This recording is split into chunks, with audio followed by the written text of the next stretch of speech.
Hello. I just felt like playing Elden Ring.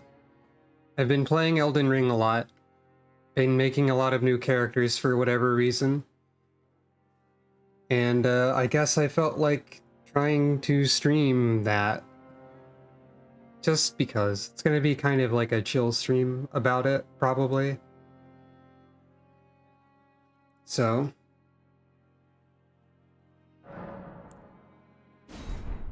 well, this is kind of similar to something I did on another character that I tried that I didn't stream. But I'm going to be like sticking with something instead of switching off of it, and I'm going to be... Thank you for following. I'm going to be trying a slightly different weapon, I suppose. Hello.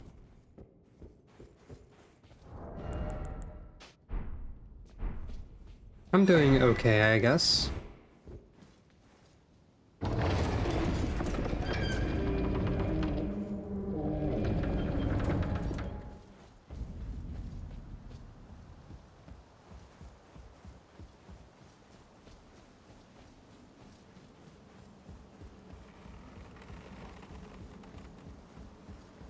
Thank you.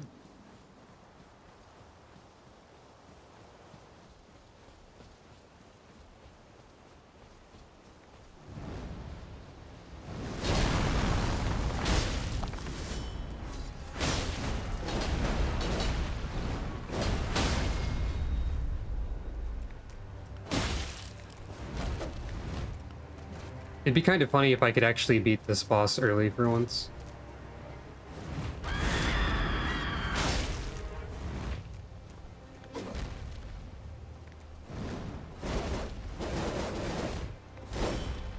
Ah, I was wondering that might have been if that might have been your angle.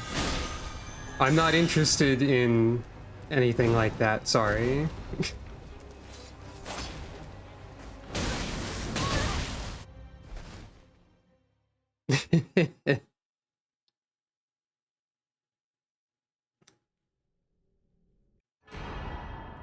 Wait, why did I just like slide to the left a little bit? I just did like a...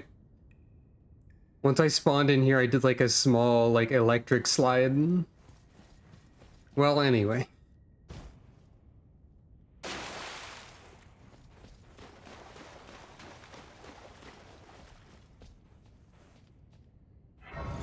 So basically my plan is pretty simple. It turns out that in this game, sometimes the most fun ideas are the simple ones for me. Rather than like... I mean, like, a hybrid of spellcasting and melee also works pretty well.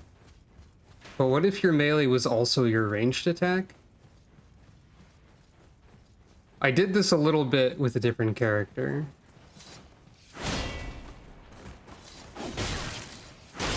But basically there's an early Ash of War you can get that makes your sword a gun. And you can also fire the gun while hitting them with the gun at the same time for extra damage. Hello, welcome. I've only actually beaten Elden Ring and its DLC like one time. These are games where I often just keep making characters over and over with no real goal. Perhaps playing the early game of them is sort of like just a way to kill time or something like that. Oops. But yeah, basically my entire plan is to take this to take this Uchigatana and put Stormblade on it. Like before on my other character, I did that with the Nagakiba, which is like this, but it's a longer sword, comparable to the washing pole of previous Souls, perhaps. But I think this one has like slightly better damage and maybe the range doesn't matter as much, so I'm gonna just try it out. Just gonna have like a relaxing time with a silly Ash of War at the start of the game. I do need to go and play Dark Souls 2 again at some point. It's been a while. And it might also be fun to revisit 1 and 3. Yeah, the open world in this game is perhaps a bit too open. I think the DLC does a much better job of map design. Though I also think some of the bosses in the DLC are a little bit more out of control than usual for a From Software Souls game. Souls-like.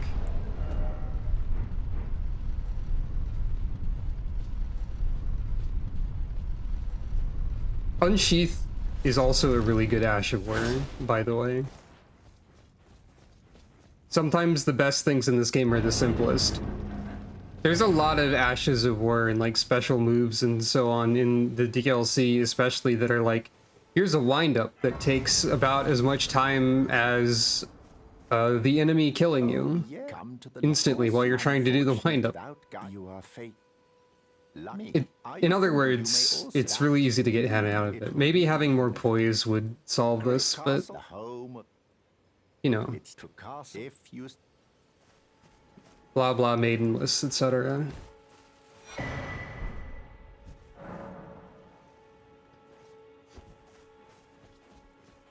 But yeah, I do still wonder if I should go do that part of the DLC that I missed on stream at some point. And also, there's a couple like interesting Elden Ring mods that like might get to a point that they might be interesting. Like there's Elden Ring Convergence, which does a lot of stuff, but I might want to try that at some point. I don't know like how compatible with DLC and so on that is. And then there's also, of course, a randomizer, which is not currently compatible with the DLC, I don't think.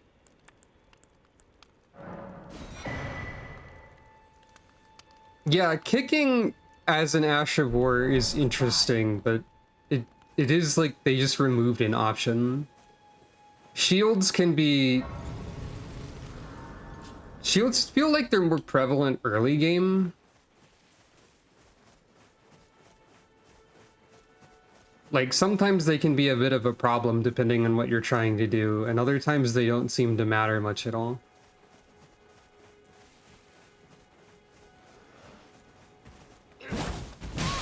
Ow.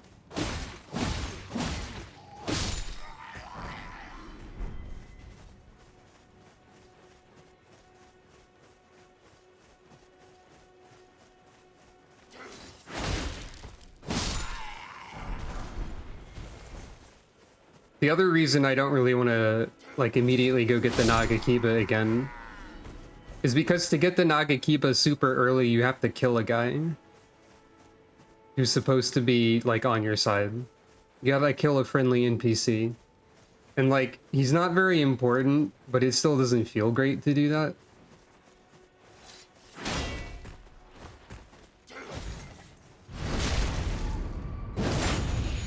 There's only some allegedly friendly NPCs in the series that I would immediately kill. Mostly Lautrec. That guy sucks.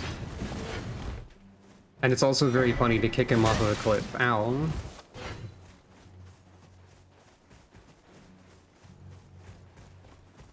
Okay, we go over here. We obtain the horse.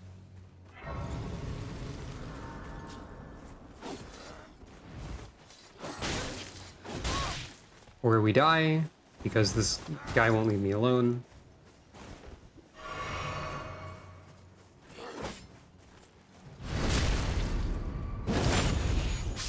Lautrec is, like, actually an evil jerk, too, so it's okay to boot him off a cliff. I think there are people who are like, well, I'm about to start New Game Plus, I might as well go kill every living NPC and collect their loot. I can't even do that. Then it said, summon me. I bequeath. Use it. It will summon. You are trying to view Flash content, but you have no Flash player installed. Ah, shucks, dang it. I guess I have to go figure out how to install Flash in the year 2024. Okay, now we go this way. Hello, welcome, by the way.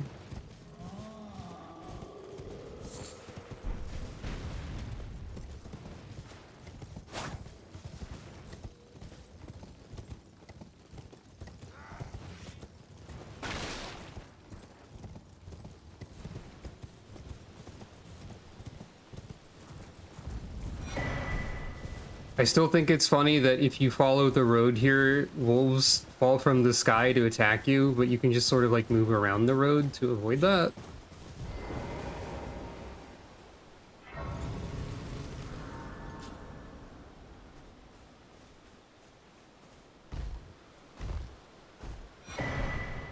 I will say that maybe one of the best things that Elden Ring has over older Dark Souls games is the jump button. Heading to Stormvale.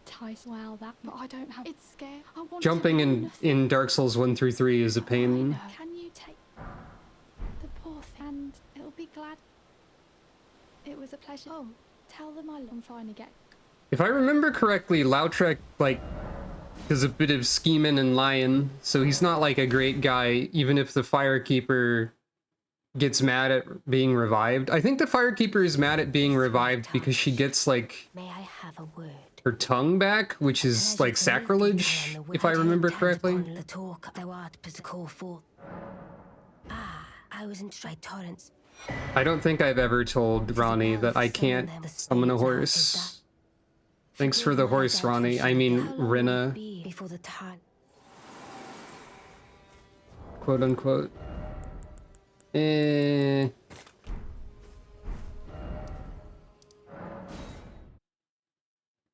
People don't want to be evil so much as they want to have things without consequences. Probably, yeah. I feel like that tracks most of the time. They want to be chaotic evil.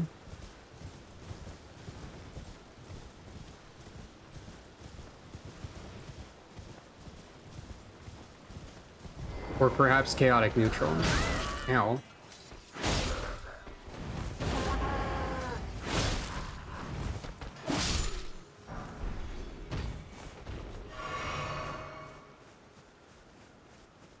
So if I were to only use the Unsheathed Ash of War,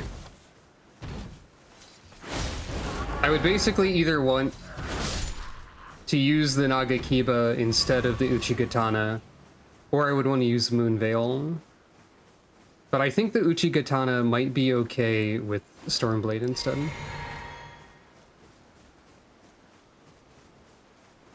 It is a cool stance.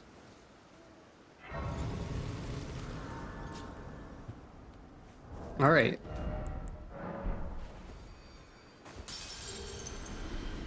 I forgot a vital component of this plan, but I'll get back to it. Are you here? Does your despite Nope. honest such that there's nothing any all I now's that Give me sword gun, thank you. there's a myriad memento fine. That's how it grants. Sword gun also works on great swords, and I think that most people, and by most people I mean like various video guides on the internet revolving around the use of Stormblade, suggest using a greatsword for its higher base damage. Why am I using... Oh wait, no, this is fine actually.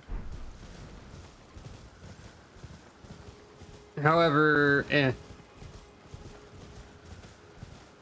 I don't think the damage of katanas is that far behind, and like maybe having a quick attack outside of Stormblade is okay. The other reason to use greatswords is because it actually gives you a faster attack than your regular greatsword attack. But also, Flamberge like takes a bit to go grab.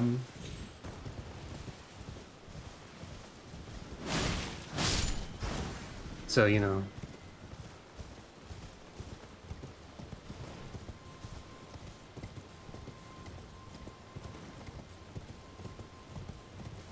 The reason I'm running this way immediately is a lot more mundane than you might expect, also.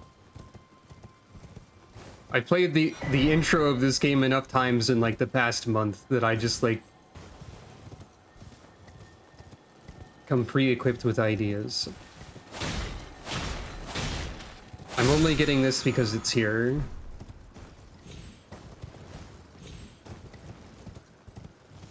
And now we go this way.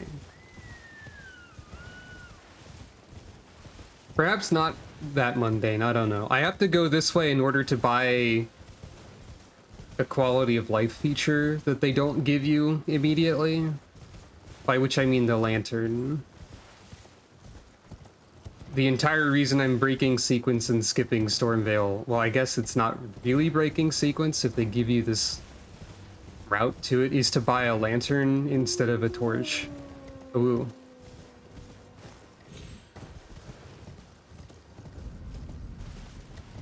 So I suppose this also enables me to do some other silly shenanigans.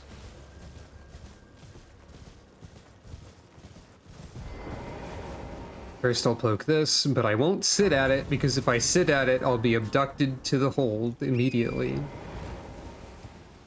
They don't give you the option to not go to the round table hold as soon as you sit at any grace in Liurnia. My horse got stuck on a deer for a brief moment. Gotta go this way.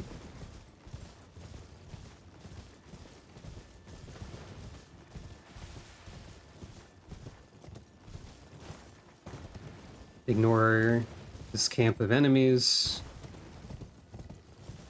Buy the lantern from this merchant over here.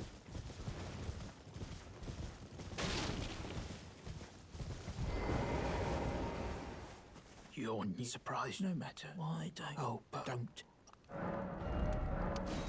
Thanks.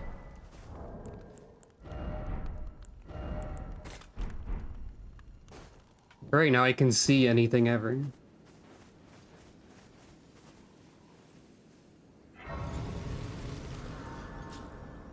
Yeah, I don't know if I would call this speedrunning or anything. Forgive me. To determine But you can, like, it seems if you wrong. have stuff in There's mind that you want to inheritance, but I get can right take away, over you can it. do it within hours. Very Even well. stuff that's Let me in. allegedly later in the game. Like, if I really wanted a specific weapon from, say, Altus Plateau that doesn't involve a boss fight that I would have to beat early, I wouldn't have too much trouble getting there. To get to Altus Plateau, you just have to, like, do one early side dungeon and then sprint into Caelid and, like, sneak through the one room of another thing. It's all a bit, I'm still look. Right, you don't need to talk to you that many times. Oh, this I can't very well. It is sick. Allow me, you, a house, remember you.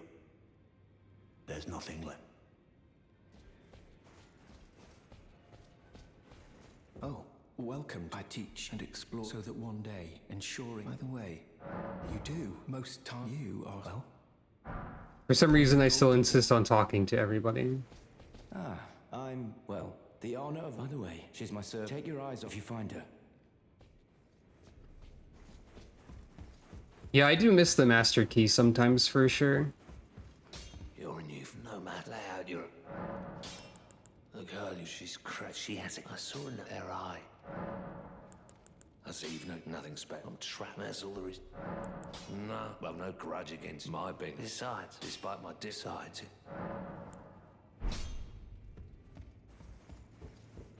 I'll talk to most people anyway. Also, for some reason, it's still pretty easy for me to get turned around in the round table hold, even though it's very straightforward. Certainly he does it. I know I can tell. Gotta at least unlock Spirit Tune. Back already, no matter. Oop. The girl. Are you out to step absurd? I refuse. I don't... Okay, bye. Alright, so I did forget a vital piece of my plan. Well, a little bit. I have to get the wet blade so I can... Oh, I could have applied the Ash of War at Hugh, I guess, but I gotta get the wet blade anyway.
All right.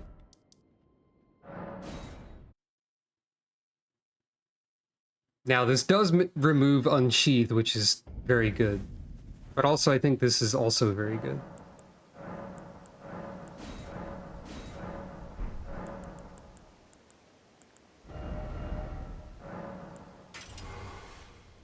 I assume standard's better than quality right now?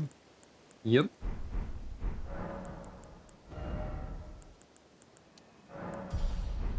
Yeah, now my sword is a gun.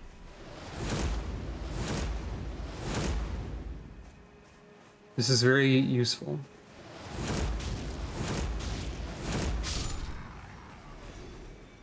As you can see.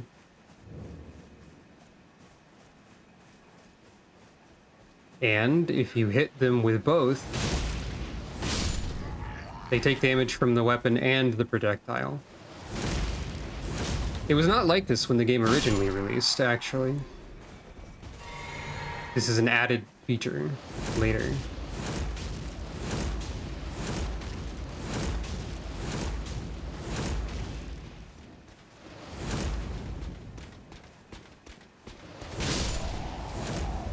Sometimes enemies don't know what to do with the sword gun. And now I'm out of ammo. So yeah, I'm gonna be investing points into Mind first.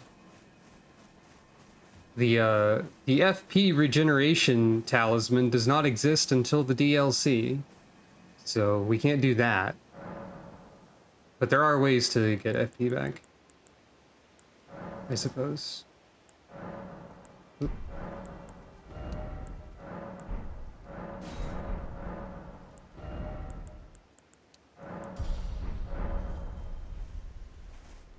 Now I just kind of go around doing whatever with my sword gun. I could get the great sword and the flail here, but whatever. So I think one of my complaints with Elden Ring is that you can't use Ashes of War on horseback, meaning that if your build relies on a weapon skill and you're stuck on a horse, you can't do squat. You can cast like any spell on a horse, but you can't use any weapon skills.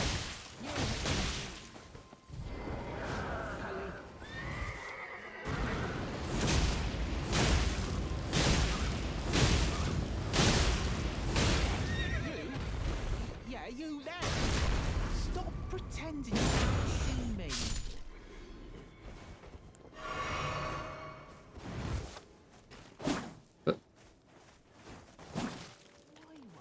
Anyone look me in the eye? You're a bush. I'm not that ugly, am I? You are currently a tree.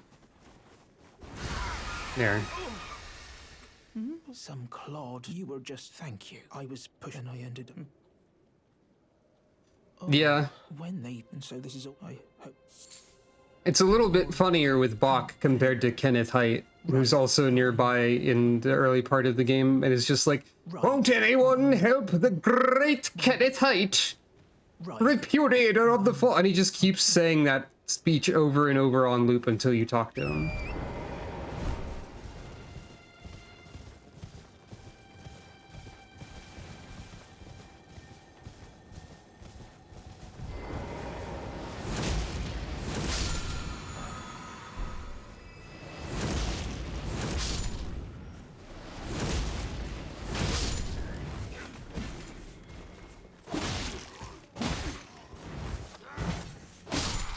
Anyway, time to die because the Knight's Cavalry is here. Might as well try to fight him just for funny, right?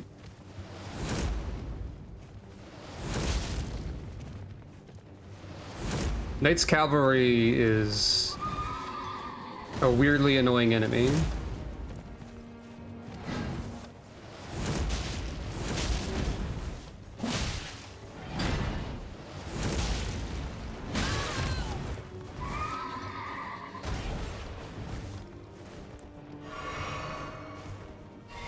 Unsheath would be better here. Probably.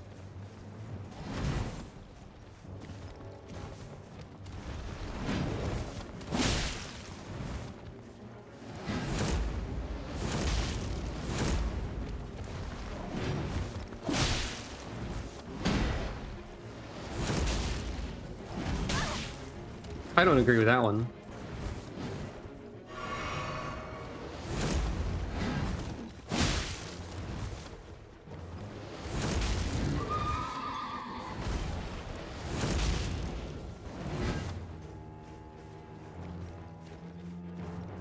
I don't think I have the resources for this.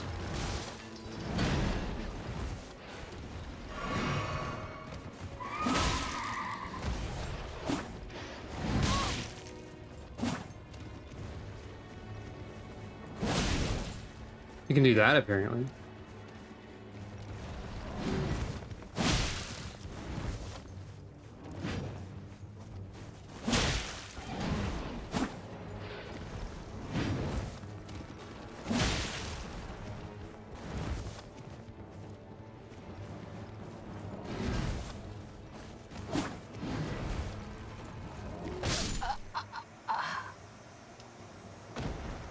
I don't think you had a hitbox there, but okay. Such is the way of Elden Ring. Well, anyway, I don't really care about that right now. Just figured I'd give it a try.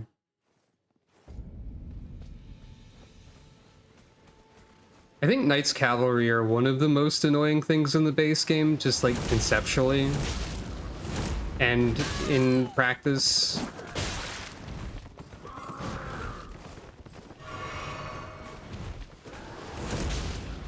Just because, like, if you die, you have to manually go elsewhere and change the time.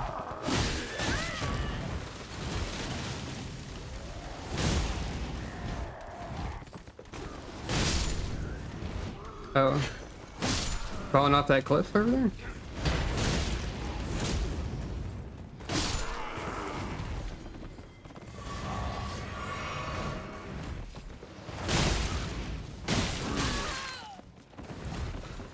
Okay, so gun sword isn't like perfect yet, but it does get better, I think.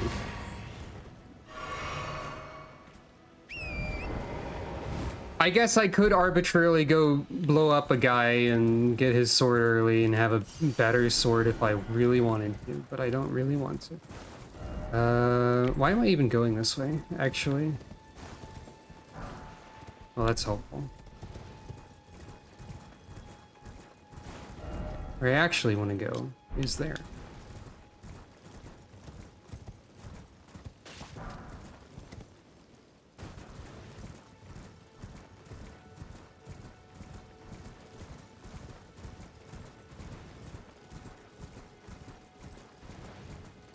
Now that I think about it, you could probably quite literally say that the Knights Cavalry don't respect your time. This is not correct.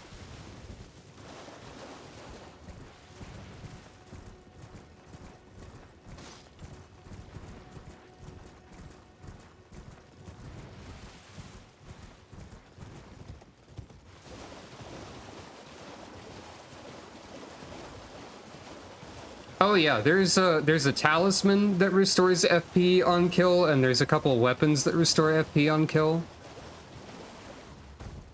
Those do exist. It's just that there is a talisman in the DLC that literally is just restore FP over time, which did not exist in the base game. That's all I meant, but there are a couple options. I want to say, like, the sacrificial axe is a weapon that restores FP on kill. I think the Sword of Milos is another one. There's like an ancestral spirit horn or something talisman that does that.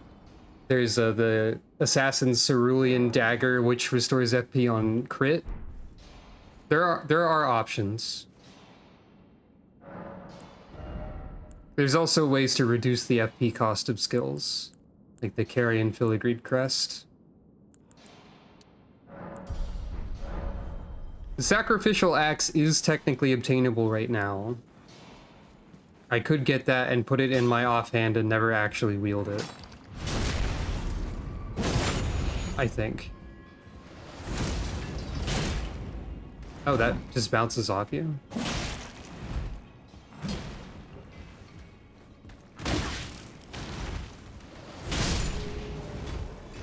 I didn't know that Stormblade does like nothing to them, to these enemies.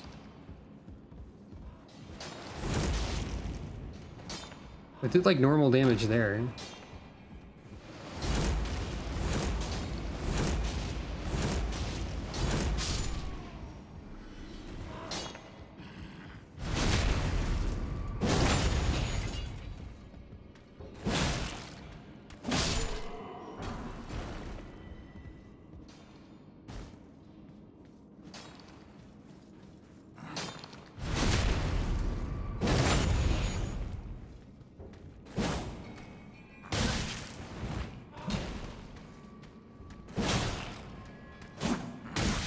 Yeah, okay, Elden Ring.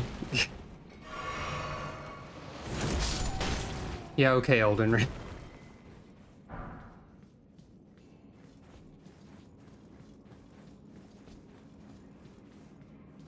Sometimes Elden Ring is truly Elden Ring.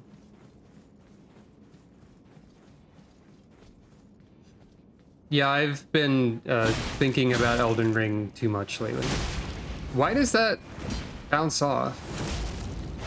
That doesn't even... And now the rats are here.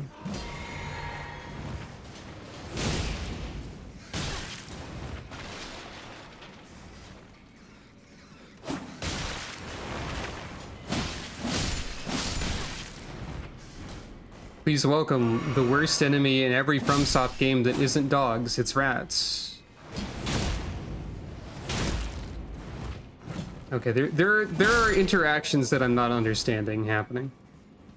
Like, I know you don't bounce off of those enemies if you're wielding a thing two-handed, but I guess Stormblade always counts as wielding something one-handed. I understand that they're made of stone, and that they are weak to strike damage.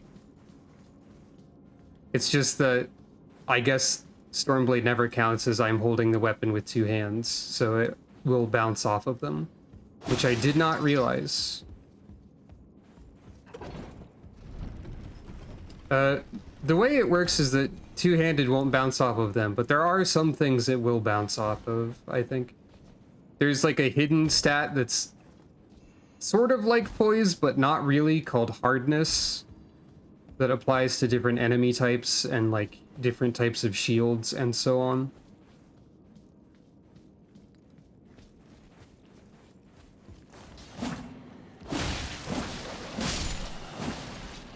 And yeah, there are bone wheels in some of them. I'm actually not sure if I would consider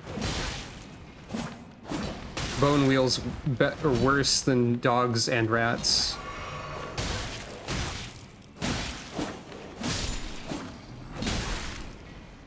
Okay, this is going really badly, actually.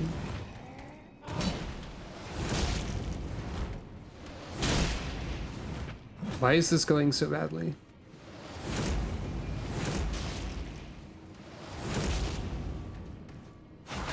I'm dead. No, I'm not. Yes, I am. Okay, so never mind what I said. I'm gonna go kill that guy and get a longer sword.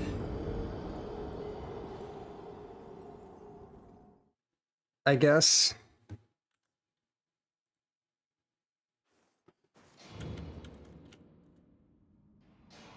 I think I need to get it.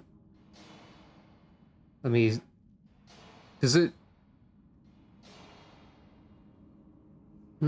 Okay.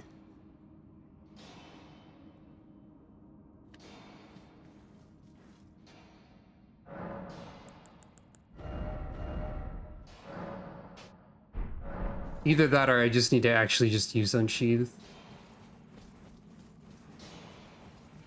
Let's see how Unsheath does against them, actually. This... I could get something with strike damage for this. But my character build...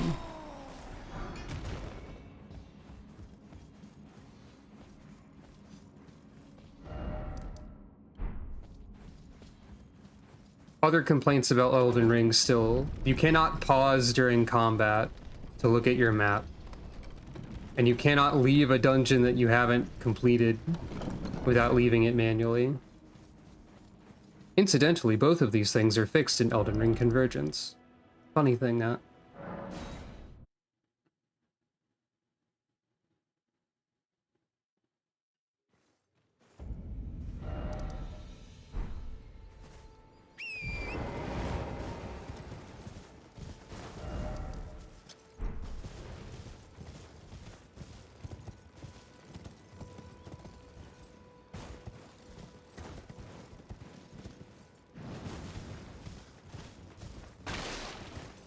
I always forget that hole's there.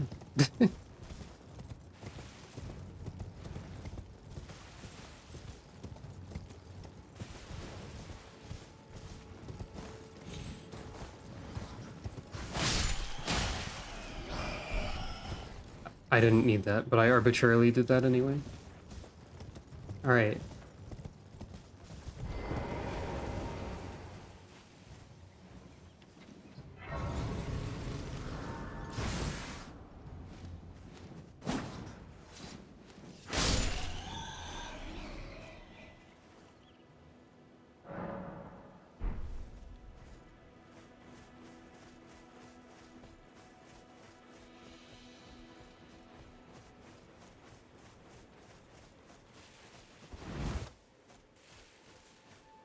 It is, in fact, that one. Hello, sir, I need your sword. Too late for you, eh? Well, if you come to Cessblood, it's better that I finish you here.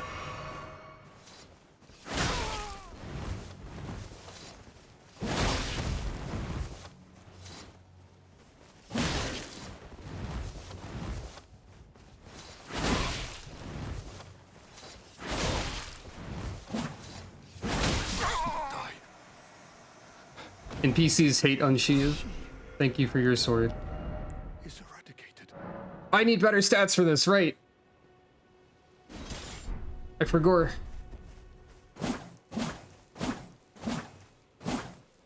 Oh, he'll get corrupted anyway. Killing him doesn't even stop it. They just need his body.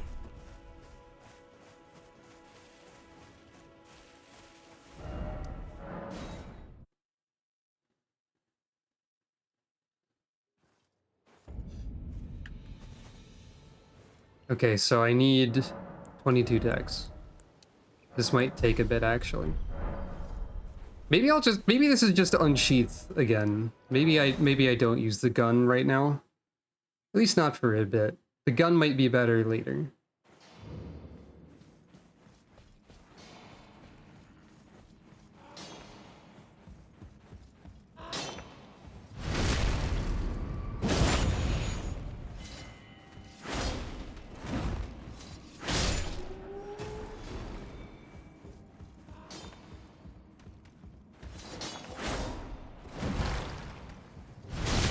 I will also have to buy Unsheathe, I think. Unless it's default on the Nagakiba if you remove the one it comes with.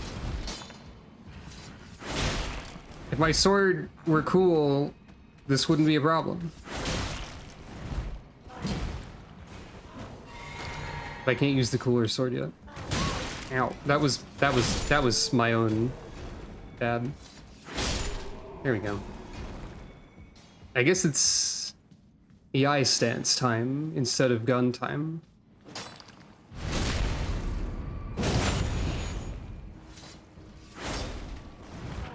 It's guess when they have their hitbox again time.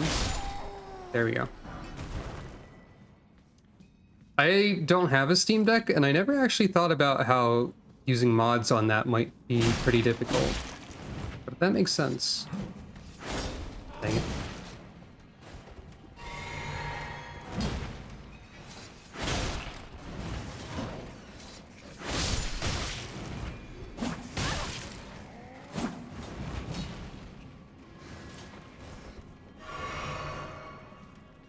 I didn't need to provoke these rats. I didn't need to go over there.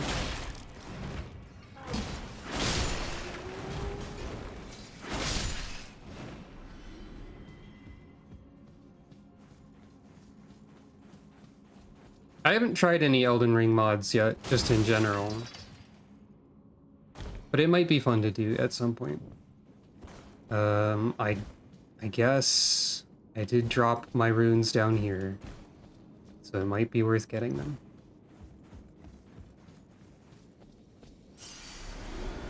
I think I don't know if I picked up everything that's over here.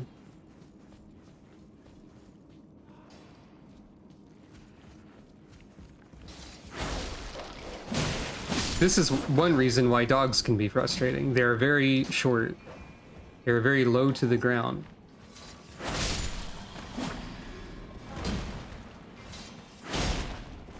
We should be thankful that From Software doesn't make us fight evil corgis that are even shorter to and lower to the ground.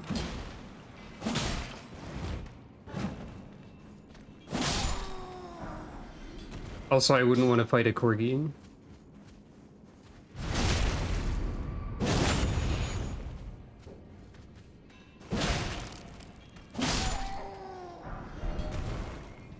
Right, the zombie pigs. Those were only in 2, right? I think I agree with you. I think Bone Wheel is funny.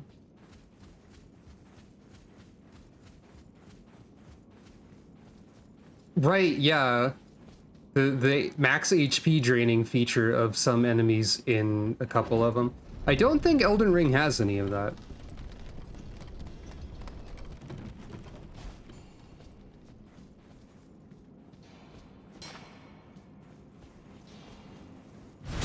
As I said, I would like to play 2 again. It's a fascinating game in many ways.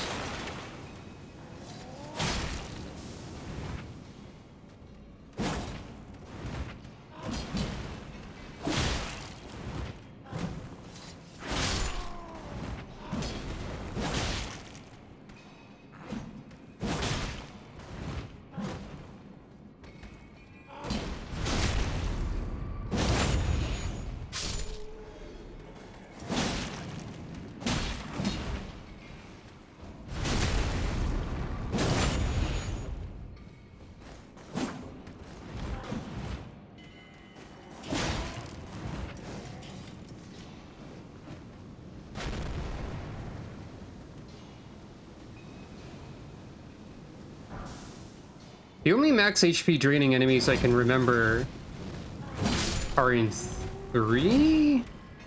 Like, there were enemies in the prison area that just sort of like screamed and your health went away. Unless you count like stuff like Curse as a status effect and things that inflict it. Which also did that in 1.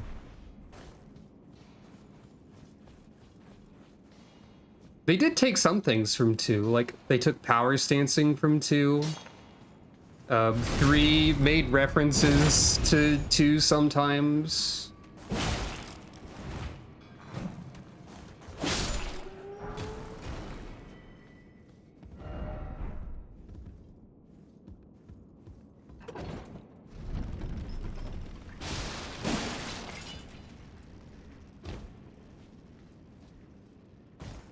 Three made a lot of references. 3 was very referencing the first 2 games based. Also, I should mention that I haven't played Demon Souls or Bloodborne. Power stancing was more robust in 2? Admittedly, I don't remember. I didn't really try power stancing that much. This is gonna be... I don't have an EMP, so it might not work out.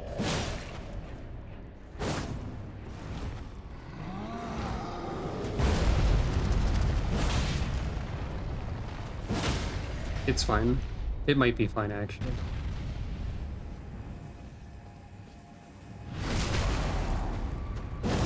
Having NP would still be preferable.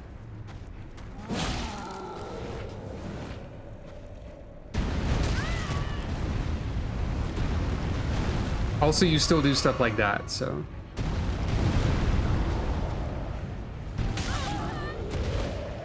I forgot that there was a hitbox there.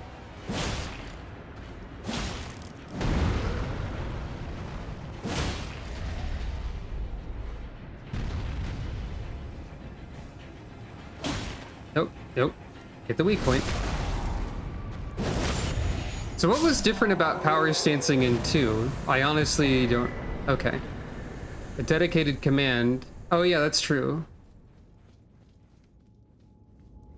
Well, in this game, power stancing is if you have two weapons of the same class, with a few exceptions, and also there are some paired weapons that are just power stanced by default. And like, you can swing the right weapon around in a standard fashion, even when you are power stancing. So they have that to some degree, arguably. But you can't like decide to stop power stancing and then use your left weapon unless you switch your right weapon away. As far as like flexibility, it's just things within the same weapon class in this one with a few exceptions, like the pickaxe is a great hammer that counts as a great axe. Oh right, I forgot there were attribute requirements for it too. I believe I have the minimum strength needed to two-hand the Nagakiba when I have enough dex for it.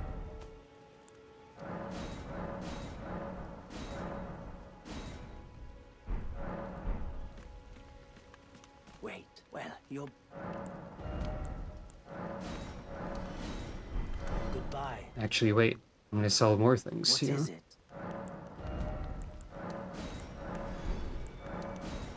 Every time I see Kukri now, I'm going to think of when I tried to use a Kukri in the Dark Souls randomizer and my character ate it and then exploded. Might as well +1 the Uchikatana while I'm here since I had leftover Smith and Stones.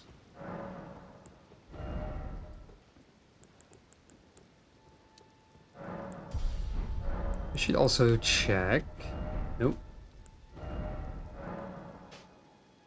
Okay, it does have Unsheath by default. I still need to buy it though, so I can adjust Ashes of War, infusions, etc. at some point later.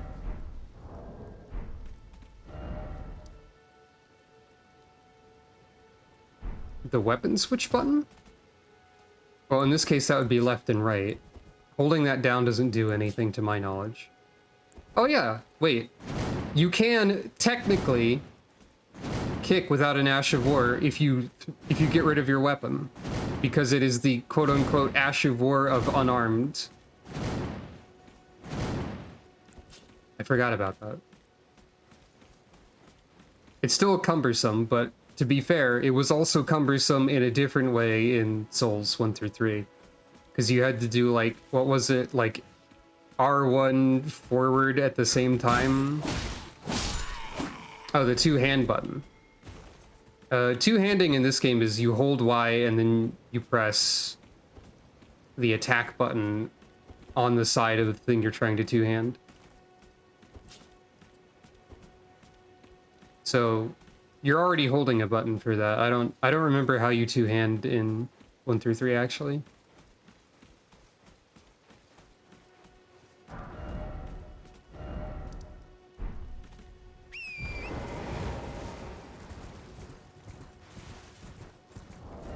Also, I guess while I'm here, I should honestly just be wearing these because I'm not down to light load anyway.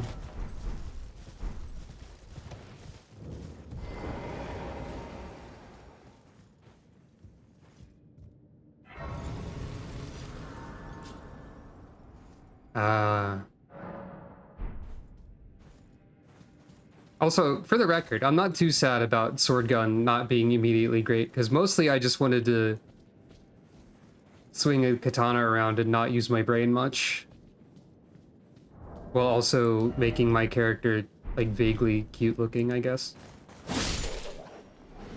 Even in Elden Ring, I wish to have a cute character sometimes.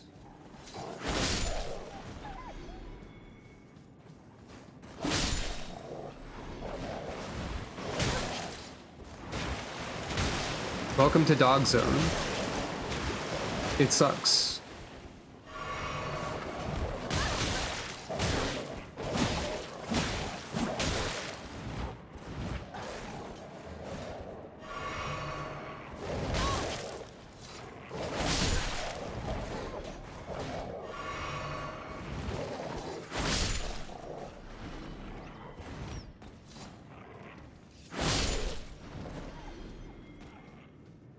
What's this dog doing?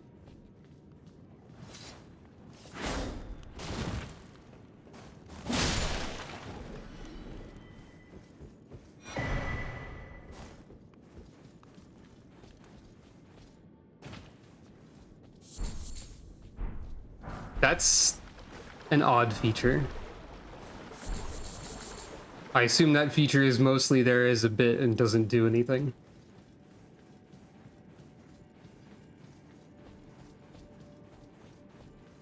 Keeping nighttime on death is useful, though.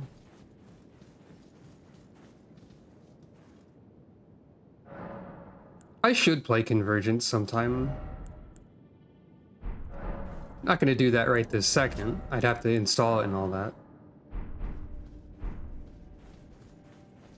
But I am interested. I think it's compatible with DLC areas now, but I'm not 100% sure on that.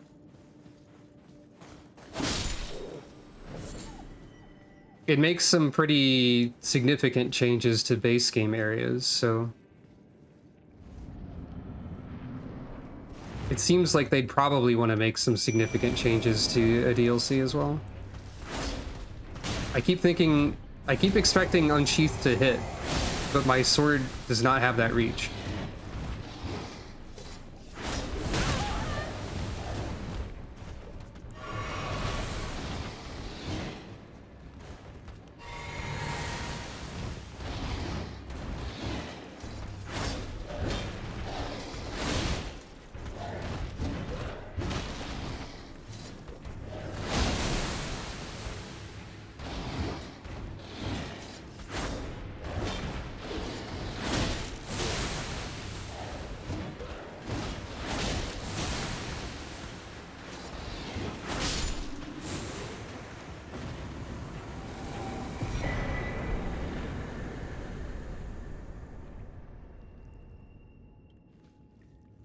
Convergence has like 27 starting classes, by the way, I think is the number.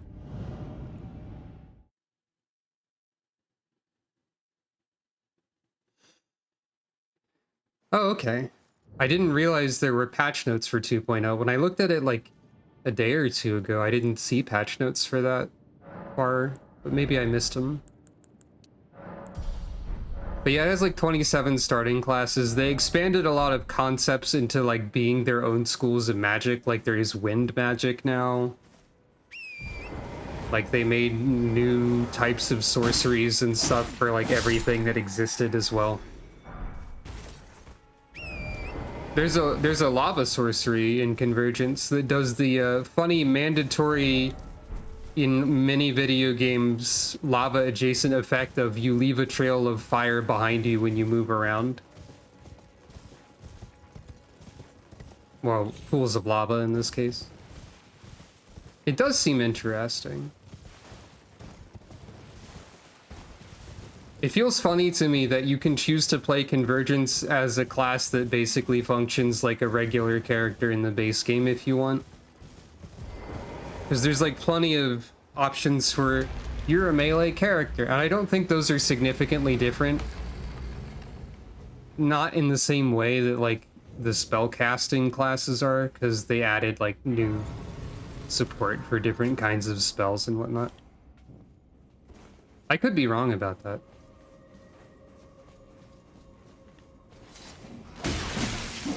I remembered the wrong side of the room.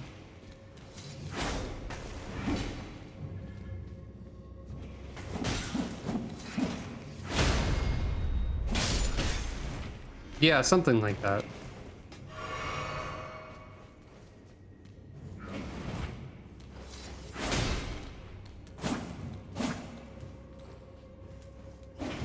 As far as sometimes annoying enemies goes, shout out to these imps as well. They can be quite annoying.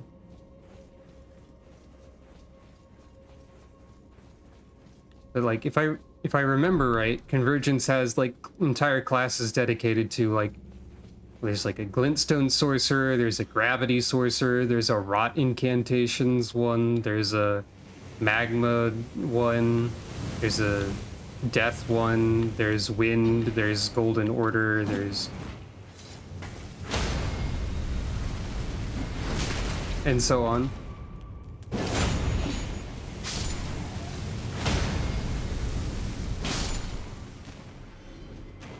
In fact,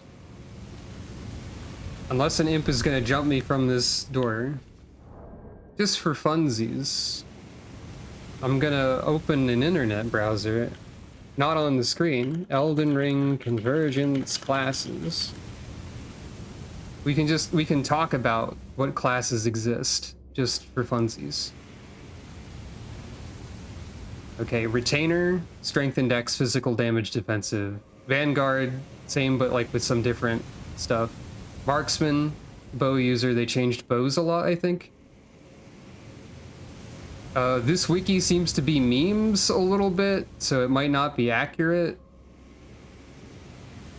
Someone like changed some of these descriptions as a bit, but I think the class names are still correct and the ideas are still there.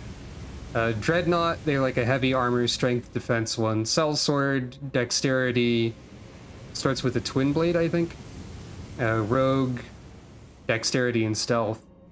Then we get to the sorcerers. There's the Glintstone Sorcerer, there's the Starcaller, the Underworld Mage, who employs Frozen Lightning, the Vulcanist, who does fire spells, the Stormcaller, the Nox Oracle, the Necromancer, the Frost Witch, the Aberrant Heretic, the Flame Prophet, the Fundamentalist, the Bestial Devout, the Dragon Cultist, the Godskin Celebrant. There's a lot of these. Did you realize that yet? Frenzied Zealot, Servant of Rot, Mystic, Perfumer, and Prisoner. Prisoner is the replacement for the Wretch in this case. And Perfumer was before the perfume bottles weapon type, so they're like specialized in crafting. I don't know if DLC has changed how the Convergence Perfumer works. But yeah, if we did play Convergence, I think we'd have to like figure out what class sounded interesting.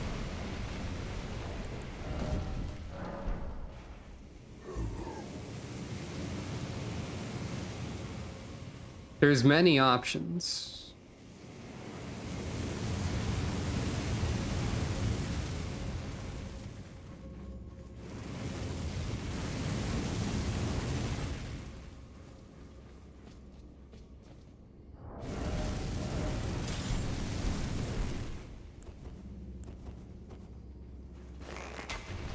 Stop it. Should have done that earlier.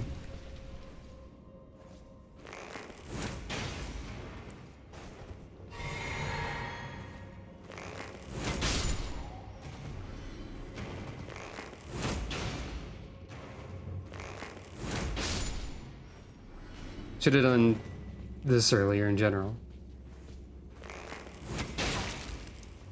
I know a little bit about how that works, but not a lot. They all have different locations on the map that they begin in. And they all have like dedicated special armor sets that give like special statistical bonuses and whatnot and are class locked. And you sort of have to like go around and find those. So that's what they mean by the progression, I think.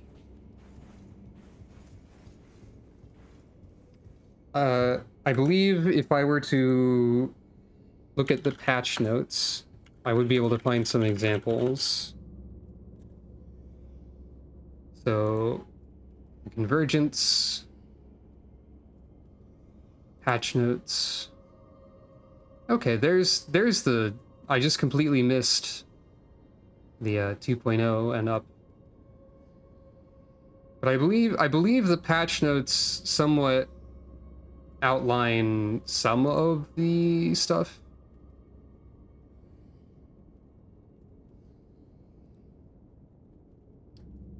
Maybe somewhere.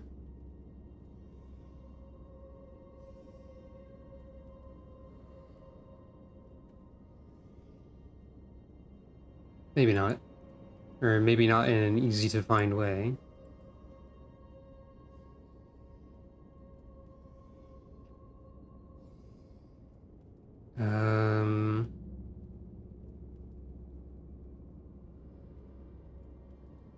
Looking around, looking around. Okay, yeah, here's an example. In the patch 1.4.2 notes, it describes how they changed the tier 2 marksman armor sets to have additional non-magic triggered effects, as it puts it. So basically, you go around and you find specific armor sets for your class that give you specific bonuses. So the fact that there's a tier 2 is one part of the example, but also like it does stuff like Page Should increases strength and dex by 2 and increases bow range by 7%.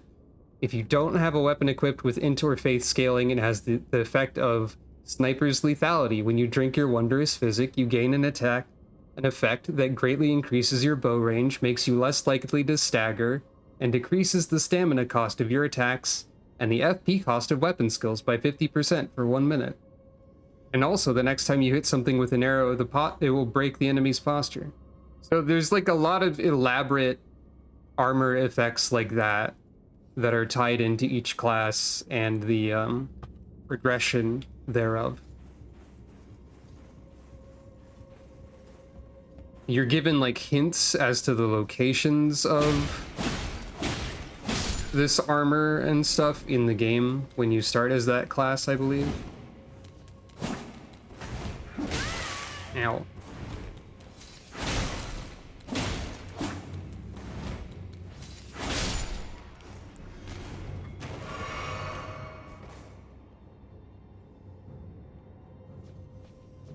So yeah, it'd be interesting to try, I think.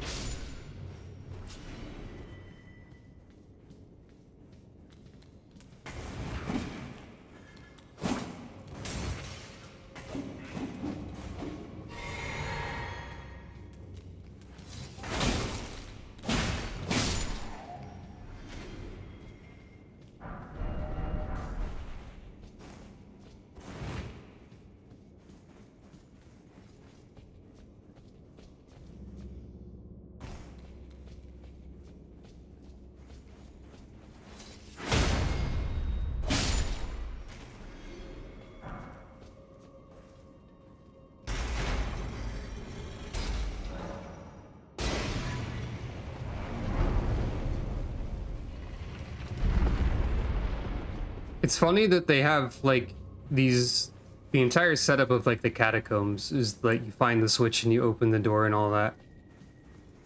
And like they animate the door opening, but it's so rare that you get to see any of it.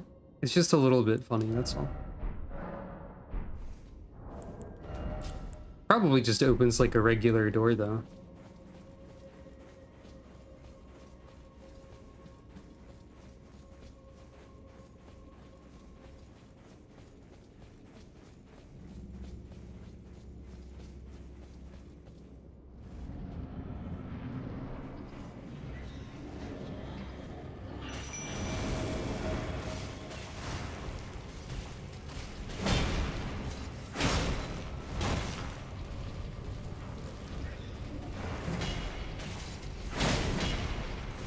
That's true too. I guess it would be more visible in multiplayer.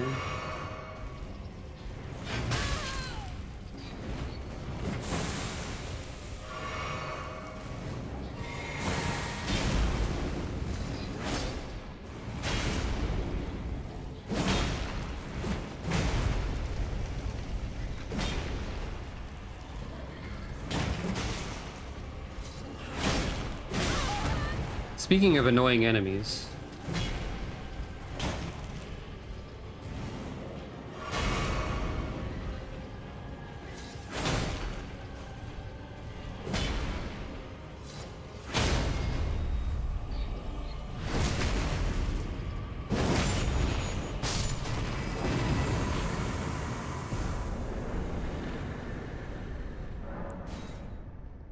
it's fine though.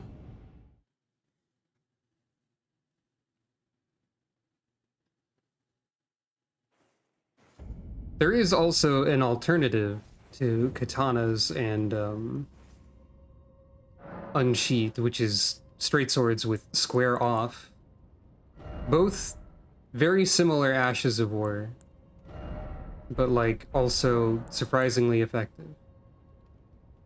Yeah, I was thinking that too. I could use both of them and keep one of them as a gun and the other one as not a gun. I was considering this.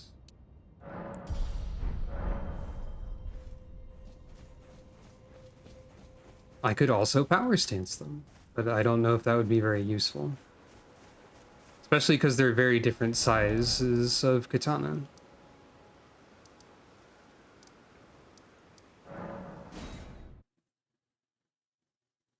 Which might make one of them miss when the other one doesn't. I would also have to get 18 strength for that.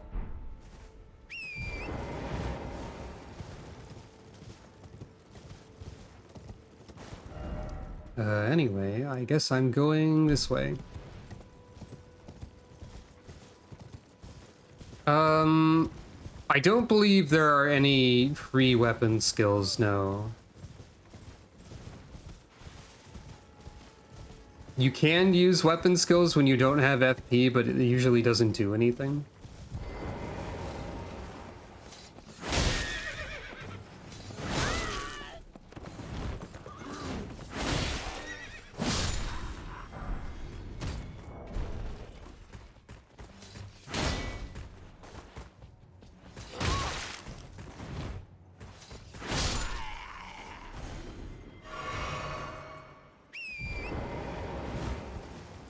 If I remember correctly, in 3, at first there was a system where, well, actually there is something similar to free weapon skills that I'll clarify in a second. But if I remember correctly, in 3 there was a system where as long as you had any FP, you could cast like a weapon skill, but I think they eventually changed this to make you to make it required that you have enough. Which made the game less fun.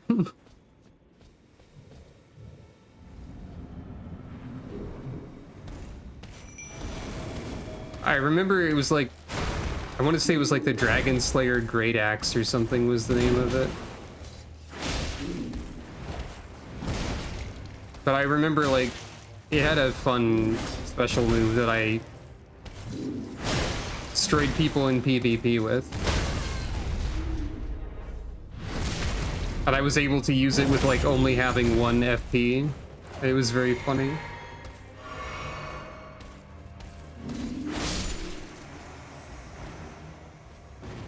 But I think eventually that didn't work. Also, when I say I destroyed people in PvP with it, it's like it was like a really slow wind up.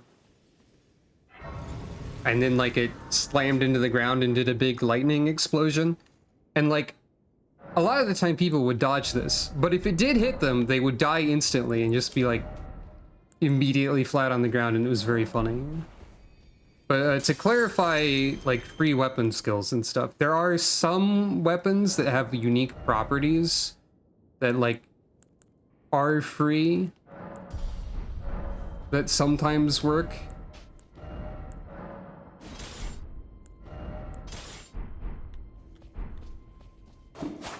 I guess this is the katana power stance. But also I don't have the...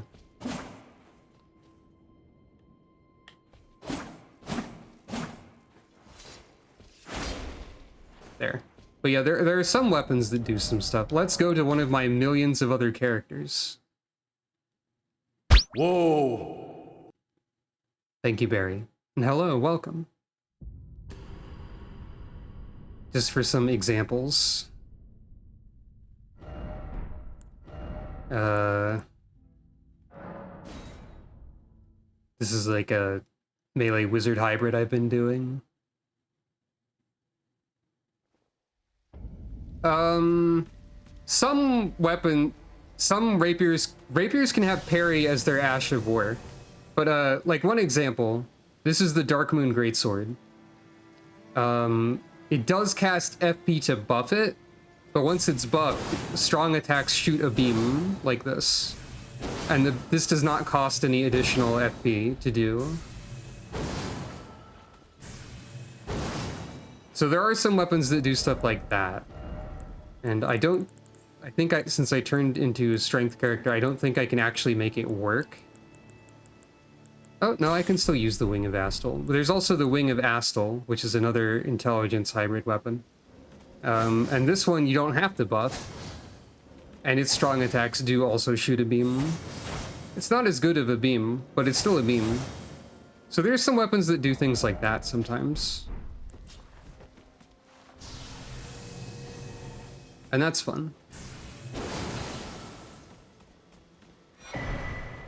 The DLC has a few more weapons of that nature, I believe. Like there's a spear you can throw and it explodes with a strong attack, and that's free.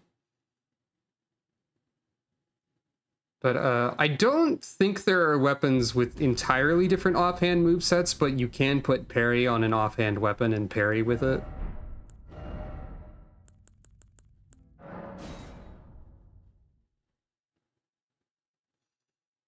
However, I think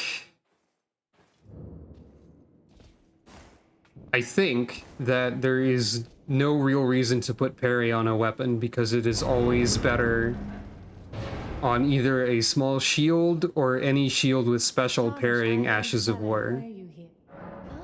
I dare say you're well, but one must. I was ex as a revive. You still?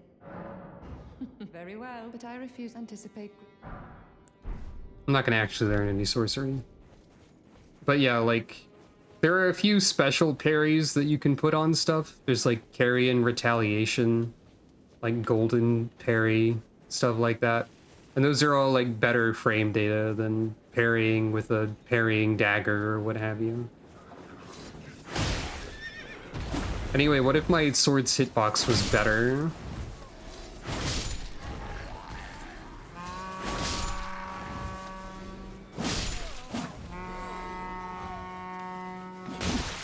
The Nagakiba is ridiculous.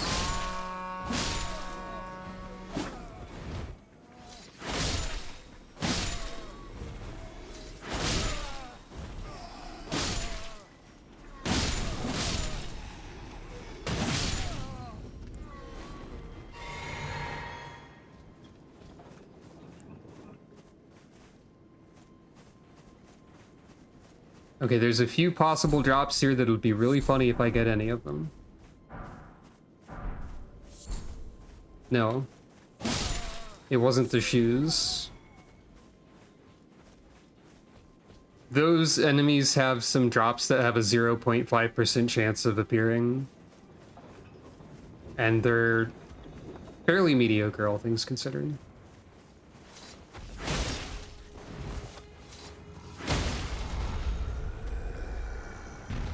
At least the rapier is. The straight sword is, in some cases, very good.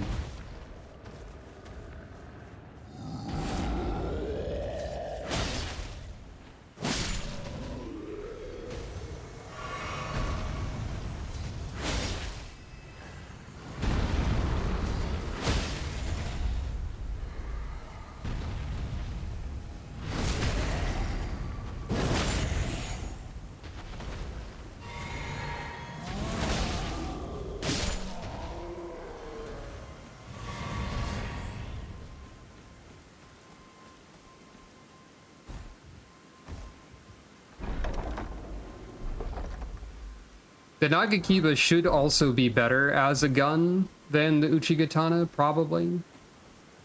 But, like, seriously, this Unsheathed Ash of War is pretty dang good.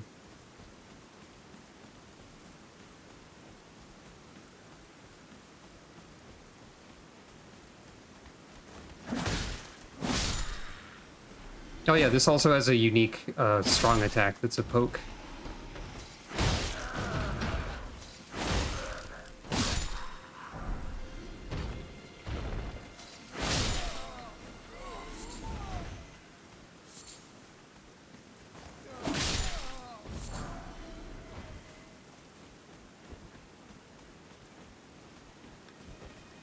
Let's see.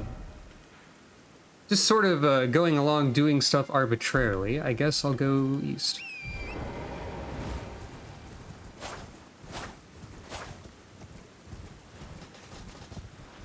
I like how if you have a weapon that's large enough and you do like this strong attack on horseback, you drag it along the ground. This is probably very bad for the weapon, like, realistically. Probably not the best thing you can do with a sword. But, you know.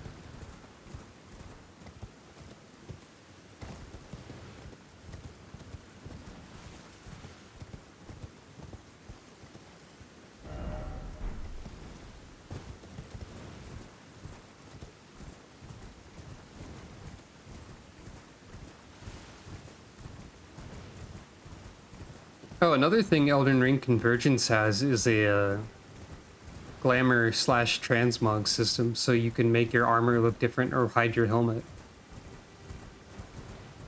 There's a separate mod that is just that, and the Convergence includes this. It's a feature that I wish the base game had.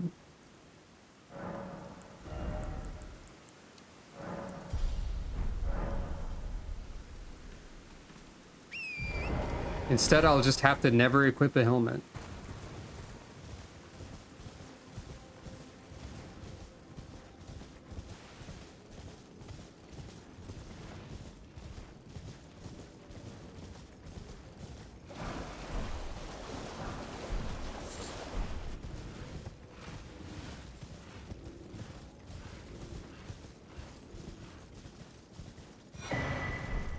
Maybe.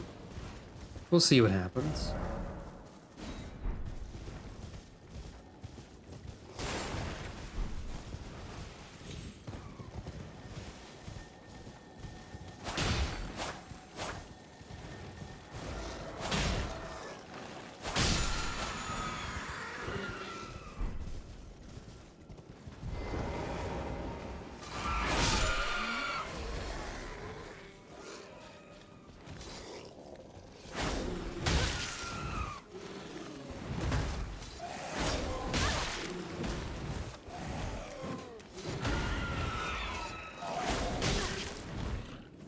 Hitboxes. There we go.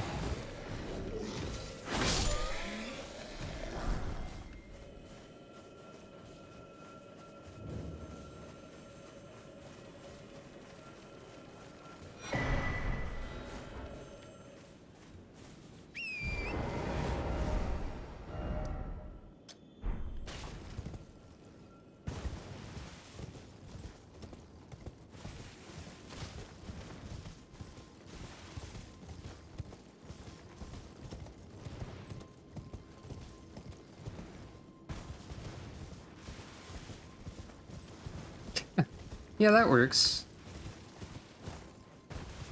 Fashion souls is much more important than good armor, after all.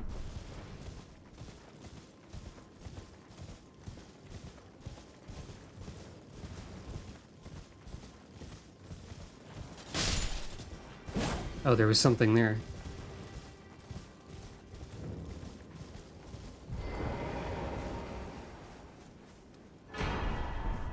There are some interesting armor sets, but they're like intentionally dissonant, maybe? Like anything reminiscent. Like anytime there's an especially large hat or funny headgear, like that's on purpose. So I don't know if that really counts in the same way.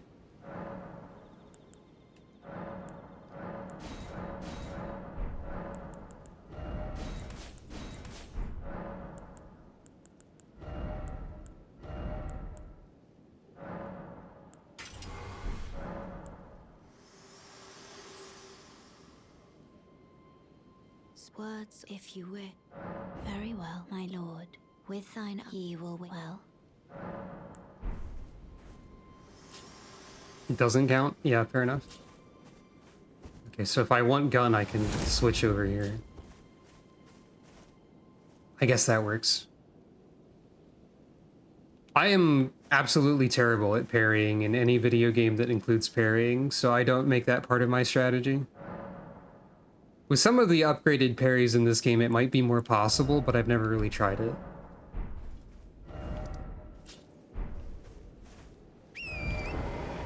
For the longest time, my go-to in any Souls-like was like strength build great shield, which I did do a lot of in this game as well. But like sometimes it's fun to try and actually dodge things. And in Dark Souls 3, you can spam rolls forever, so there's that too.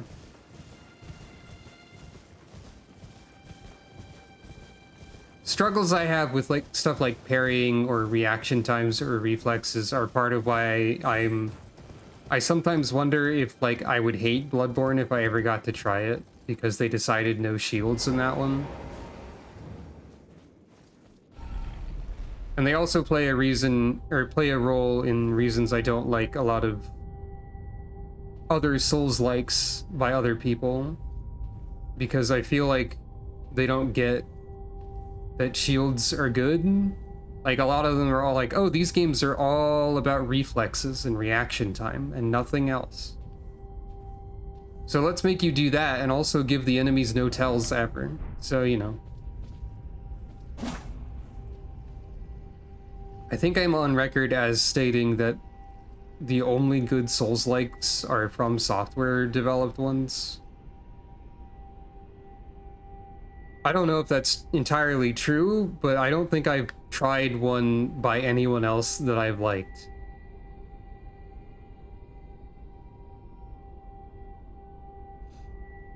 I feel like shields are an accessibility tool even. Like they're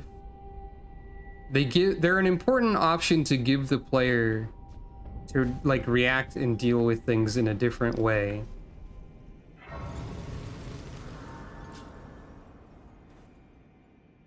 But a lot of games don't even include them. I'm only going down here to mark it for later mostly. Now I need to go here. I have like the completionist version of the early game memorized, basically. Or something equivalent to it, anyway.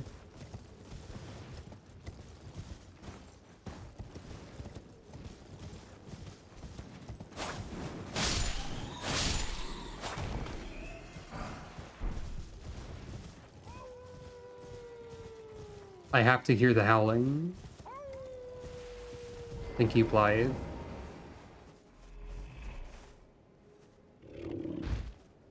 This is a bad idea, but it's funny.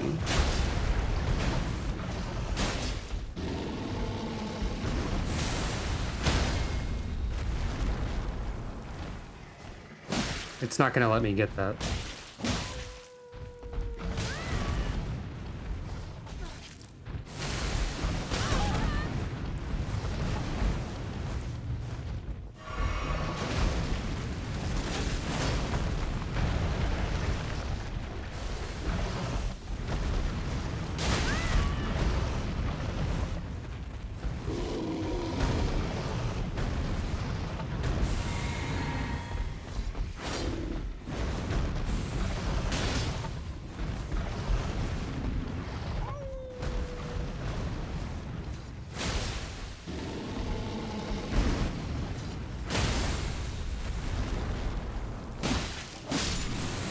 I guess it wasn't that bad of an idea. It was unnecessary, though.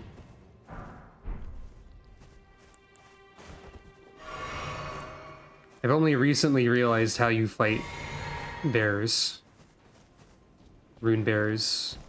You need to stay really close to them.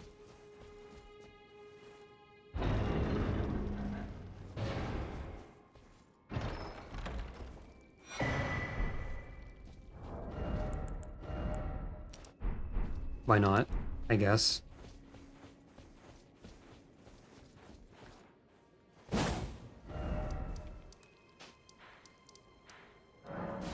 Now we go over here. We learn about why the wolf goes awoo.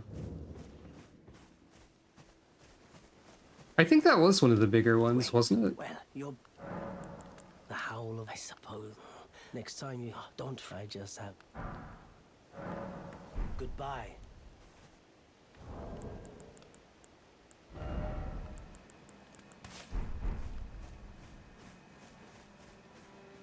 This is one of the like 2 or 3 times that a gesture is required in the game.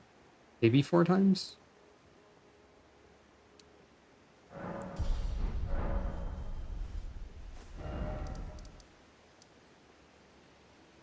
I have to go back there again.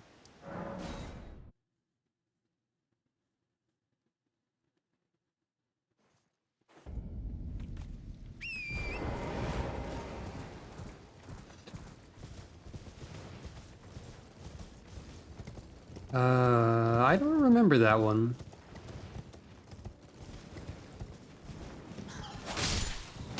I will believe you, but I just don't remember it.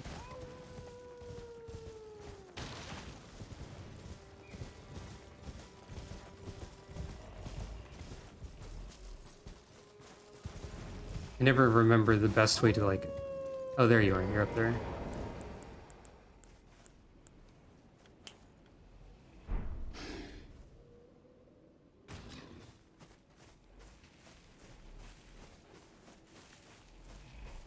Who goes there? Carly sent you. The name's Blood. He fled somewhere. Come tell me if I can offer you. Darrowell is and in need of... Now, I can go over here.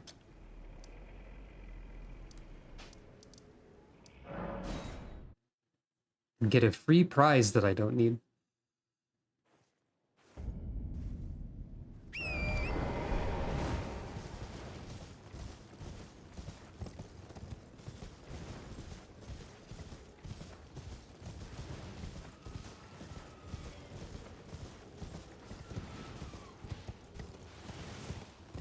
By the way, the Ultra Greatsword, or like even the Zweihander specifically, is another amusing way to delete the early game.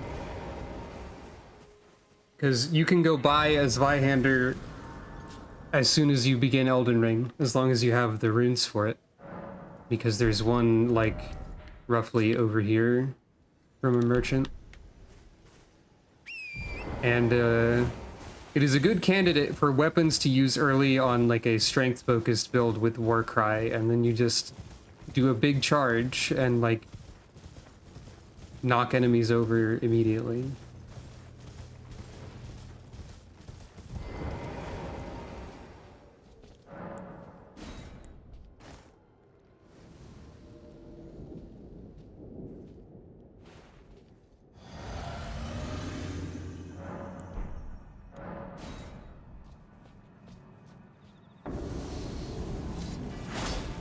Right, you don't exist yet. Darrow. Rotting in a cell is no true justice. No. This is where it ends for you.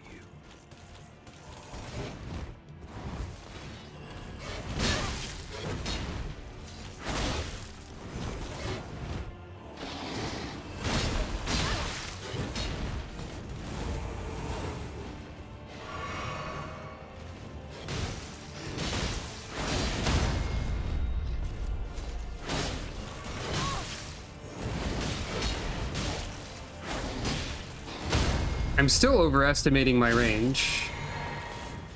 Somehow.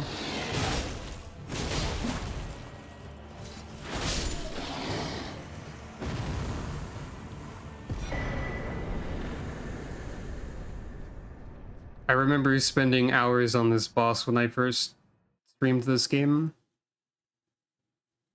Not knowing that you could get Blythe to help. And also not, like, having upgraded any weapons and only having, like, the longsword or something like that. Had to work for it. Don't say I'm not. Oh yes. If you venture, tell him I said he'll be sure I owe you one. Let's see, what else do we do? Some things are going to occur slightly differently because I already killed that one guy. Like, I don't think I'll get his help on an invasion that's about to happen.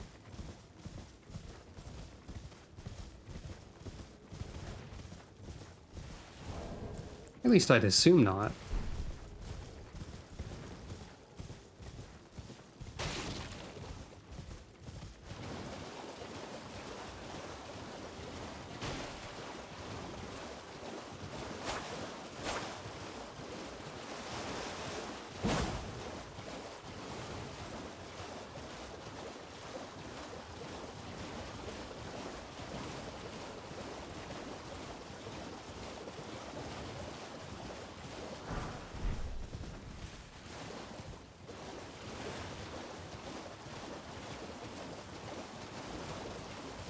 I assume the invasion will still occur. Yep. There it is.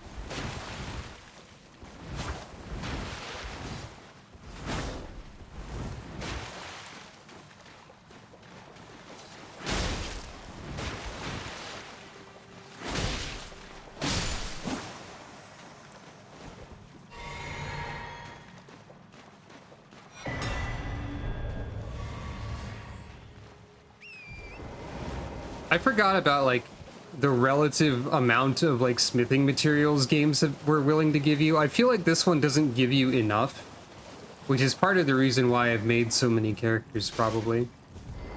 Even though this one is largely similar to one I already have.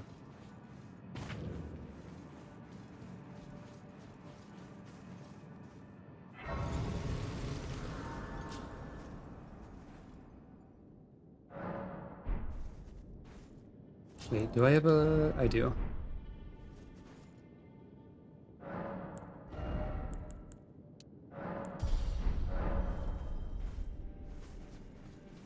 I think I've seen people say that this game is generous with upgrade materials and allowing you to try stuff, but I feel like that's not really true.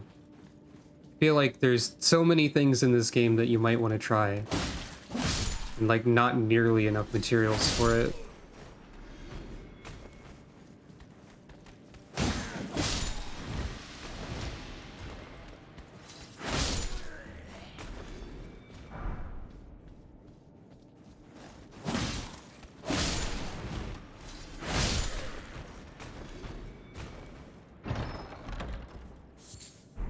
The katanas feel really cool when you use them correctly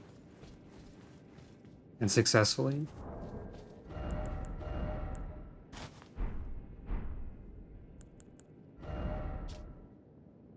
Hooray! I can have some very dirty looking armor if I want.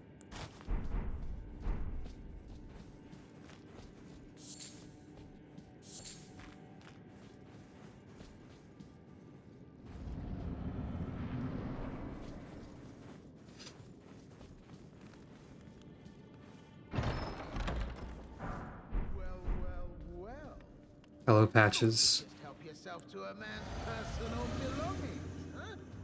You scheming little thief! The gods demand repentance! Cough up your coin! All of it!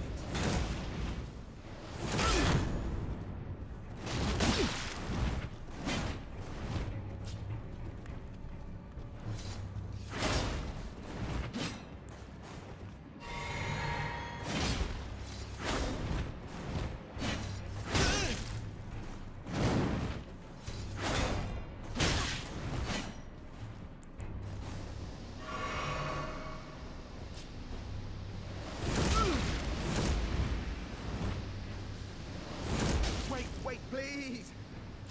I surrender! White flag and all! Yeah, there are bell bearings that unlock unlimited upgrade materials and all that, but they still take a while to get, and you can never get infinite materials for the maximum upgrades. And you can also never get infinite respec options. Larval tiers are always limited per playthrough. True, I'm pat tarnished, like only for now. In exchange for honestly, frankly. So don't be. I'll be ready to. Don't forget to. I'll be ready to. Can I light roll? Yes, if I get rid of the Uchikatana. However I want that. Yeah, they bother me a lot as well.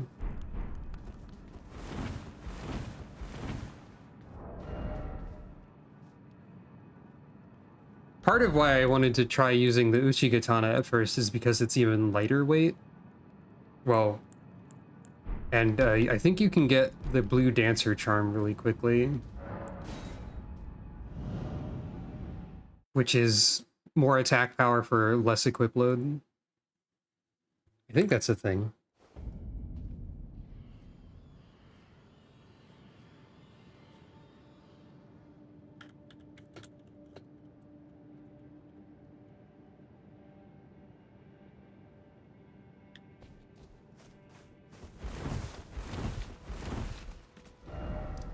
I guess I'll just have to get more endurance.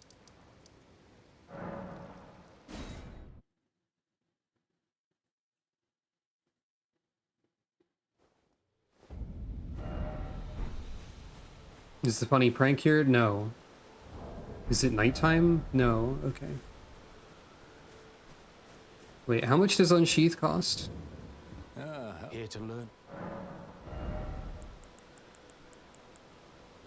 Wait, you can't... Okay, wait, I forget where you get... Ash of War Unsheath. This is a game more than any of the other From Software games that you have to play with a wiki. Oh, okay, I know where that is. I think. Well. Well.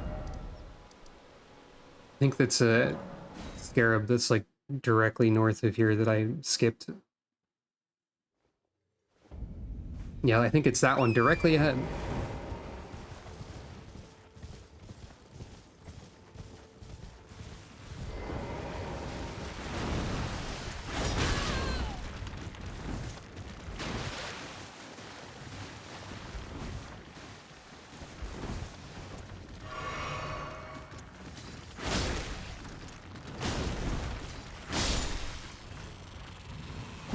Oh wait, no, that's a turtle. I don't want to kill those. That's rude. It's mean to do that. This will make 2 crabs appear.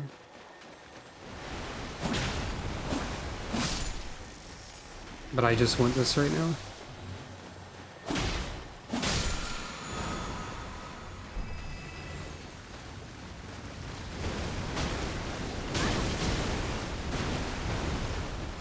It is kind of funny that the crabs hurt each other. What are you doing here?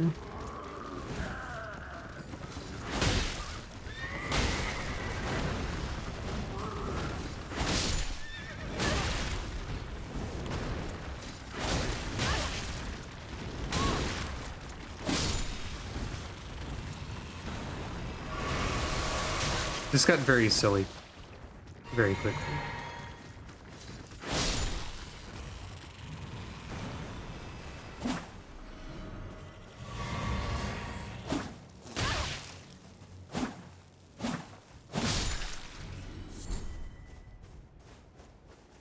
Well, anyway, there's a bug mad at me somewhere in the surrounding area, so can't leave. Truly, this is the most samurai behavior of all? Question mark? Stop moving.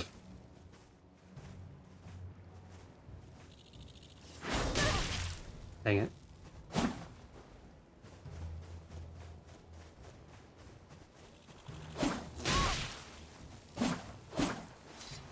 What's even the point of this enemy?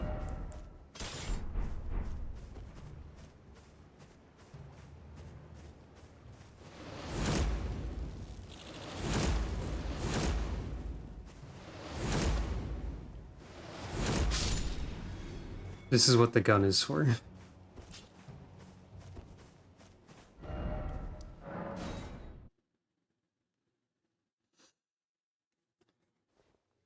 Did the Dark Souls 1 swamp have that sort of enemy in it? If so, I'd forgotten. Ah, that's not enough.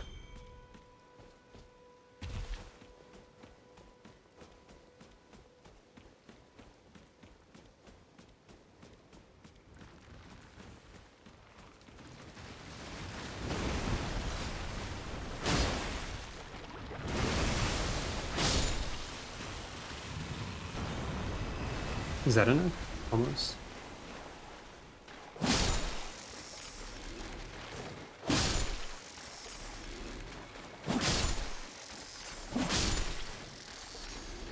I forgot it had flies.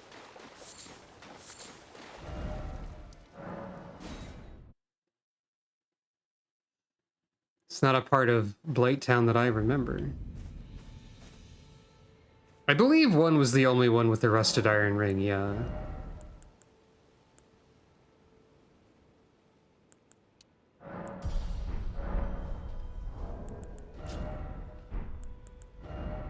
Still medium. Makes sense. Can I...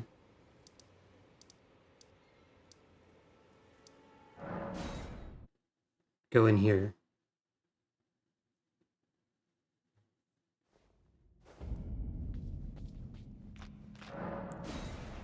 I don't have a stone sword key. I don't have two. I only have one. Right. That's what I thought. Oh well.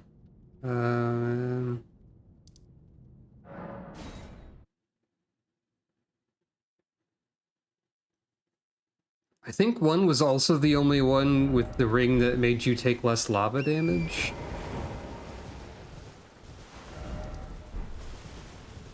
Charred ring, something like that.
It might also be worth it to try putting gun on the Nagakiba and just use that and see how that works out. Now that we have a little bit of upgrades and a slightly better weapon and so on.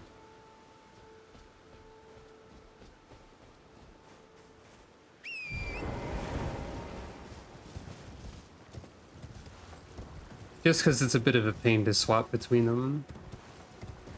Hello? Can you hear me? Help me. I'm stuck. Oh, please. My thanks. Just give, and I'll. Did you know there's a talisman you can only get if you kill Alexander before completing his questline? It's the worst version of the talisman you get if you complete his questline. But you get it like 50 hours earlier. So it's tempting in some way from a mechanical sense, but also I don't want to kill this guy. Once again, I am beyond upon this. I'd heard doesn't the no. I'm heading to Redmane. I've heard.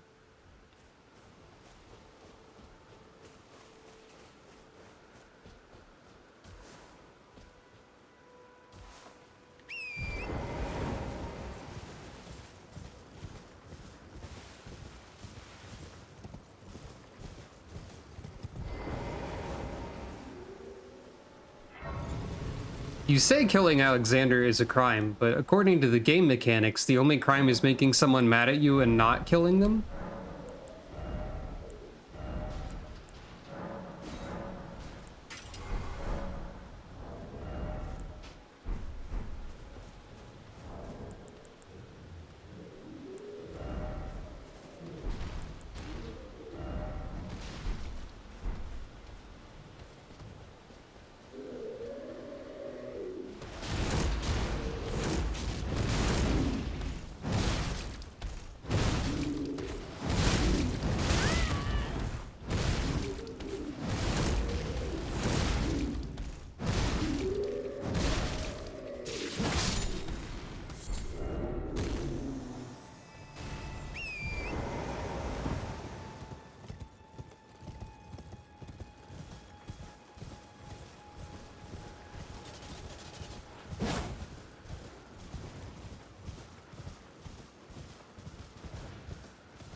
Is it over here? Yeah, there it is.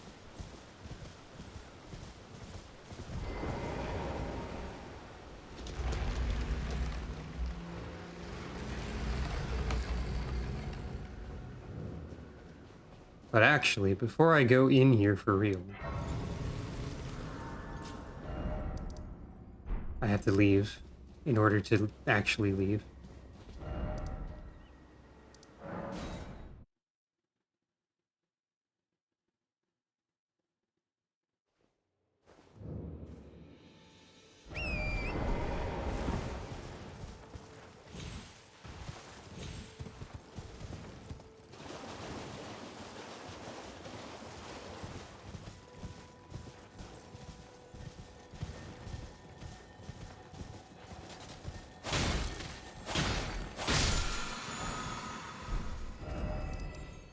Now we can go there.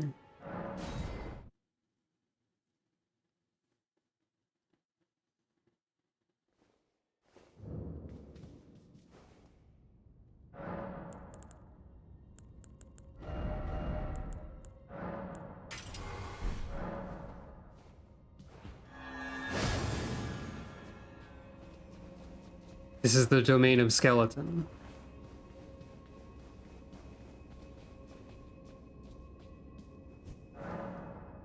And so for my own convenience,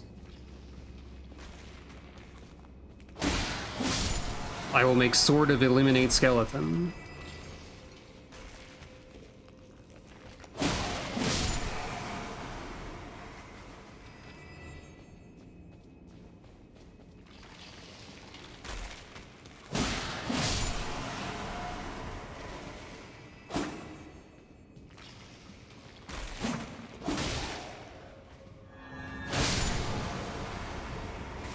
Sacred Blade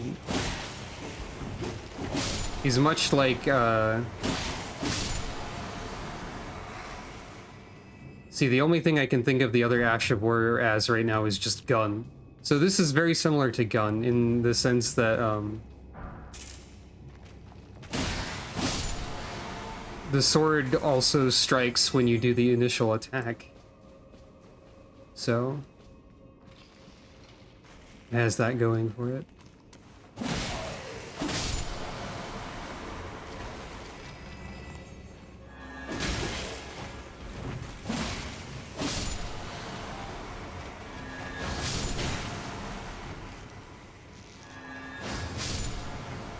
And it's also a gun.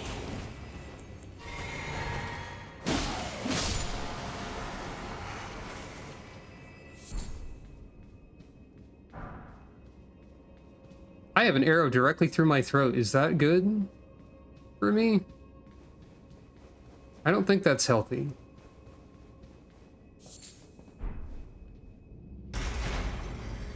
Yeah, you can throw like Sacred Blade onto your sword or whatever when you're going here. And you don't even have to like commit to the Sacred Affinity.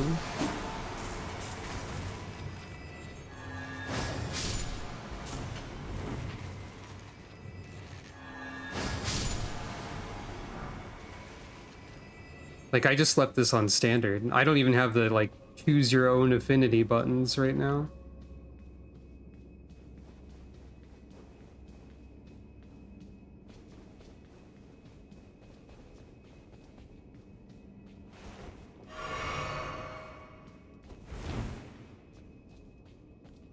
There's skeletons in this room, I know it. Here you are.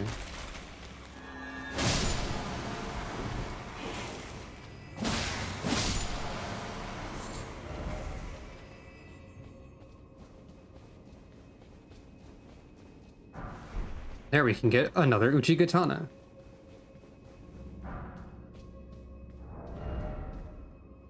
So, if you wanted to power stance Uchikatanas, that is also an easy option early game.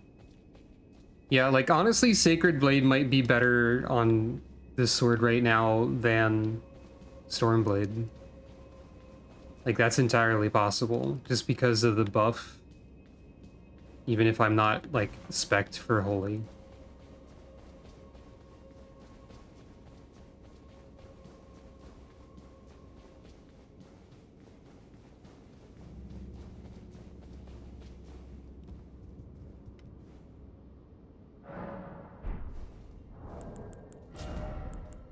I didn't get any runes. I have to remember that they're not souls, they're runes.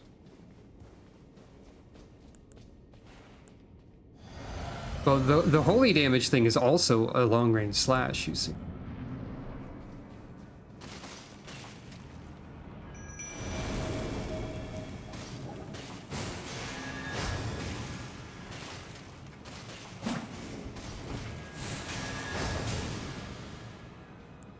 It's less spammable than Stormblade.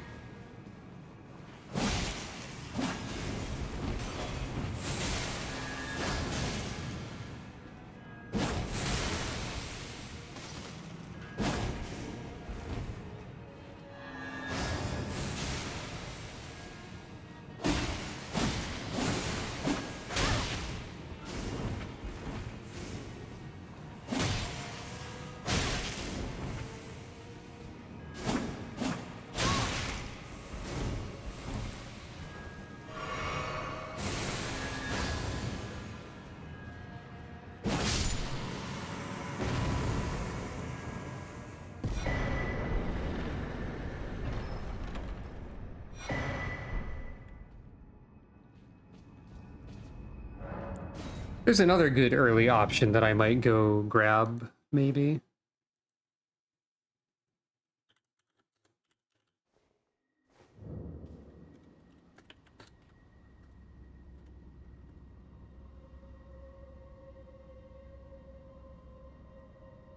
So it does require doing something I said I wouldn't do, which is like riding all the way over to Caelid.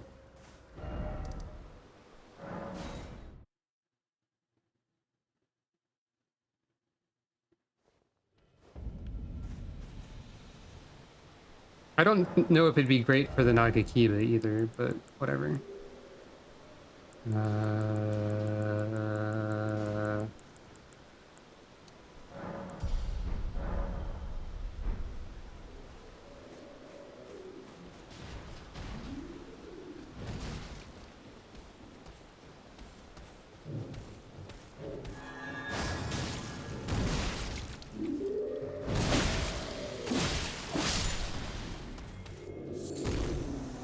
We will use this enemy to test something.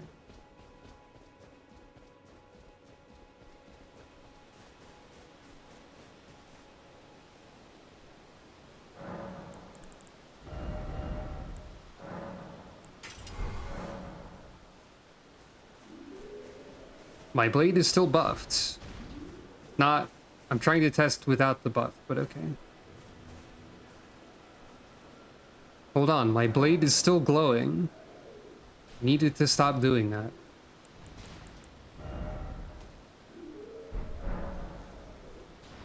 Here we go.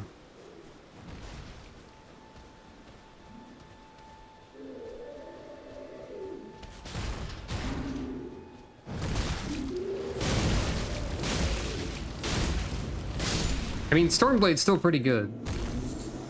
And it's much more spammable, and I think it has longer range. So, there is that.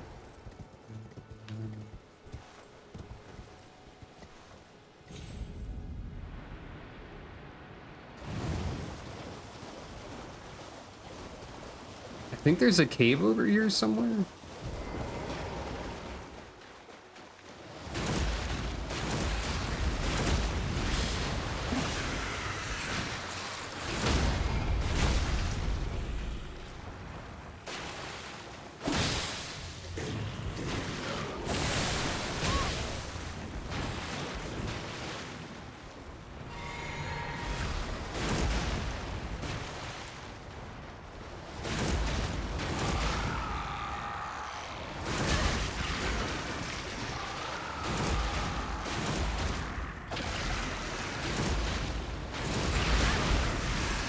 This is probably not a good idea. Well, there's like 3 of them here. I don't know why I'm trying to fight. Just because I can, I guess.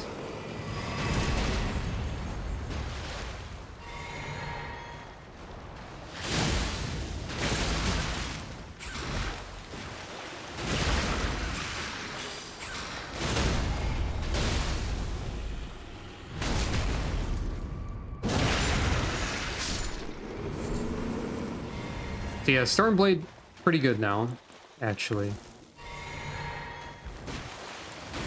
The better weapon helps a bit.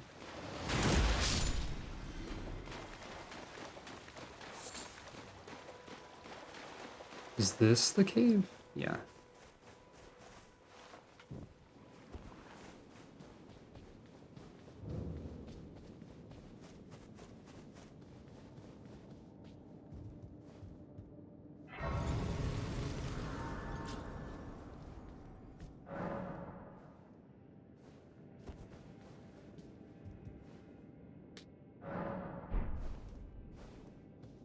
I mostly picked up Sacred Blade for times when I might need the holy damage, and there's like a similar thing. There's a couple similar things that might be useful to have on hand. There's Frozen Mist, there's Poison Mist, which is probably not as useful. There is, yeah, Stormblade's good now, okay. There's, Flaming Strike. That one's really good. There might be times when I need fire.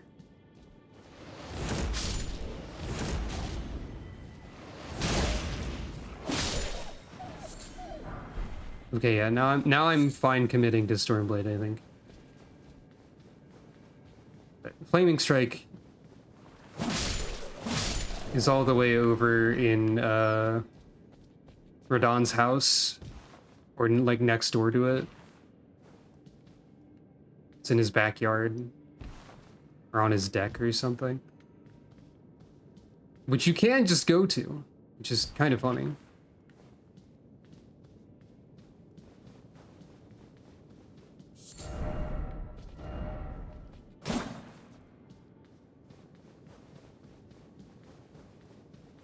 It's also a very fun move, but it might not be great for this weapon. Oh, there was a dog there.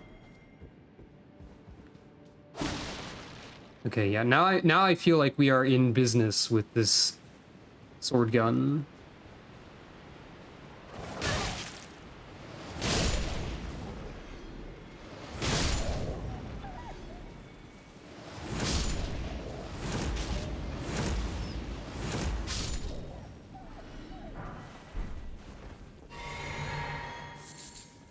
We are operating a business. It sells bullets. It doesn't have that long of a range. That would be silly.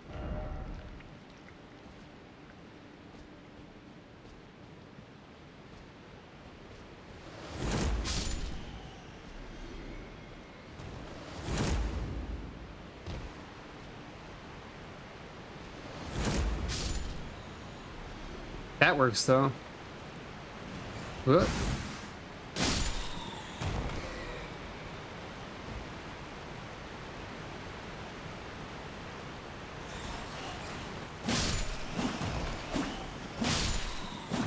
I also just really, like, I guess I was kind of kidding myself when I was like, I'll use the Uchikatana instead of the Nagakiba. The Nagakiba is just, the range makes it a very fun weapon. This is an area that I frequently forget about. And I only remembered it because I looked up where the Bleach Dancer charm was, and I think it's in here.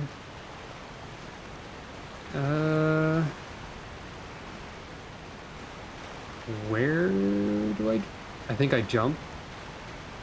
Looks like I'm gonna have to...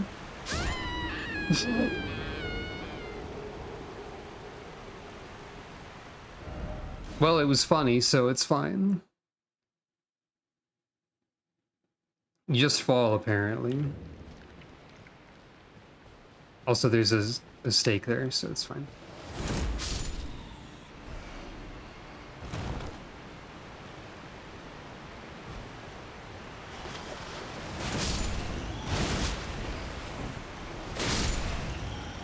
That, like, somehow hit behind me.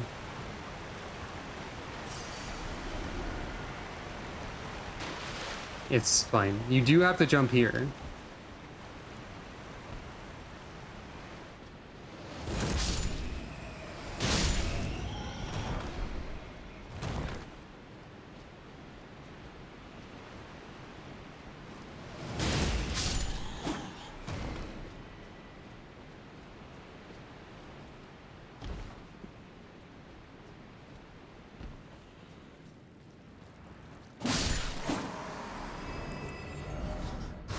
Oop. I think this is just like a really regular curved sword. Basically, yeah.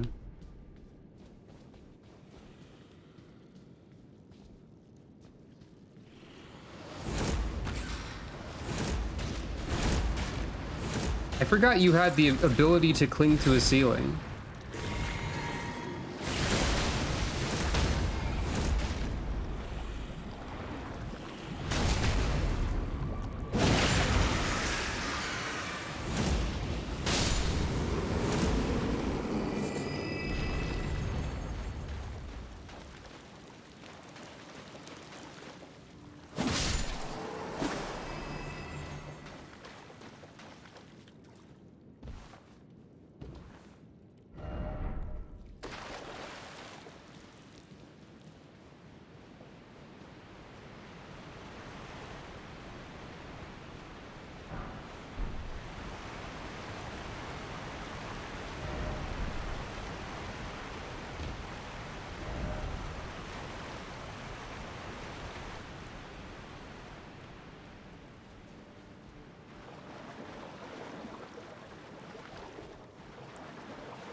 And now, since my equip load is light enough, golems really hate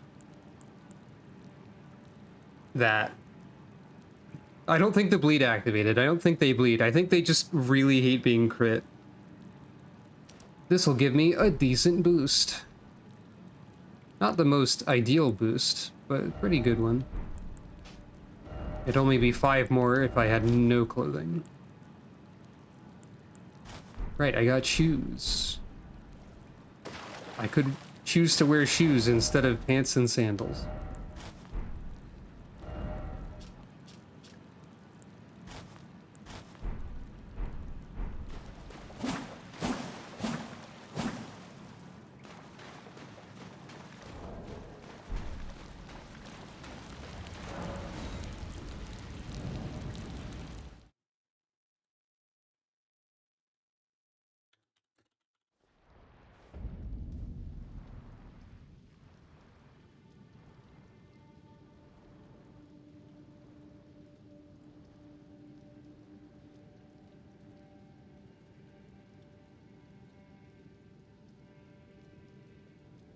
You might hear typing noises occasionally. I always forget how much that is audible. I think it's picked up enough that it makes me talk sometimes. Which is funny because it seems like I'm making typing noises with my mouth. Such is the nature of the PNG.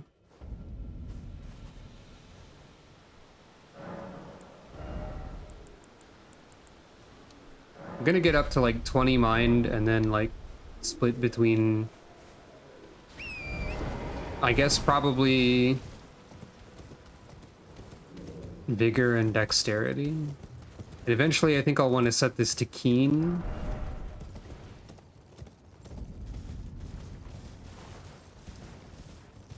Hold on. Wait, no, there's a thing over here actually. This is also the land of Skeleman. There's no mistake. I'm known as Heed My. The village here, and worse yet, if you value the village, turn back. Turn back.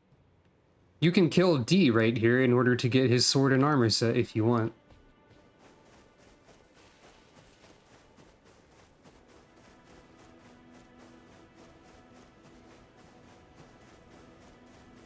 If you don't, he gets killed later, and then you can give his stuff to his brother, and then his brother turns out to be a little bit violent.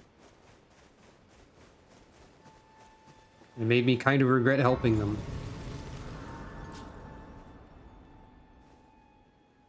But also ultimately violent in a way that doesn't actually matter because of how Elden Ring works. I guess. I don't think I'll really need Sacred Blade here, but you know, like, whatever.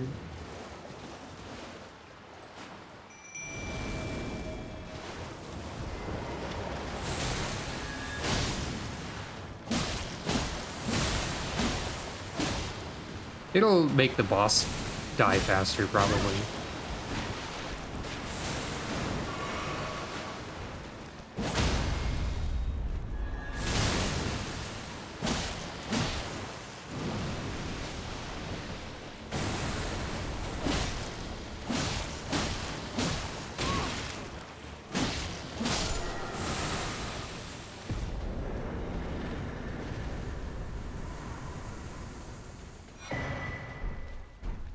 Another fool with a prop. How would you like? If you're inclined, then I'll introduce. I have a matter on the beast. Tim, what say you? Yes, tell me where the dog lives. It will lead you. Hello, spirit jellyfish. I have a matter. I spotted an ill of someone and must. Yeah. Like, the specific violent in a way that makes me think maybe I shouldn't have helped them is that if you give D's brother, who is also D, but like a different one, all of his stuff, he goes and just like goes to the end of Fia's questline and kills her in her sleep. And it's like, ha ha ha ha ha ha ha ha! I did it! I hate those who live in death. I guess. I don't even really know what that actually means, but like, he does that. And then he just sort of disappears and you get all the stuff back. And it's like, okay, sure, whatever.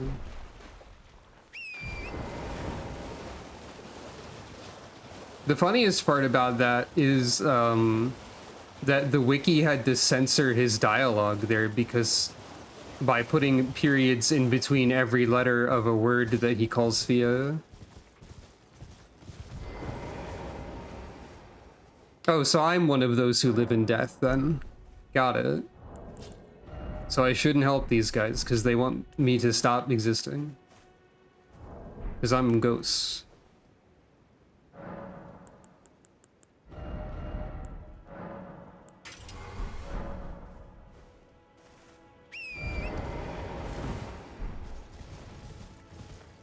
What's the item description of Deathroot anyway?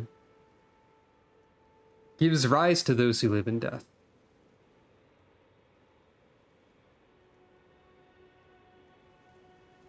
Uh-huh.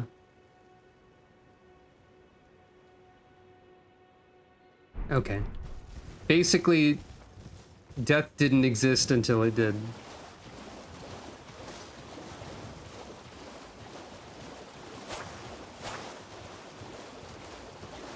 So I can keep going this way and end up in Caelid if I want.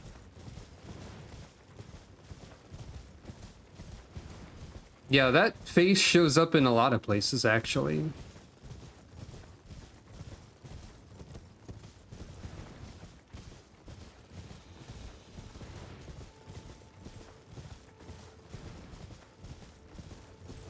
If I remember correctly, Ronnie's whole deal is a little less ambiguous in the original Japanese because she, like... She doesn't make her plans sound like she's returning the world to the void.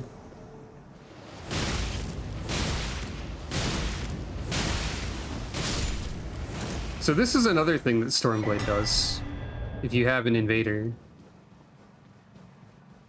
They just can't. Also, the bleed happened there.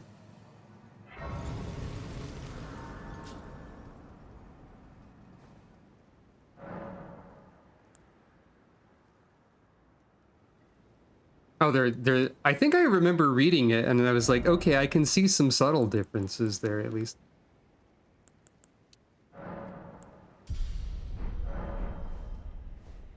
But I think Ronnie's ending is, generally speaking, the ambiguously sort of the good ending, kind of.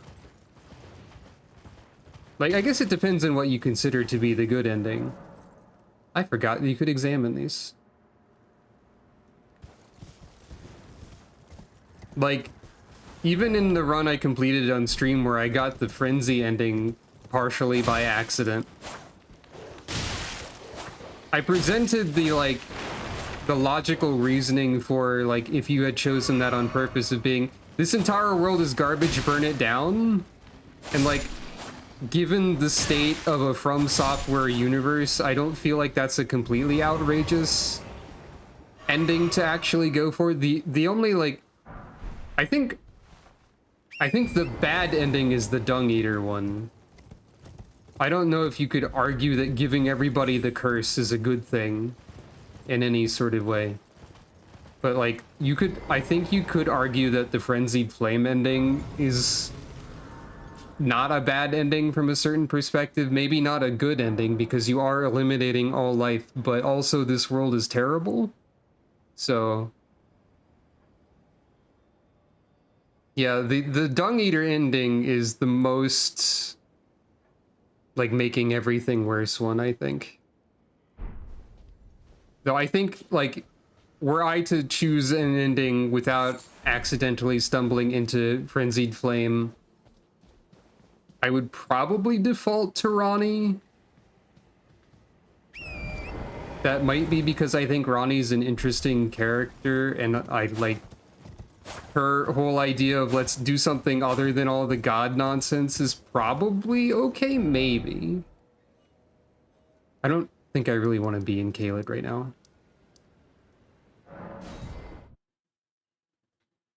Yeah, exactly. Like, I don't think I would normally, as a person, advocate for the extreme measures present in the Frenzied Flame ending. However, the world of Elden Ring doesn't seem to have much good left in it. Someone who might be interested in rescuing the great Kenneth Height. This guy will just keep saying this speech over and over until you talk to him. Despite you might have young tarnished. I want you to night.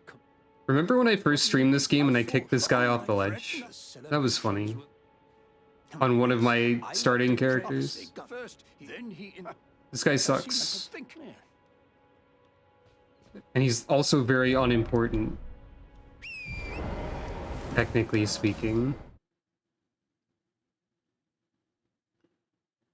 So I don't think you lose much from doing that.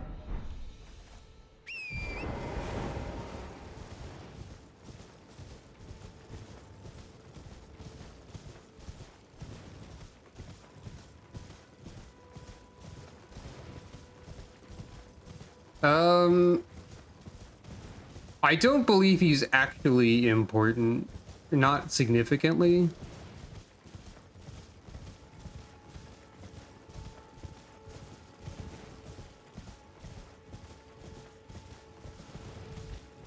I might be wrong.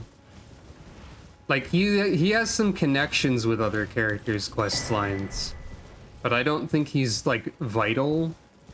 Like, he doesn't have to be alive, necessarily. Like, I think he has some connection to Nefali Lu's quest, but I'm not entirely sure. You got anything good over here? I forget. Wherever you are. Here you are. Ah, welcome, dear customer.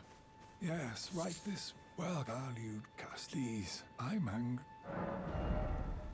I don't need Smithing Stone 1. I don't really need the cookbooks, but I will buy one anyway. Because I feel compelled to, and also, you're starving to death, and I would like to give you money.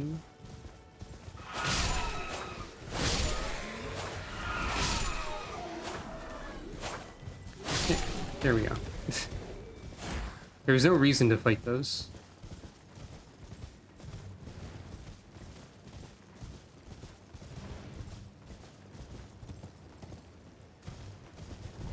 I guess if I didn't go for the Ronnie ending, like... I don't know. Thea might have a point, like... I'm not sure. Definitely wouldn't do the generic become Elden Lord thing, wouldn't do the Dung Eater one.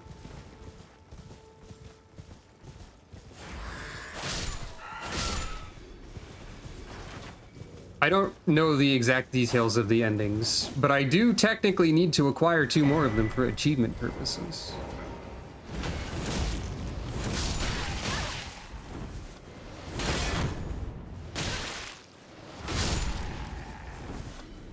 Technically.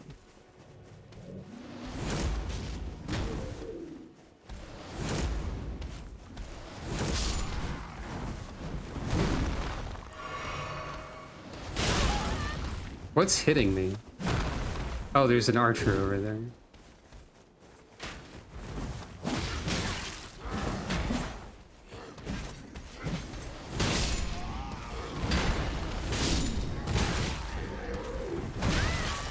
I don't agree with that.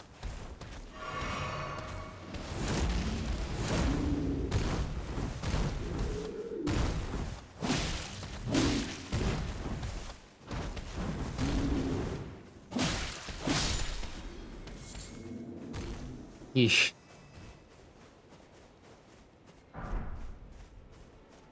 Okay, yeah, like, Thea's ending doesn't sound too bad, I guess.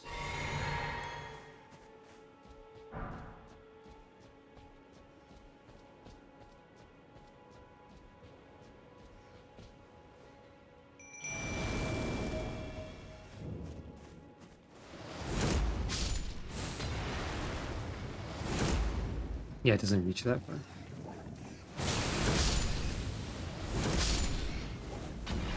Stormblade, also pretty good at rats and dogs.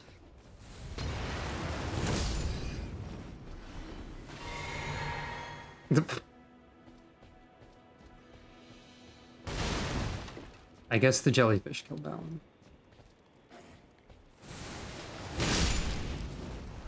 Oh, yep, I was right. There's another person in there. There's 2 of them.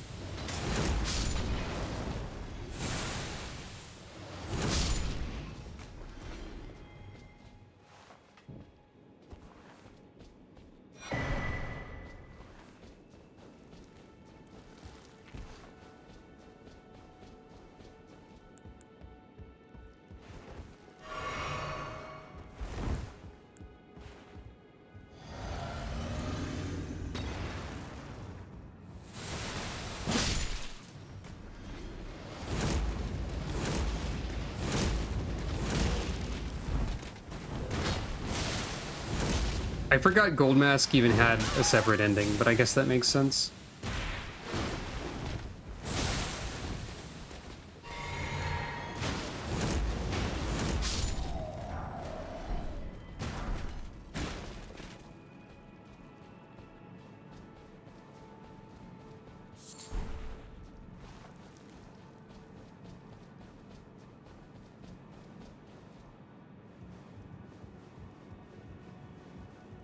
I've never seen Gold Mask's quest. I forgot there was a platform there.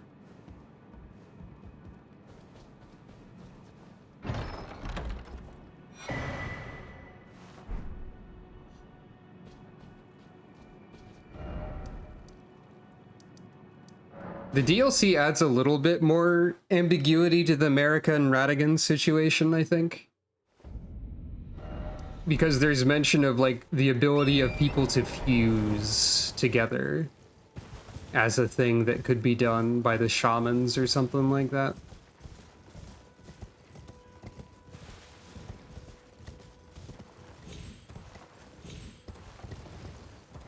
If anything, I think it's more their plural and less instead of like trans. Because it seems to be implied that they were two separate people.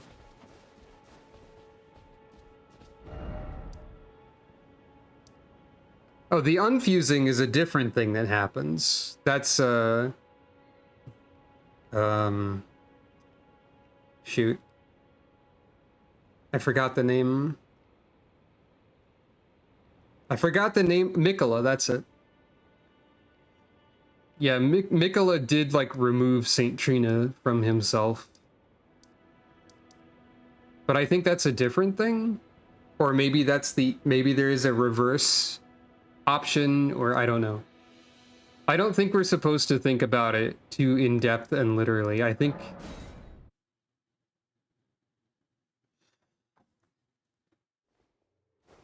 That's a good point. I could see how those would be similar things, but I think, like... I feel like it's probable that some of this stuff is meant to be observed from a more metaphorical standpoint than, like, we have to scientifically figure out everything that happened and all that. Like, maybe Saint Trina is a result of the same process that... Or, like, a result of a similar process to, how Marika and Radigan fused. Or maybe Saint Trina is just, like, the embodiment of Mikola literally removing his love from himself, which he did. I say literally, but at the same time arguing that it's more metaphorical. But, you know, still.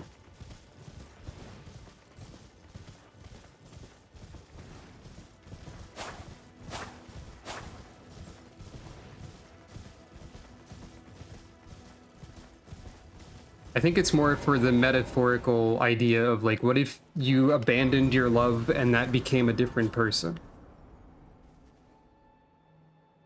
That's true too. And as is that.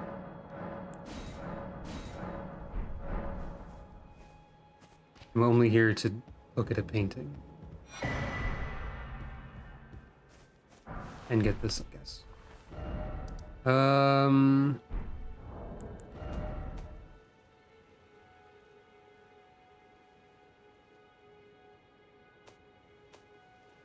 Yeah.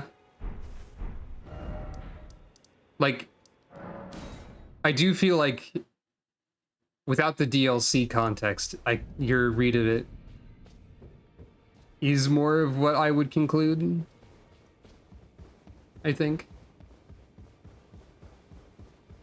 Well, I took you no matter lay out you're up.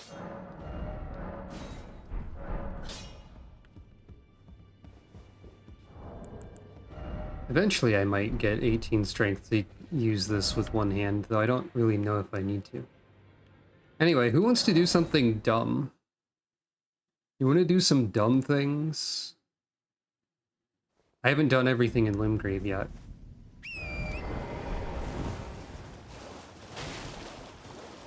But something you can do early in this game if you want.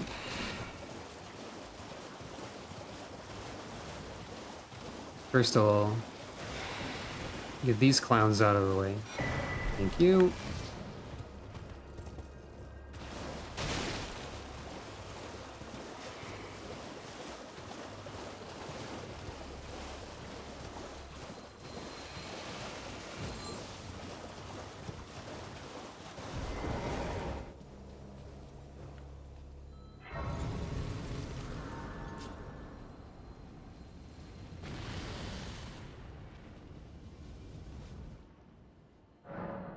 Well, first of all, that's silly, but secondly, since you can just go over here immediately, one of the many silly things you can do, which will be easier once I get the other piece of the map, is run around and collect enough upgrade materials to get your weapon to plus 15, like, out of the gate. If you want, you can just sort of do that. And it's... Ow. I'm trying to not die, which is a major part of all video games that involve combat. But, yeah, you can just sort of do that.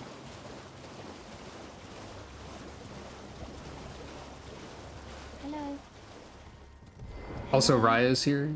Hello. It's rather chilly. My mistress. I think I completely missed that Raya showed up this early. Oh, what a bless. The thug should please. The thug should please. And that guy's like over here. I think another thing that Elden Ring Convergence does, by the way, is just give you the entire map from the start.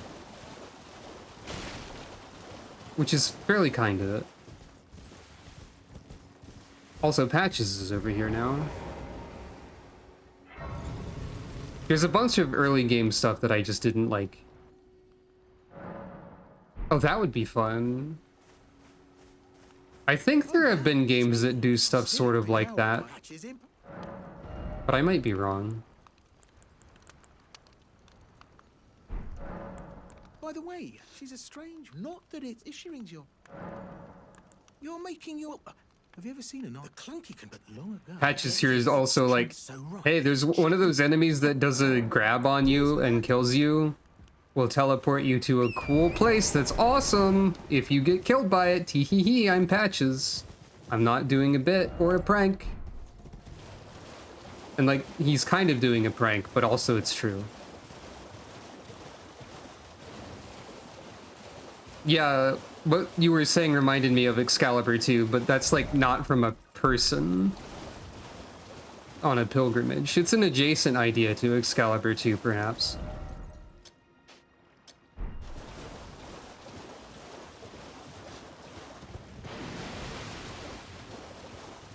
Prawn.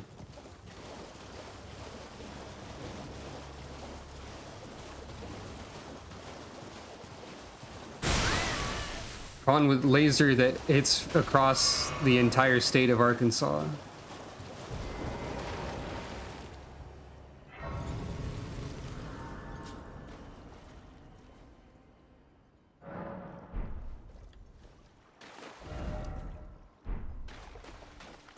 I don't know why I said Arkansas. I think it's just a funny state name. I don't think Arkansas is anything like this environment. Anyway, first of all, Raya wants us to go there.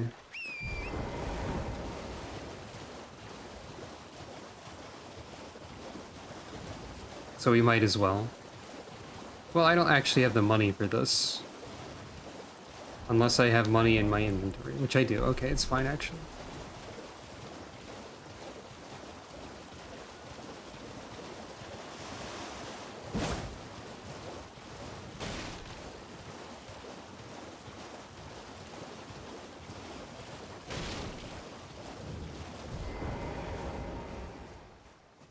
You can kill this guy right now if you want, in order to get a fist weapon that is just orbs that you put on your hands and hit people with.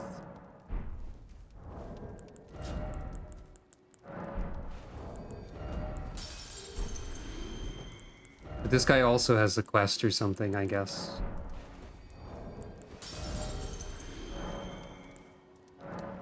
Also, if you kill him, you can't buy shrimp. Or prawns. Trying to start? Show me, and I'll consider. But I'm not in love with. You're a shrewd first.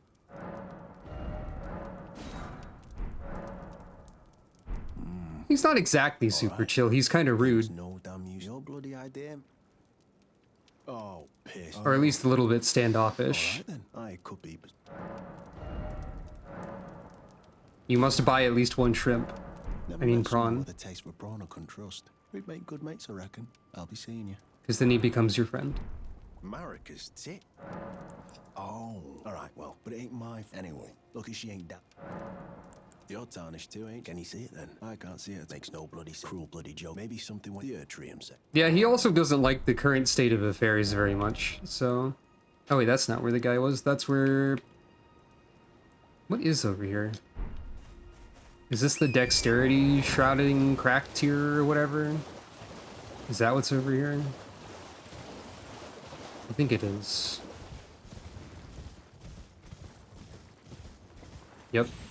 Can you tell I played the early part of this game, like, a lot more than the rest of it?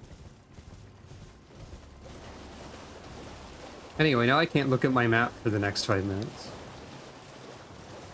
Or until I rest.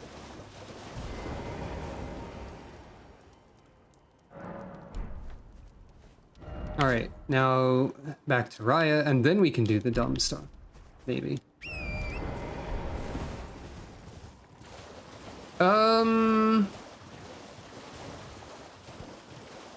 In terms of Elden Ring NPCs, I think there are some people who are unaware of the current state of affairs, but I don't know if there's anyone who's like, yes, this world is great. I think the spectrum is from ignorance to, like, not liking it. The Thugshleys. Oh yes, thank you, kind. Did I forget? I seek you a very but a steady heart. Such please.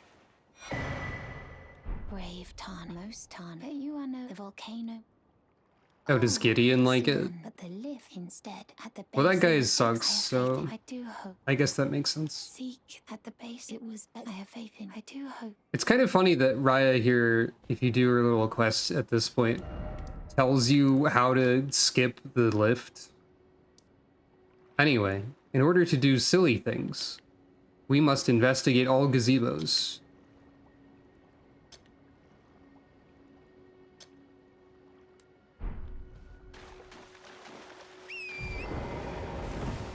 These have a lot of smithing stones 2 and 3 in them.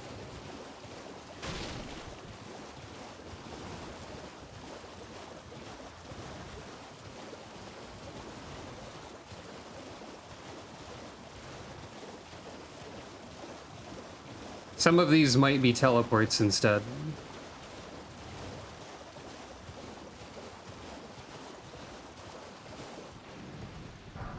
There's 3. Alright, now don't shoot me with a cool laser.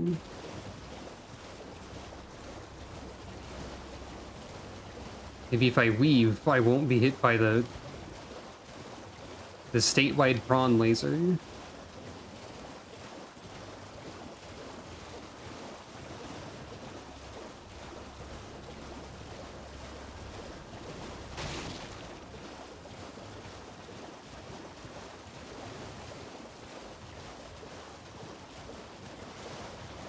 I mentioned earlier that I think it's fun that, like, you can drag a long enough weapon along the ground and it'll, like, spark and so on.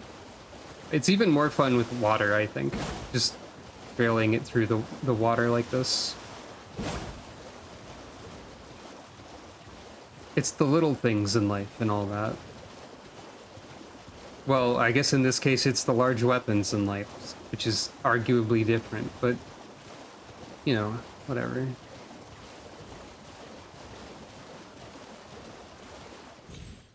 Here's the Church of Blood. This is not anywhere I really care about. Church of Blood. Also known as the place where you can do Vare's questline to get to Mohg's zone early. Which requires you to attempt 3 PvP invasions. Which usually results in death. Here's some 2.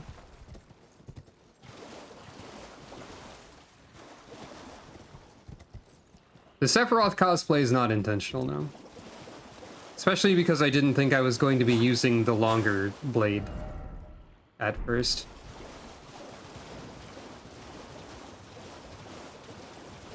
My character, like, other than the hair and the sword, doesn't really look that much like Sephiroth, I would say.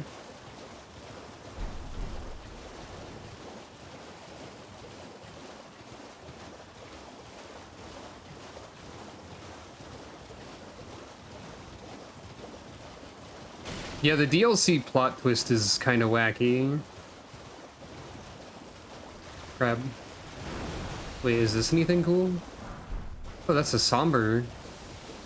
2 somber 1. That's not bad, I guess.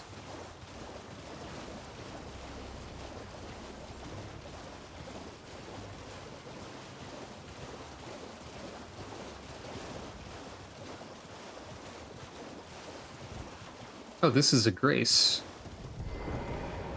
Forgot about that one.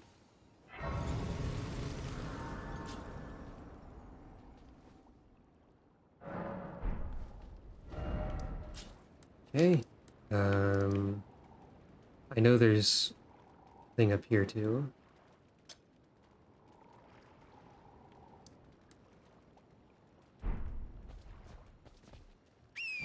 This is easier if you're looking at a list, but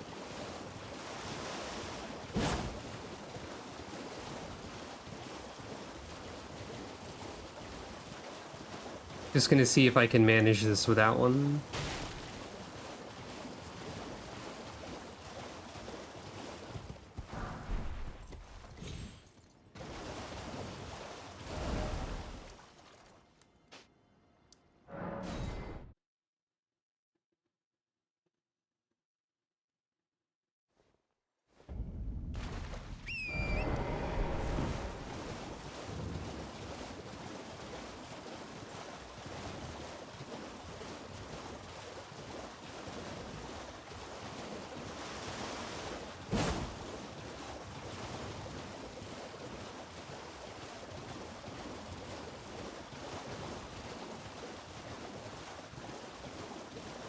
That would be potentially useful, yeah. I feel like you could argue that that would in some ways like detract from the experience, but in cases like this where I'm just trying to get stuff that I know is somewhere, but I struggle to find the exact location at times, then you know.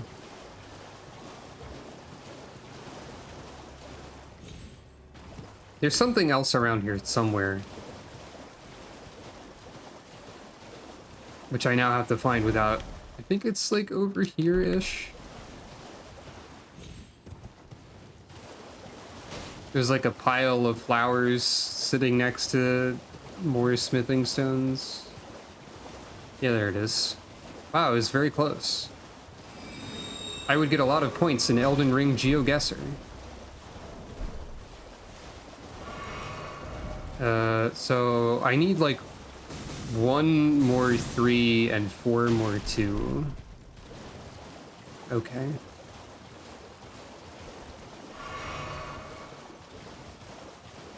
What's over here? What's all this then? Oh, great.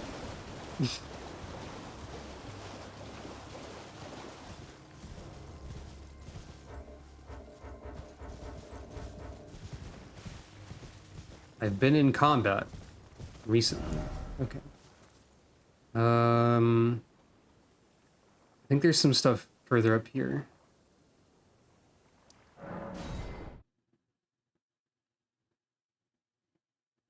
There is at least one plot critical or gameplay critical item north from here.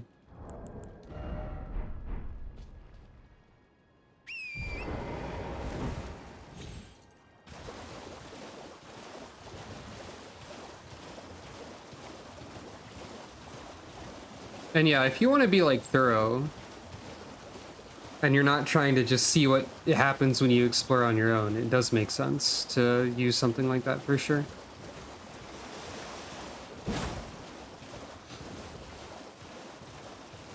Huh.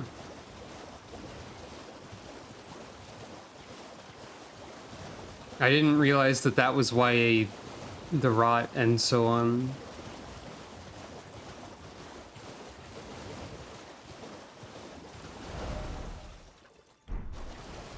Sometimes, as a prank, the gazebos are not visible on the map. This is a stealth gazebo that had more of the smithing stone 2 that I needed.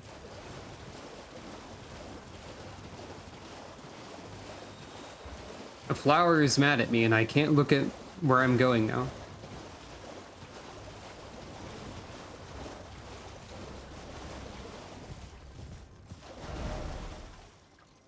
Okay, I want to go over here, I think.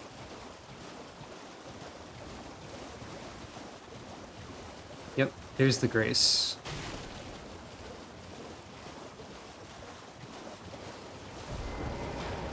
By the way, does this count as a swamp, do you think?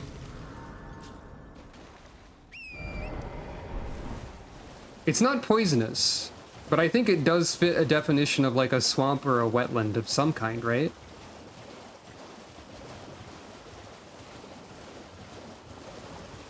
One could conceivably argue that the second major region of Elden Ring in ordinary progression is in fact a swamp.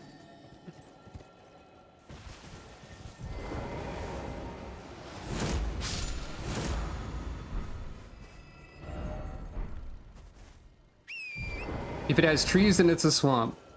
It does have trees, so yeah.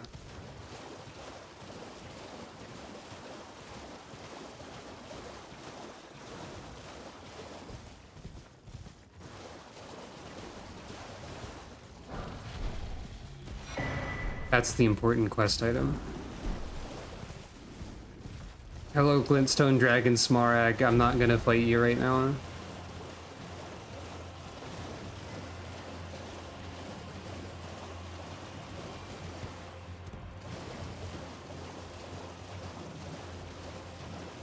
Well, see, like, if you're gonna say it doesn't count as a swamp because it doesn't, like, match the From Software definition of what problems occur in swamps,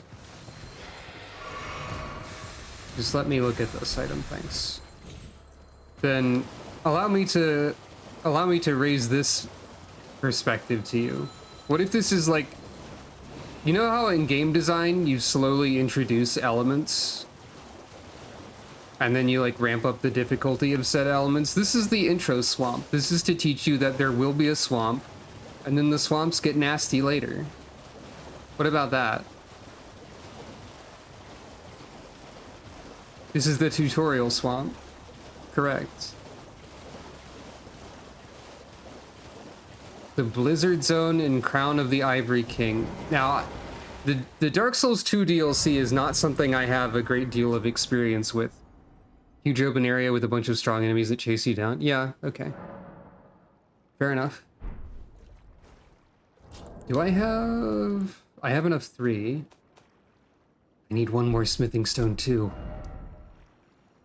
To the wiki with me! Smithing stone 2. The sequel.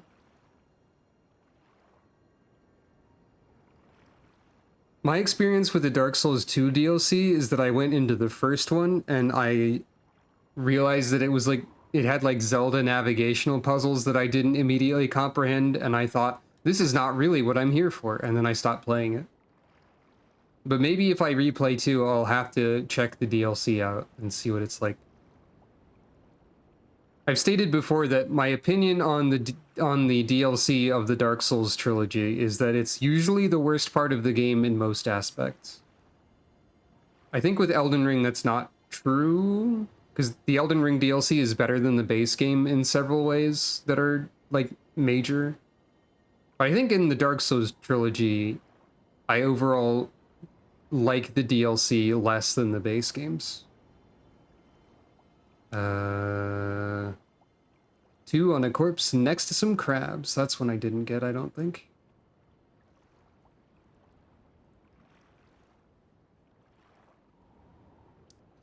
Everything picks up a lot of magic resistance in the DLC? Huh. One of my main problems is, like, epitomized, I guess would be a word for it, by the Ringed City DLC in 3. Where it feels like a lot of the regular enemies See, I'm the kind of yeah, here's some stones that I missed. Oh, there is poison in this swamp. There's just a little bit. This is definitely the tutorial swamp. There's a poison part of it. I forgot about that.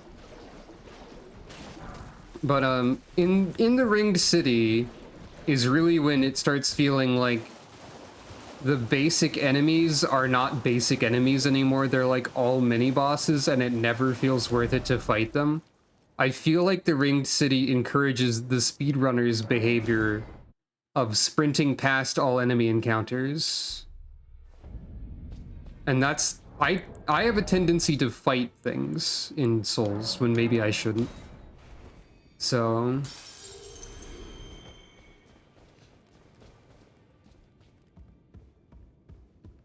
Fume Knight is the worst boss? Interesting. Well, I took you no matter it. Lay out your arm. I vaguely remember Fume Knight. Right, I don't have money. Time to get money. Oh, if we're talking like... If we're talking worst boss in the entire series, and Fume Knight was previously a contender for that, that's concerning. To me, who does not know about Fume Knight. I will also point out that when I played 2, I summoned player help for like every fight. I have not actually done things like try to fight Nashandra on my own before. Well, there is at least one problem with Stormblade.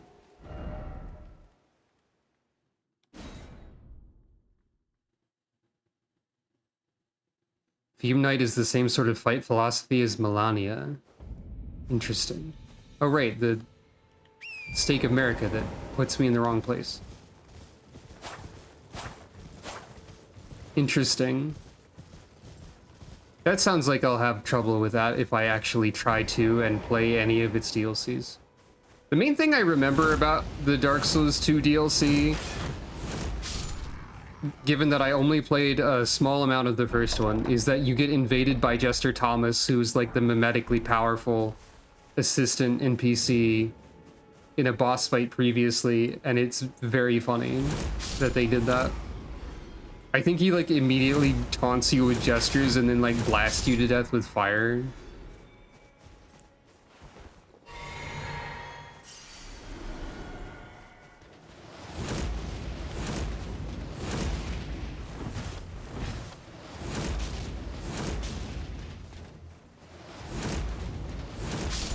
There we go.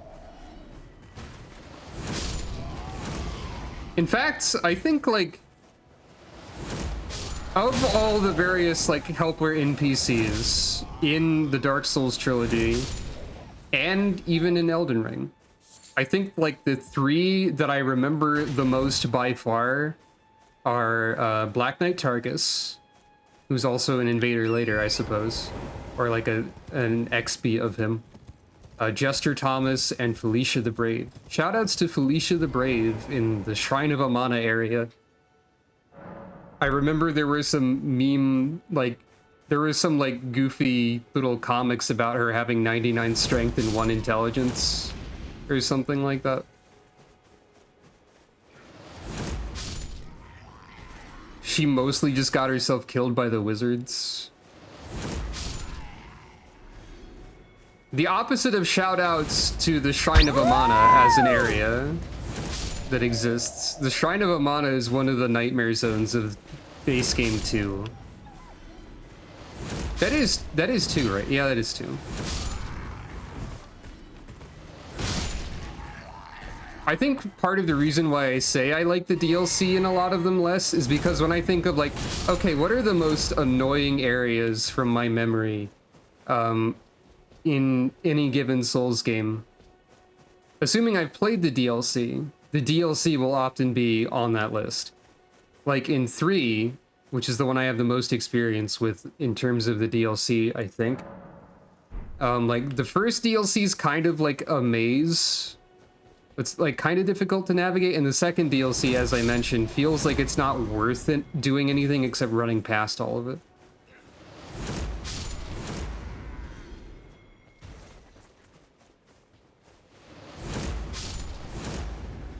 I will also state for the record that I mentioned earlier that I tended towards strength builds and great shields, and I believe this held true in the first 3 Dark Souls games as well.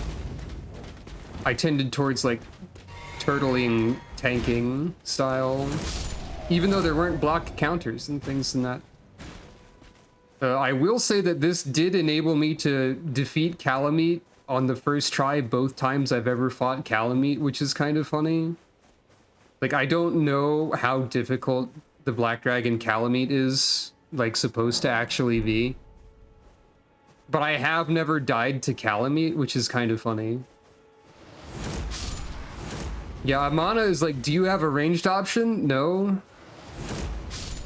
Too bad. Anyway, I'm mostly just grinding runes right now so I can upgrade, by the way. There's absolutely no need to upgrade this much early game, but it's funny. I believe we are now starting to see why Stormblade is good also. Like I said, okay, it's starting to come online a while ago. But like, this is a good demonstration of Stormblade is online, I think. Also, I don't think Sephiroth shoots tornadoes from his sword, so this is even less of a Sephiroth cosplay.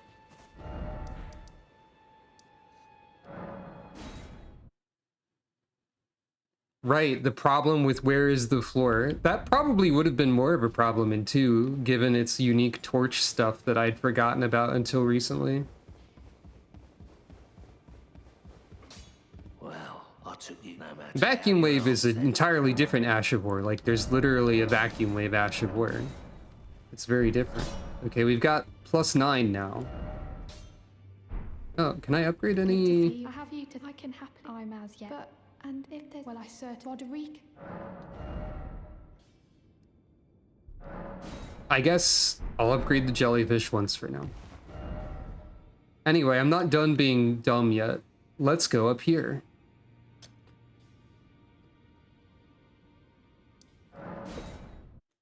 Because it's funny. And then eventually, when we're at like +12, we'll go backwards and actually do Stormveil.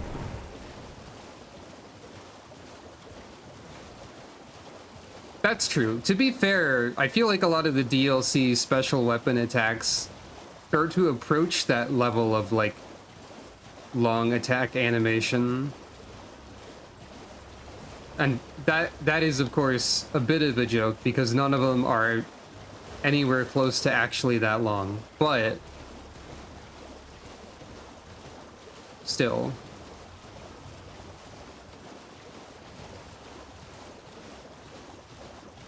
It's funny that the DLC was like, what if we made all of the bosses have less openings and just move around faster? And also we gave you a lot of Ashes of War that look really cool, but take about a minute to resolve. And also you can be hit out of them.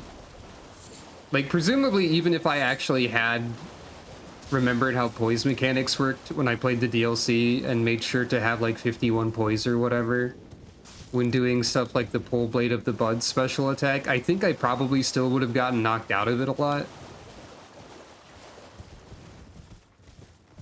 I feel like even in the DLC, the most effective options are probably the really simple ones.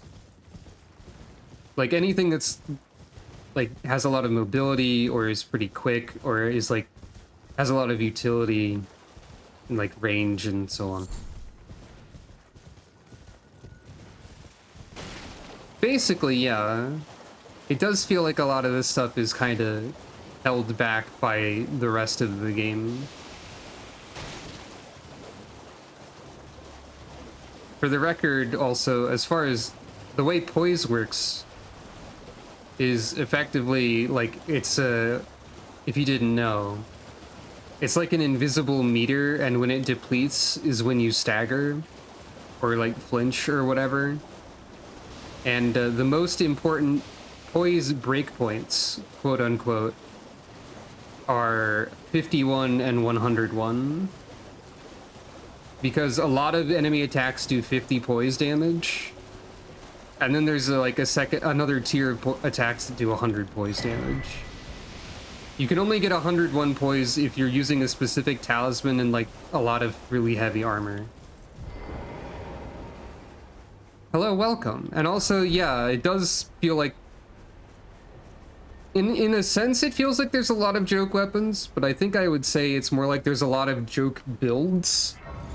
And they're not like intentionally jokes. I don't think there are necessarily many intentional joke weapons or abilities or what have you in this game. But it's very easy to do it wrong, and you have a limited amount of abilities to change what you're doing around without starting over.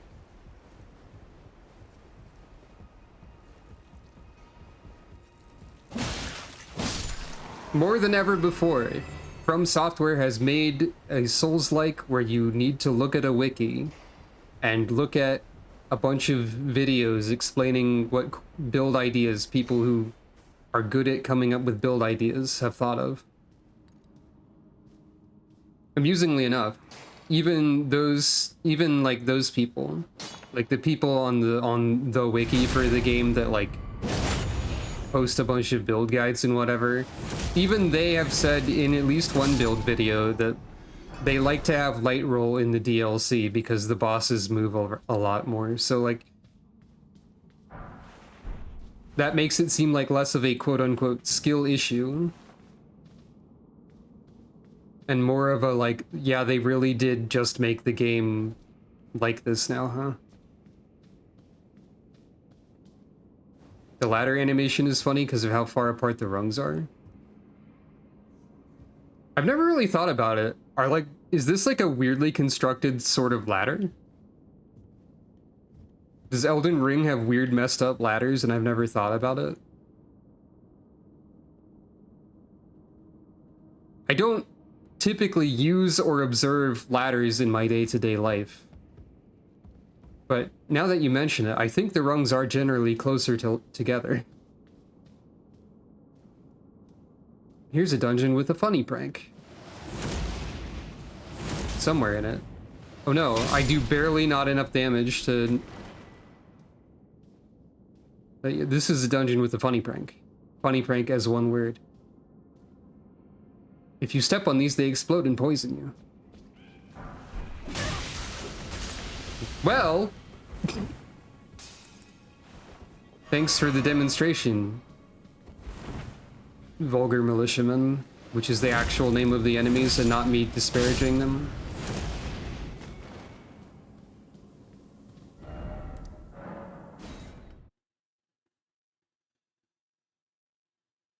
But yeah, I've never thought about how the ladders are bad. That's kind of funny. Let's try that again with less explosions of poison.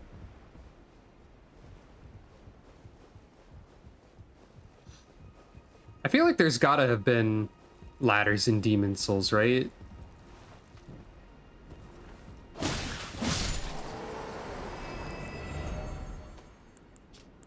Again, I haven't actually hold on. Before I go back in there, I can upgrade to +10 and then I should be able to one-shot.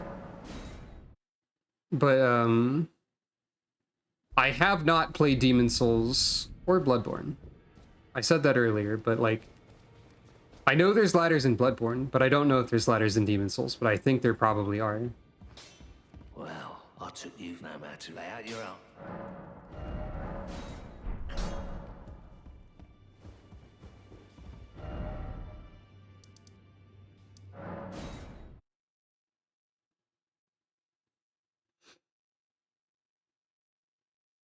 That is true. Yeah. The vulgar militiamen, on the other hand, are very small.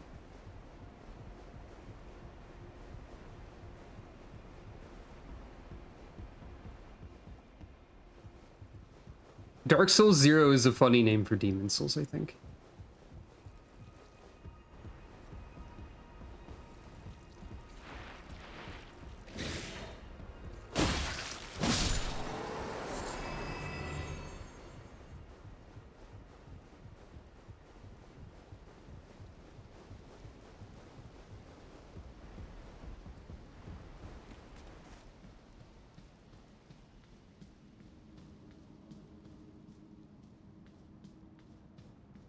I guess so, but I think there are people in Elden Ring that are not technically nobility and are technically quote unquote lower class than the player character. Like I think these people here,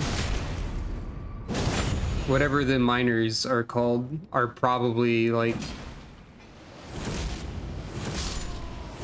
not nobility and not tarnished and so on. And also there are some times in Dark Souls or Elden Ring when there are characters who are notably larger than you, but not like particularly powerful or like in a position of authority, like Hugh in this one.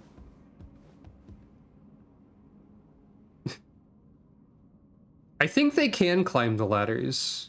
Like, I think they literally have programming to climb the ladders, but I might be wrong. And yeah, they do just directly get called vulgar. Does this kill you now? It does.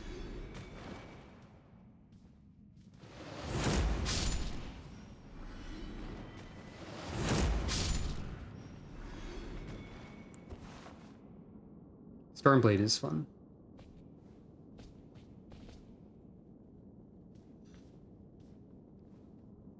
I feel like there's more somewhere. Oh, there's this.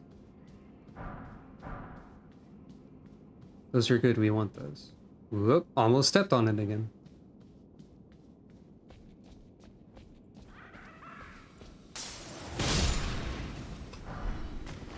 Yeah, vulgar militia greaves. There, we have the in-game text saying that they're vulgar.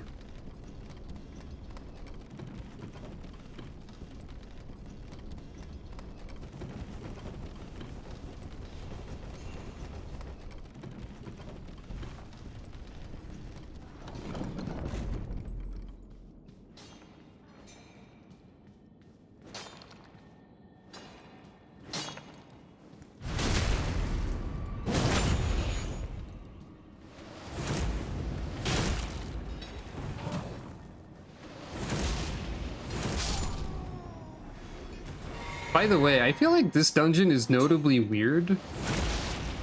I feel like this is one of the only dungeons in the entire game that has a mid-dungeon checkpoint grace. I mean, outside of the proper quote-unquote legacy dungeons. I don't know why I need to say quote-unquote there. But like outside of the legacy dungeons that are designed that way, I think this is one of the only dungeons that has a checkpoint grace in the middle of it. At least out of the ones that I can think of. Yeah, basically. I guess in a way, this is kind of like a... This kind of feels like a... Oh, I forgot that those were there. This is kind of like a Shadow of the Erd Tree side dungeon in terms of like size.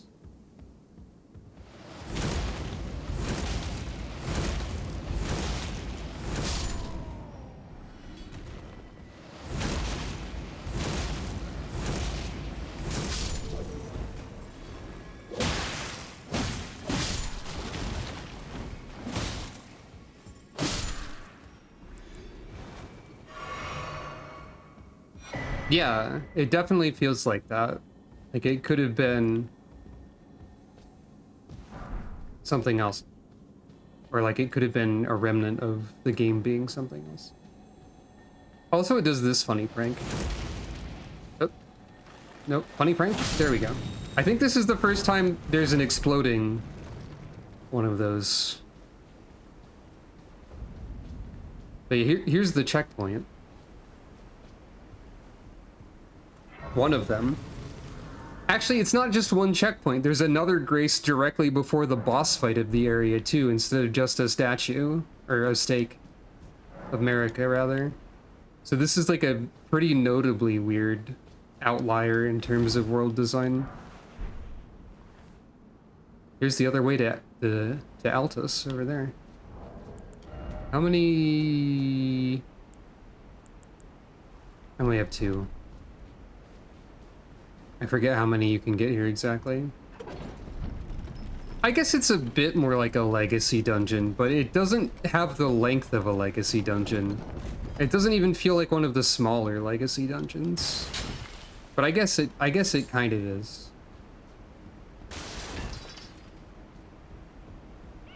Yeah, it's very linear. Legacy dungeons are usually a little bit more open. I think it's kind of funny how the vulgar militiamen cackle at you and then throw a smoke bomb that doesn't really do anything.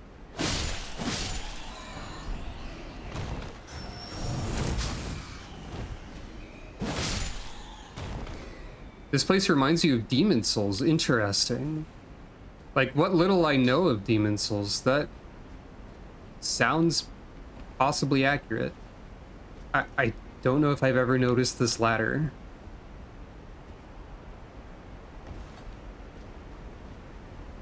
Like,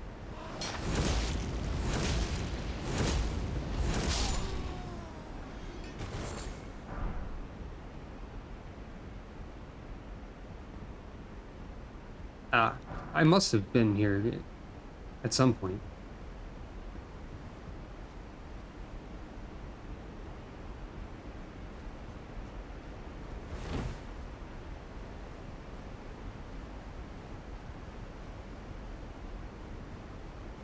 I think all ladders in all Souls games are exactly like this structure of ladder, in terms of like the width apart that the rungs are and stuff like that. They're not all like made of wood.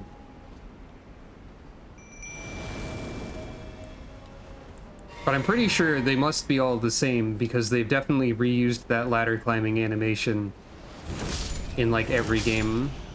Because they reuse animations and like model skeletons and stuff all the time, as they should, to be clear. Oh, right. Can I... Is there any way? There we go. Nope. I feel like the lock-on targeting system in this game is unreliable at times, also. That would be one of my other concerns with it.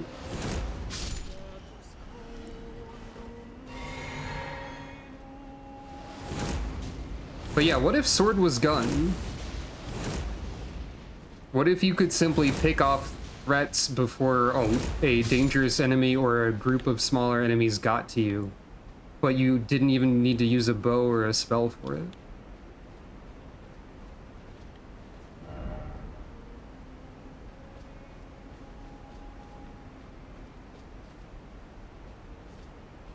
The lock-on is just a... Really? I mean, there are some bosses that you might completely whiff if you're trying to lock onto them. I bet I missed picking up some smithing stone for her.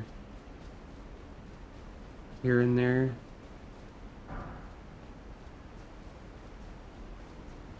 I mean, I said that as I picked up 3 extra ones, so probably true. I think there's still more to be had.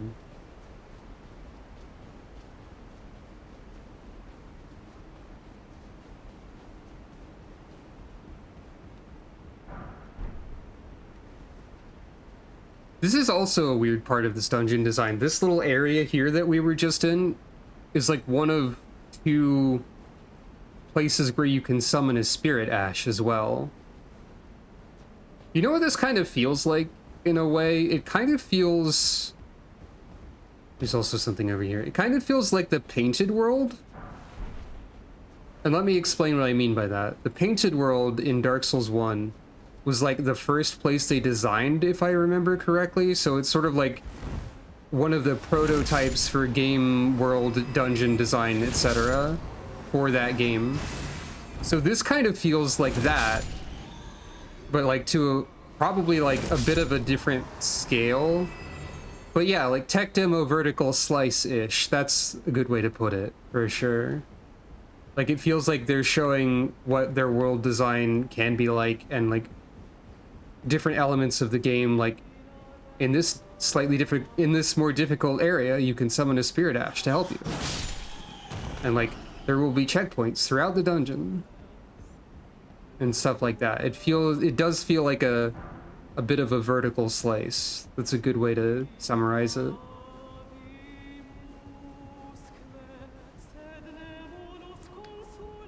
I don't have any mana.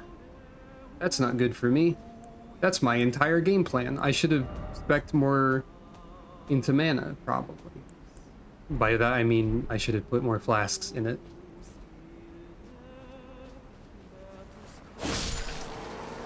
I might be okay though. Still got this at least. And, lest I forget, I do still have my bow.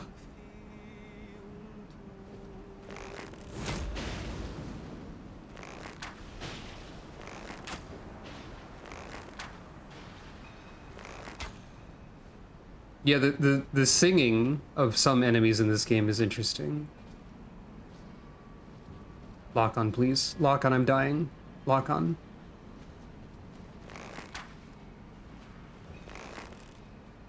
Wait, how do you... There you go.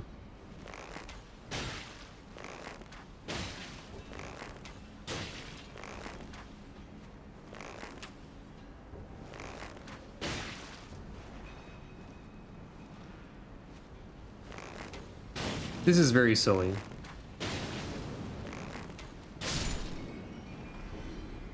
And the other one, like... There was another one, right?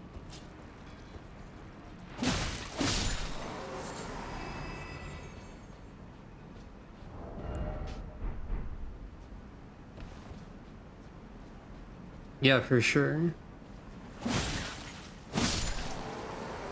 Wait, where did the other bat go? Did they just like vibrate out of space and time or something? Oh, there you are.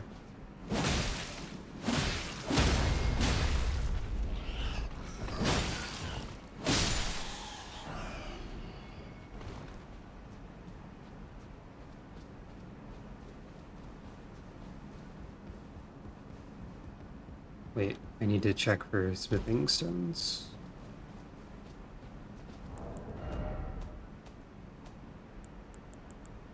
I need 4 more. I don't... Here's one. I don't know for sure if I missed any or what, because pretty easy to lose track of stuff. Oh, there's something over here. Huh. Don't think I noticed that one before. There's some stuff over that way too, but I'll get back to that in a second. And yeah, I think the first time I heard this song, I thought it was going to be an NPC or something, for sure. I think I remember having that sort of experience.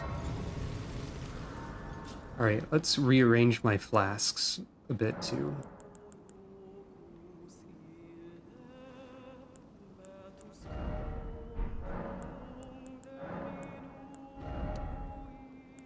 At least even. And now I'll go spend and upgrade my katana one more time. Plus 11 is still a lot to have right now when I haven't even fought Godric.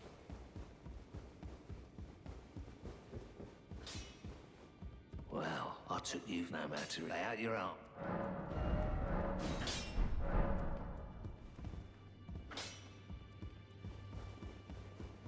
Hugh always expects you to die.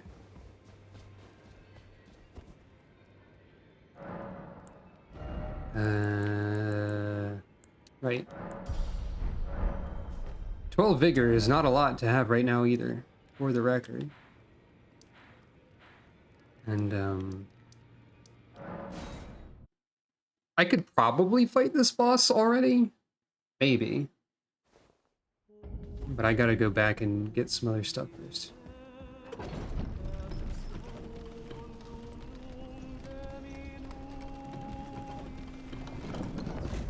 You backstep? Probably not.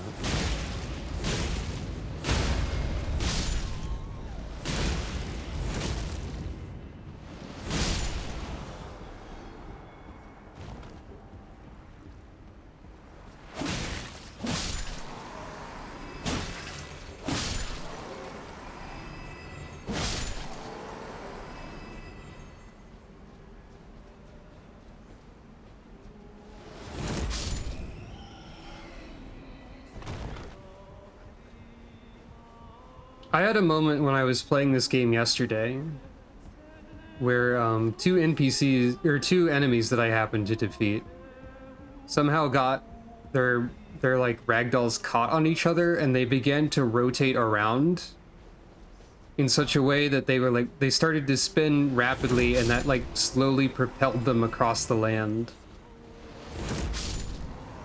for a while until eventually they stopped and like got disentangled.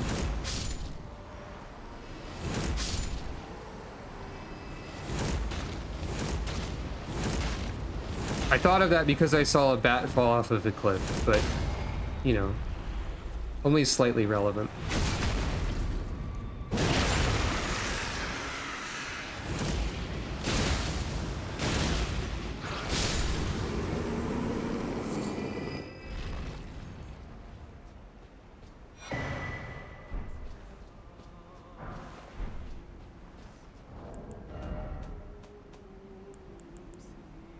So I need 2 more of these. Don't recall if I missed some in here somewhere or what. Probably.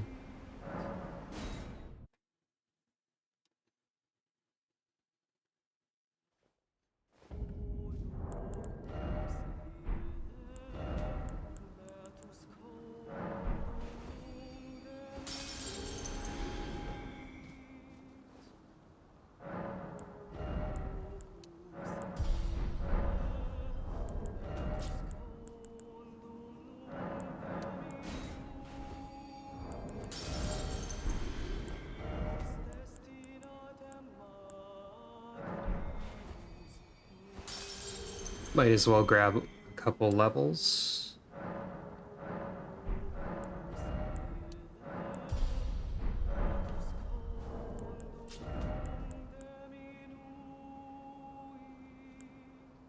I think I can get one more out of these.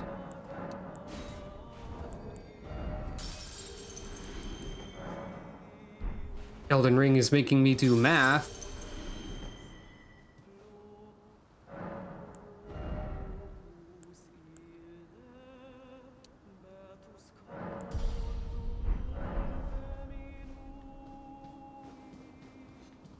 I wonder if it'd be a good idea for a future Souls-like to give you the option to, like, when you're leveling up, if it could display like your rune total in a way that included the consumable items, and you had the option to like spend the consumables during the leveling process automatically. And it would be like, you're about to spend consumable items. You will have blank runes after this transaction, or whatever.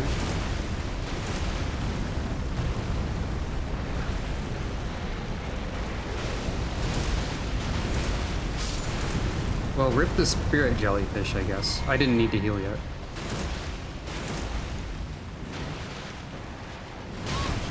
What?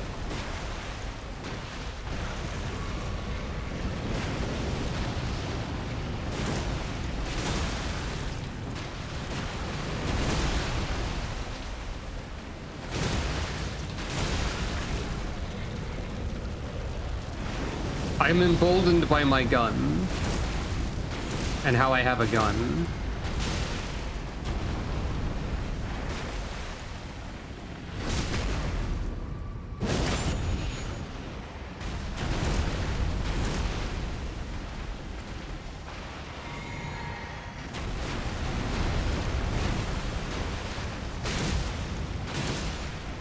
I win. Gun.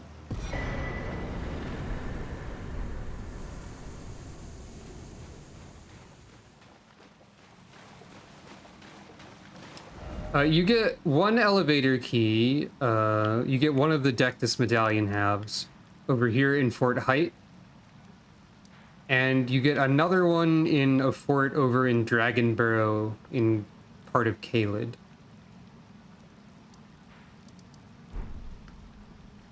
I guess I have a lot of practice with this game now, and also a gun. Don't forget that I have a gun. That's an important part of it.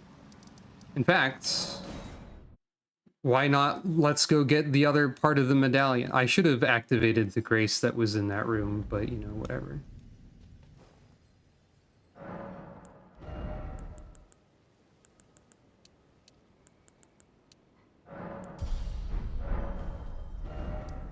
Let's go show where the medallion is, just for fun.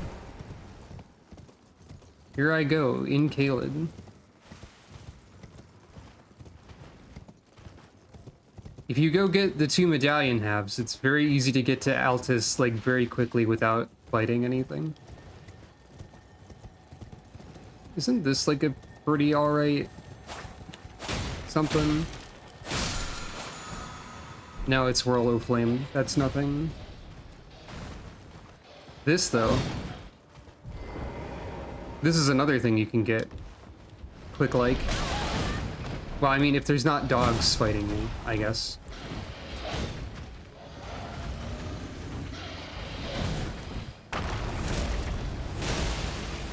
Oh, these dogs also hate the gun. Okay. I was about to comment on how these dogs are frustrating to deal with. They are still frustrating.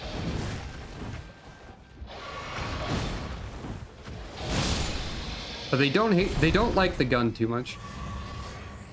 But another fun thing you can get immediately in Elden Ring, basically, is the greatsword. You could also get killed by a bird that you couldn't see. I mean, I saw the bird in my periphery somewhere. But, you know. I am very lightly armored and I don't have a lot of health. But it is kind of funny. Well, anyway.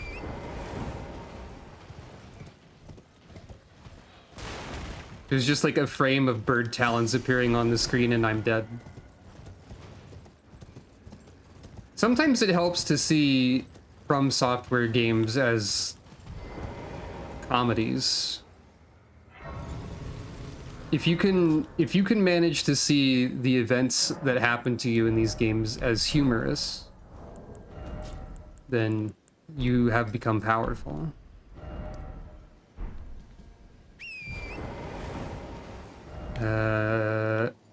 Gotta go this way.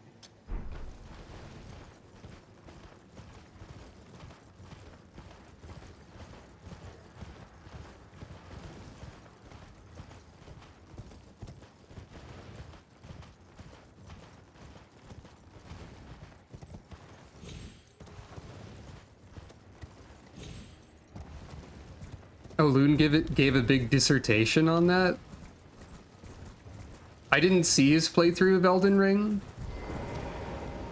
I did know that he did it, and like, thinking about it, yeah, that's exactly the sort of thing he would say, I think. Oh, he did that in Souls 1, okay.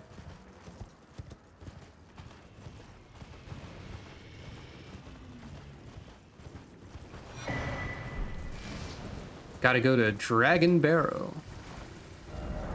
And then over here is where the other half of the Dectus medallion is.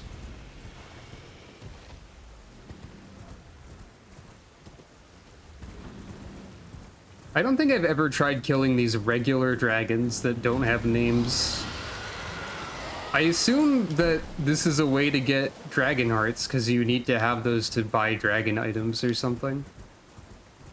But for all I know, they don't give you anything.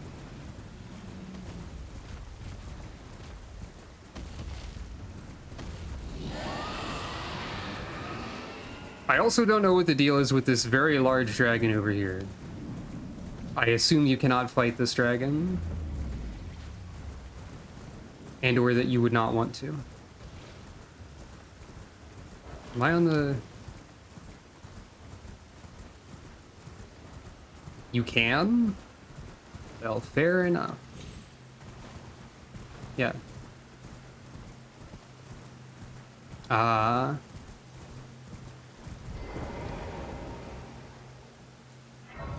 You actually recommend it? You're telling me that you're recommending killing an injured creature that can't move?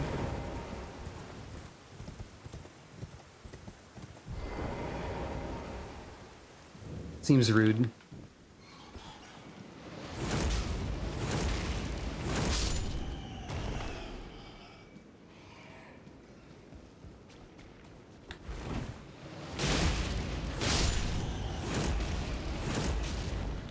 Well, you don't need to fight any of these enemies. You just run in here, climb the ladder where the rungs are too far apart, as we know now. Get poisoned, maybe, if such a thing is just how things go. And then the other half of the medallion is directly here.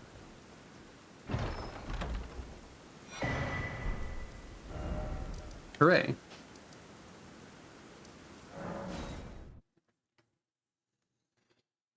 There's also one other thing I should maybe consider grabbing while we're over here.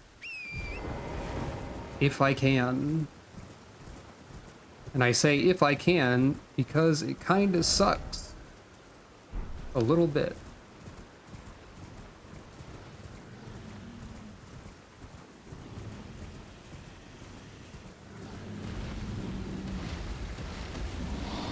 Oh, is there some faster way to kill the Elder Dragon?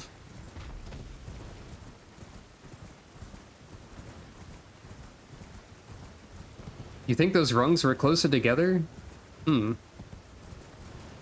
That's probably some sort of illusion.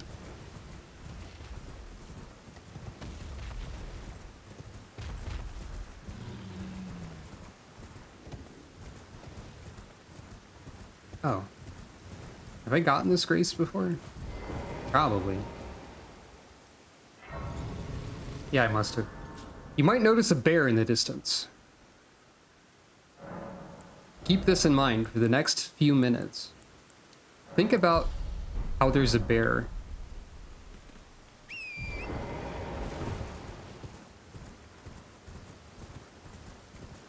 Hello, bear. But over here is somewhere. Right there.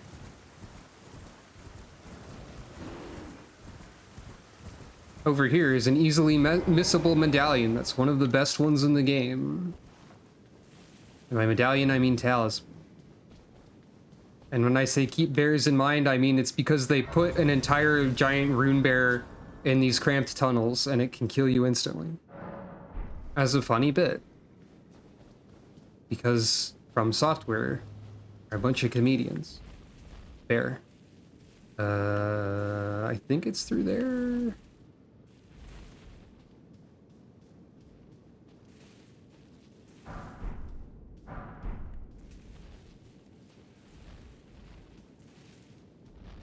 Now, don't observe the metal spike poking out of the bushes of your lair, please. You know, now that you mention it, that is rather unusual, isn't it? I believe you will turn around eventually. Here is some Calico endorsed funny dragon facts. The Elder Dragon drops 50,000 runes on defeat, plus a unique dragon heart and move. Grass She is has not 87 plus 000 horsepower. The 5 nameless dragons around her will all aggro to you immediately upon attacking the Elder Dragon, slowly trundling over to where you are located. Theoretically, as long as the pathfinding works. Calico is a little bit temporally displaced today, but I think I mostly fixed it. I keep expecting the tall grass to hide me, but apparently it does not. I think they even tutorialize you that you can crouch in grass and it works. Thank you for petting Calico. Hello.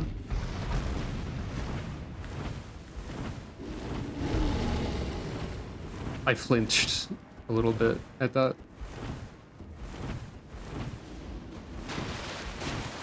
Simply sprint past. Anyway, here's one of the best talismans in the game, the Bull Goat's Talisman, something I missed frequently. What this does is it gives you poise. It, like, I think it raises your poise by 33% or something. This does enable having over 100 poise, but also, more importantly, it gives you more fashion options if you want to hit that break point.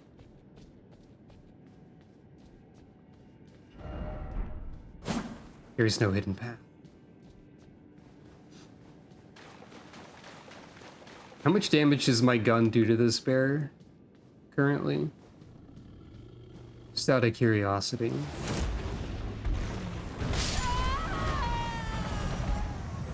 Very little. And now the bear is mad. There's some other stuff in this cave, probably, but the talisman is much more important. Not that I'm using it right now, because I'm going for a light equip load for a marginal bonus. Anyway, let's go back. I don't really care about my runes. Right, I have to step outside of the death zone in order to be able to leave. Something died and gave me 42 runes somewhere. Maybe the bear stepped on a deer, I don't know. But anyway, let's go back to the start of the game and do some stuff I didn't do yet.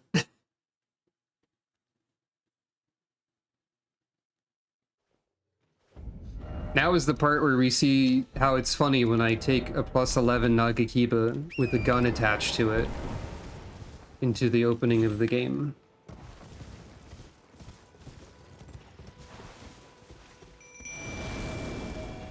This might not work out in one go, but...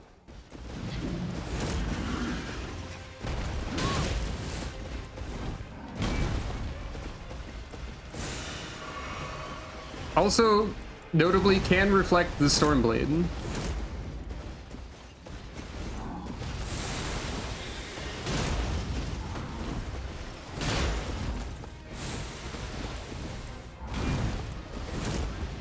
Okay. Weird angle.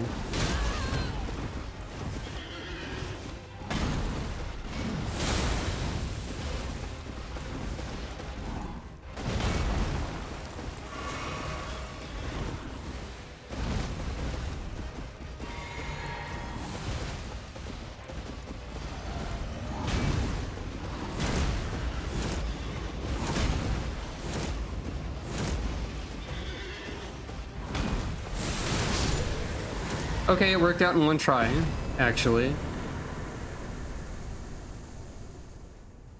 Horse defeated. I said horse instead of horse. Anyway. The power of getting upgrade materials early and also attaching a gun to your katana. It's pretty cool. I think I mentioned before that the recommended... A recommended weapon for Stormblade that many people cite is a greatsword. It's the Flamberge specifically. Because it has bleed buildup. But the Nagakiba is more than good enough for that, I think. Also, to my credit, kind of, I did sort of experiment with Stormblade on the Nagakiba without a guide on the internet telling me to. I have been looking at a lot of build guides, and there were build guides for, like, using Stormblade, but they didn't suggest this particular weapon.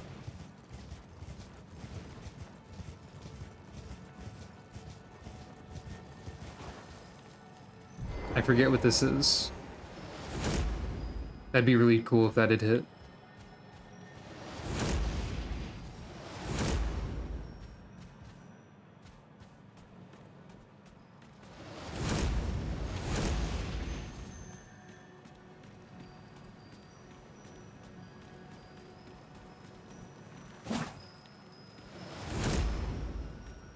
I should just wait in place.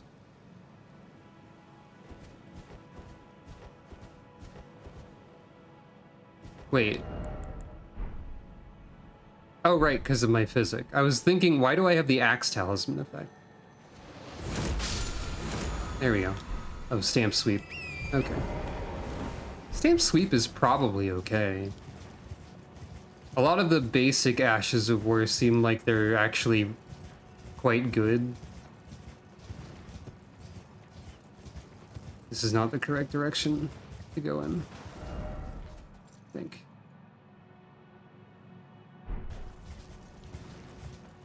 Wait.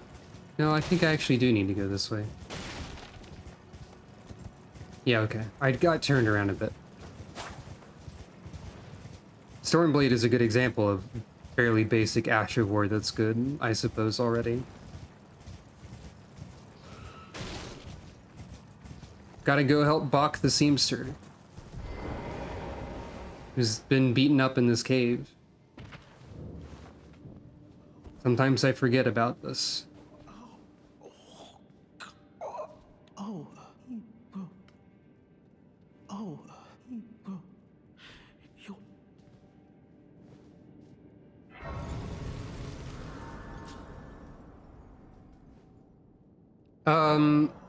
I think that's simply I think the answer to that is simply the way the buttons work.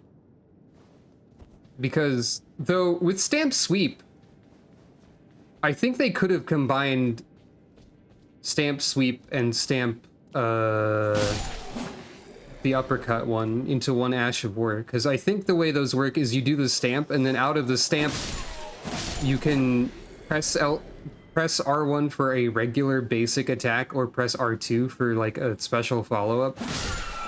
And they probably could have put the sweep on R1 and the other follow-up on R2. So they probably could have combined those two, the two stamp Ashes of War, now that you mention it. Here's a cameo from Old Knight Istvan, who only shows up again later in the Volcano Manor quests, when you have to kill him. And he has no importance to anything. But it is kind of neat that he shows up early, and then again later.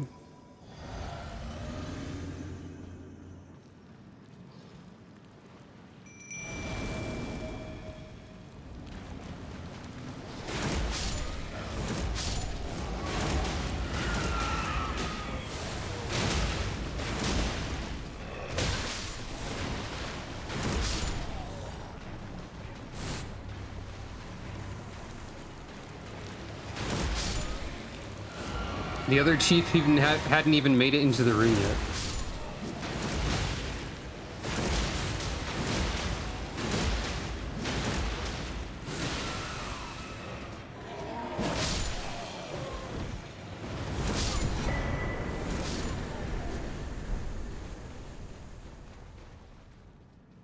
Funny prank of this game where if you take the exit, you miss something.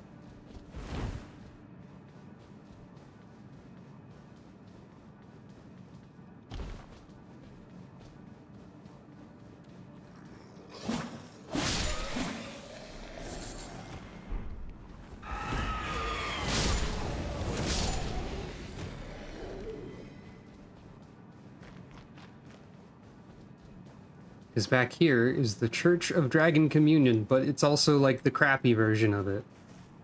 So ultimately, it doesn't really matter.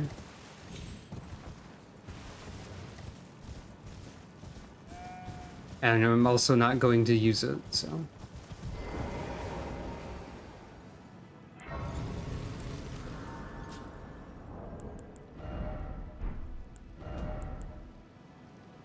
When did I pick this up? I forgot about this? Well, whatever.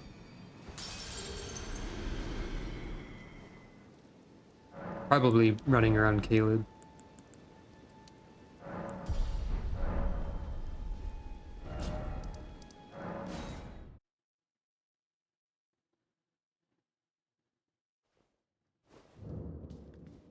Oh. Wait, you got it.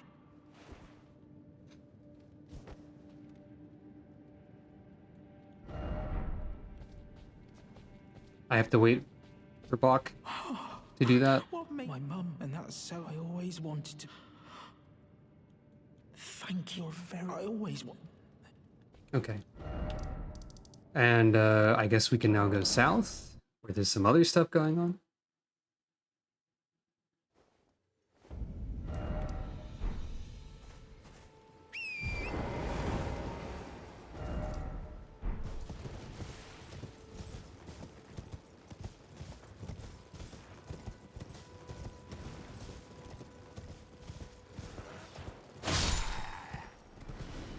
Oh wait, hold on. I forgot to do some stuff on the lake. There's catacombs over there, and there's also a dragon to fight.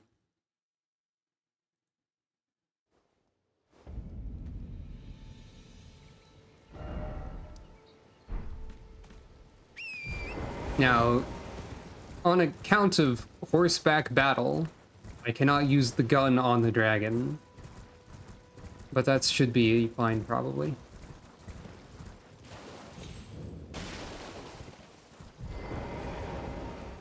I just had another thought, by the way. Of something we can do while we're over here. Also, I think it's funny that they put the twin blade here, which somehow I always like missed this. And granted, the regular twin blade is like the worst twin blade in the game, but you can still get a twin blade really early if you really want one.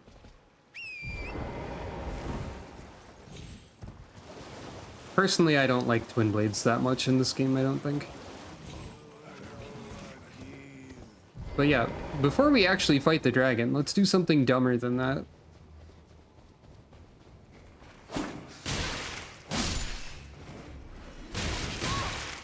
Which I did not intend for that to be getting killed by rats, but it might happen.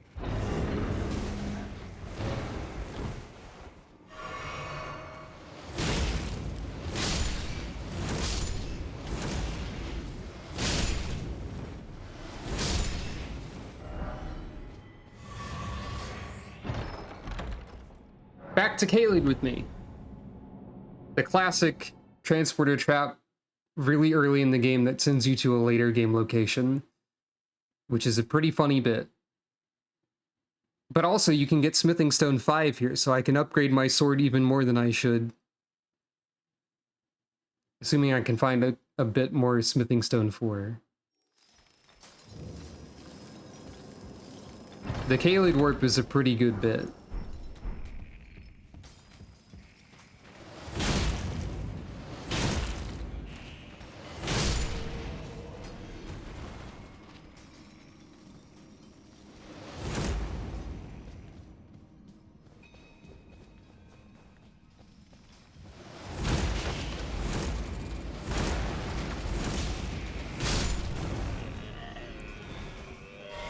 This enemy type, still frustrating though.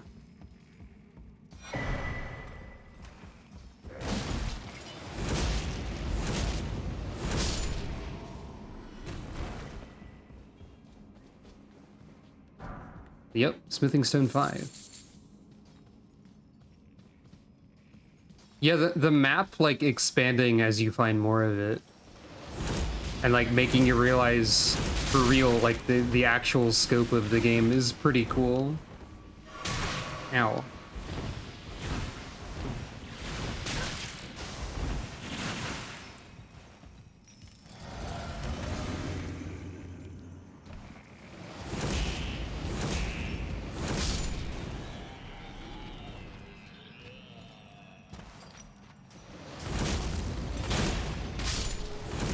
What happened there?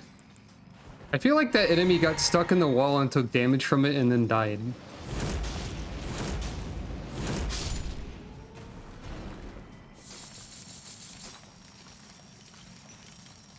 I don't really need to fight all of these enemies.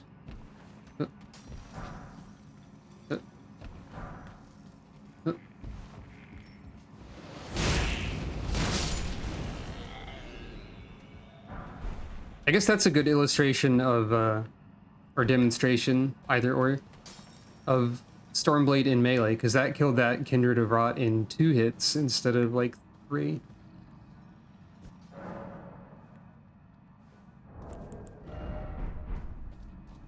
Might as well go over here.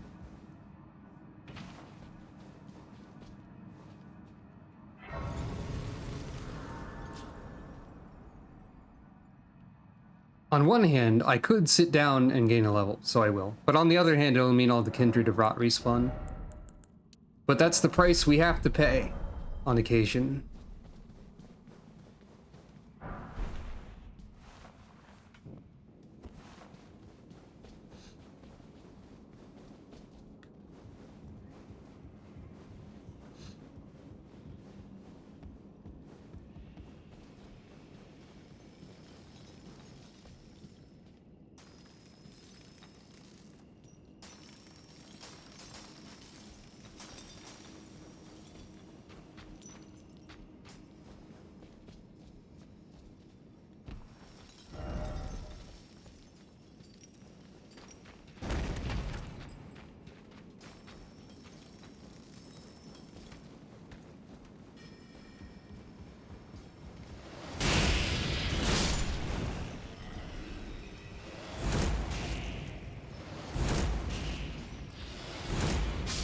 Don't forget that this Ash of War carries you forward a little bit.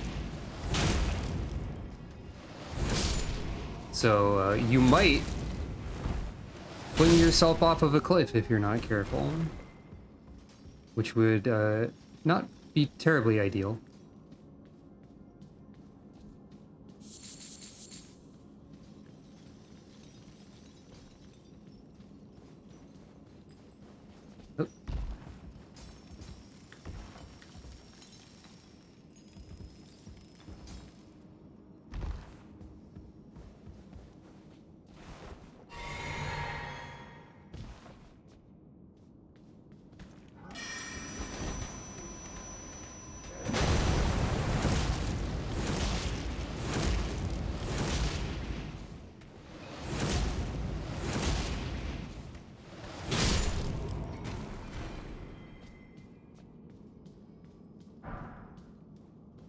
My brain just now made the connection between that, like, magic mining sound effect, that whirring, and, like, a dentist drill, and now I hate the sound about 3 to 5 times as much as I did before.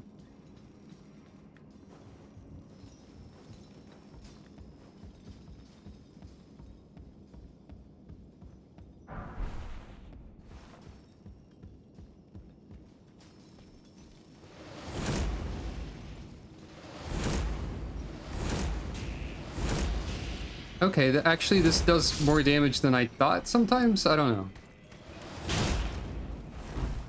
Okay, so if you bounce off of an enemy that you would bounce off of with your weapon, you know, this is probably maybe another reason to use a claymore? Or rather a greatsword of some sort? That might bounce less? I'm not actually sure on that one. Probably not, actually, but anyway, it seems that if you bounce off of something... Oh, they have a weak spot, maybe? It seems like if you bounce off of something at point blank with Stormblade, it cancels the projectile before it can make impact. At least in some instances. So that's probably like a good thing to keep in mind. So... Wait, are you... Wait, I already killed you. Right.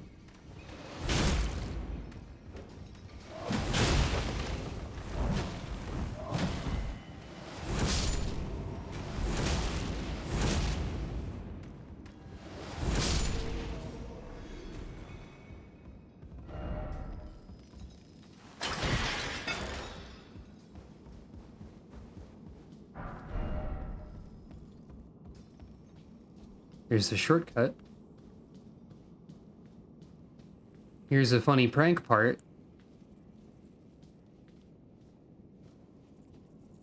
There's a guy in there. He's gonna jump me.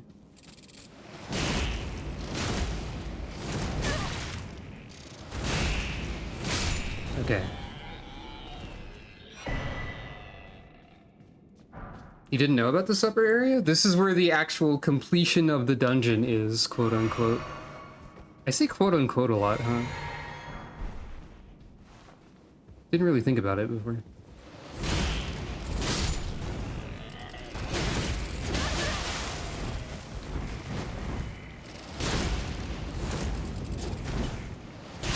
Yeesh, that was close.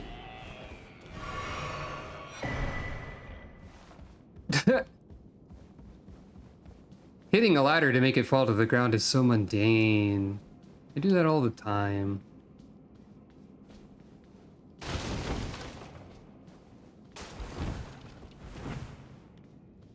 How many Smithing Stone 5 did I get out of that?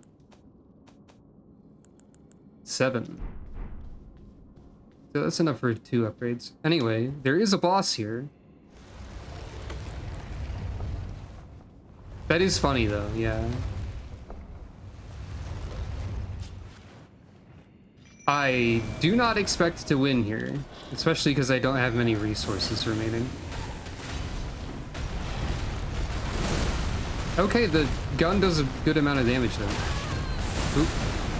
Yeah, there's just a fallen star beast up here.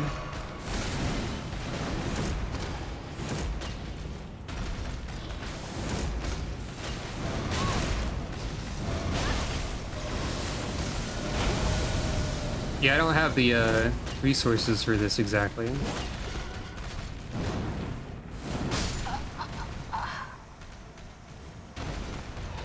It's fine. I can run back here with my potions stocked up and probably actually win.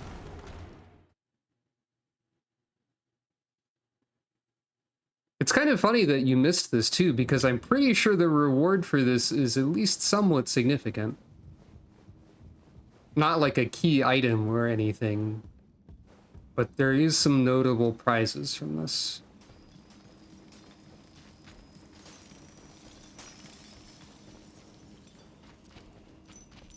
It's up here, I believe. Yep. Oop. Ouch. Rude.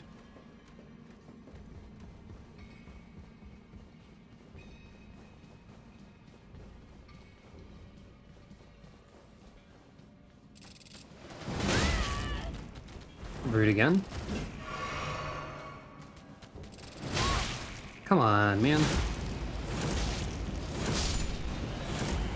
Well, I don't have many heals left. But that's fine.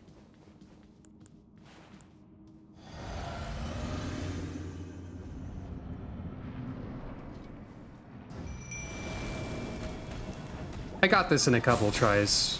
Or like a few tries, probably.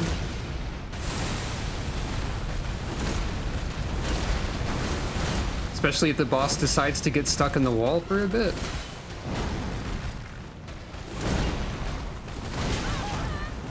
Ow.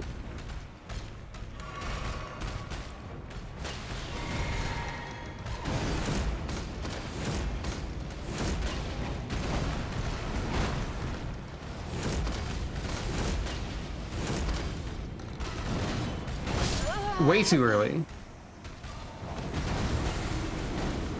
Also, you can poison these, apparently. Oh? Huh. Now, we talked about Chalice Dungeons a little bit before. Remind me again what game Chalice Dungeons are from? Because I was, like, swearing they were from Dark Souls 2, but I think that was wrong? Or is it? Okay, so what's the thing in Dark Souls 2 with a Dark Lurker at the end of doing, like, 50 hours of optional content or whatever again?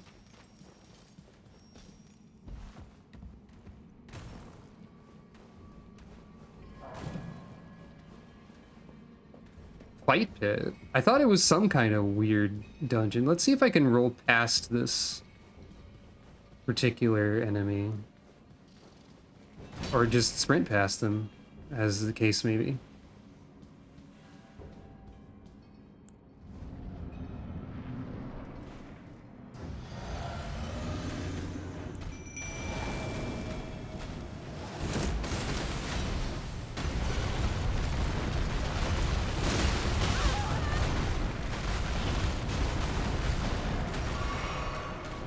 I should grab these, probably. Oop. Hello.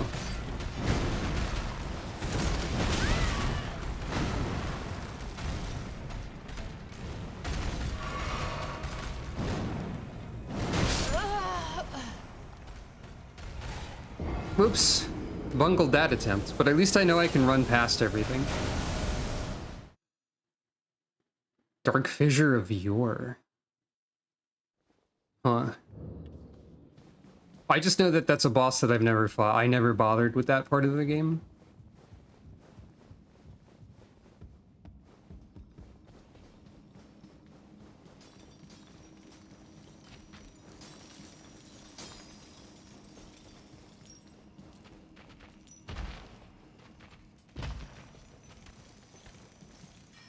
Oh.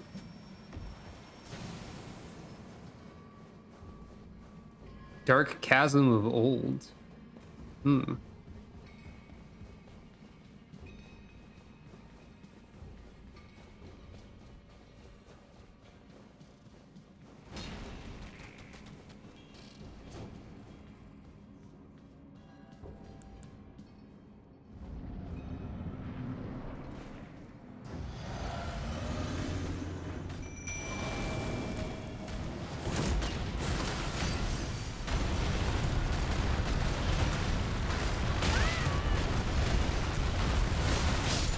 Okay, I made several silly decisions immediately that time.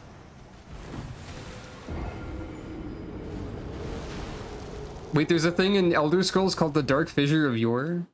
What's with all these chasms and fissures and... Something probably has the Dark Canyon of Ancients in it.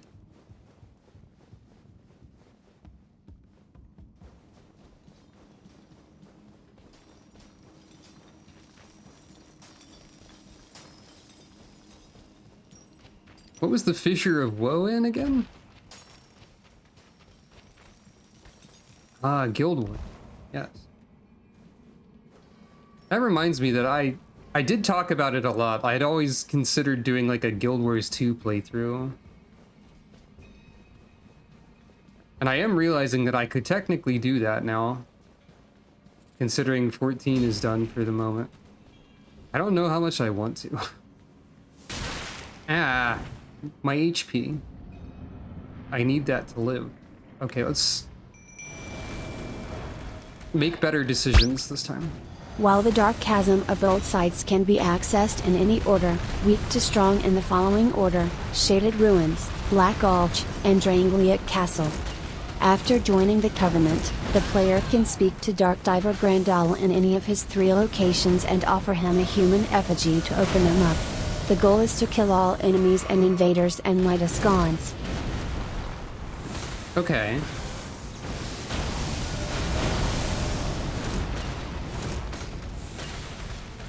Yeah, I never did any of those.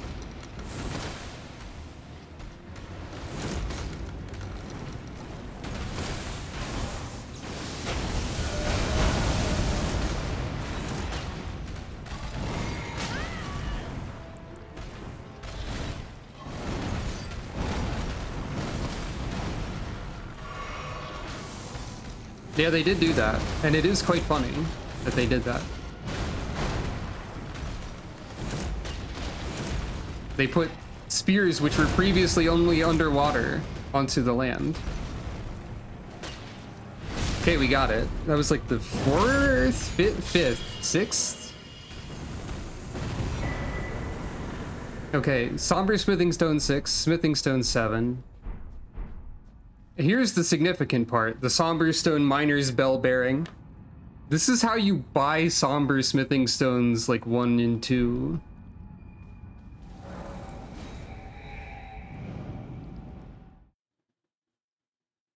Yeah, like the bell bearings are pretty missable, so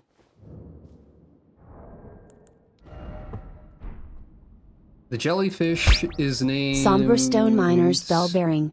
Somber Stone Miner's Bell Bearing. Somber Stone Miner's Bell Bearing. It is a pretty fun phrase to say.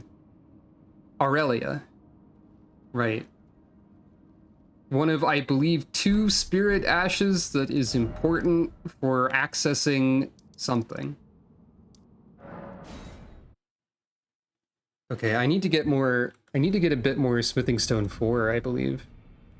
Smithing Stone 4. Tell me where to go. The internet.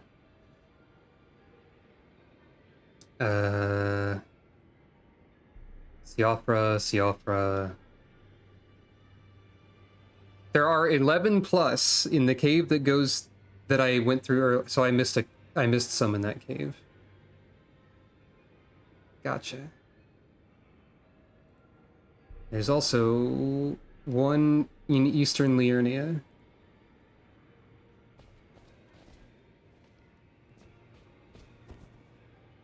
Huh.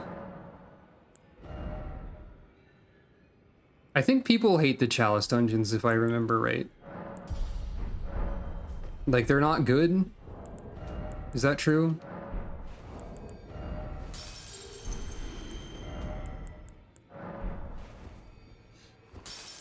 Mostly interesting for the ways they break.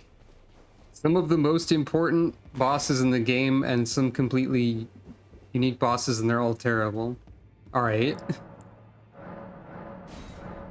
This is Somber 1 and 2 over here. Also, the night set, pretty important because it's it has exactly 51 poise, which is the breakpoint as mentioned earlier. But I'm doing light rolls today, so... There's a... Huh. Is that bug, like, just always active? Are there supposed to be 68,000 and there's only 24? Huh. So there's a lot of very strange oddities with those, is what it sounds like.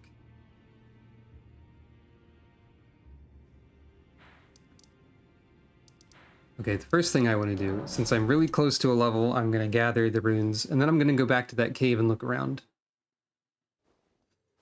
Because I should be able to get enough to upgrade this to even more preposterous amounts of level.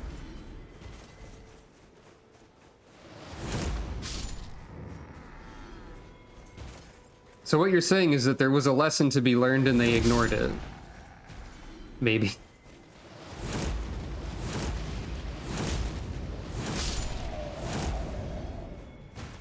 Huh.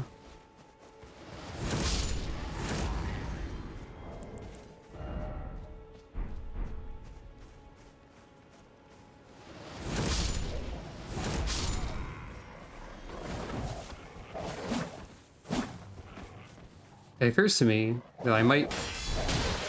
Oh, maybe not. I was just saying, maybe I could actually use block counters for this, even with this, against certain enemy types. But not wolves when they decide to do 2 bites. Okay, that's fair. It's just the way you let off was like... They're all the things that people complained about with Elden Ring, which made it sound like they didn't learn.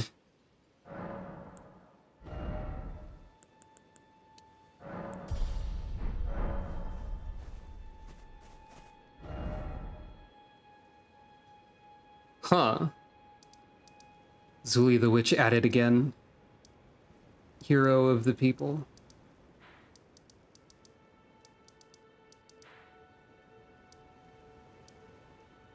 I think something that's really funny about the repeated bosses in Elden Ring is the bosses that repeat.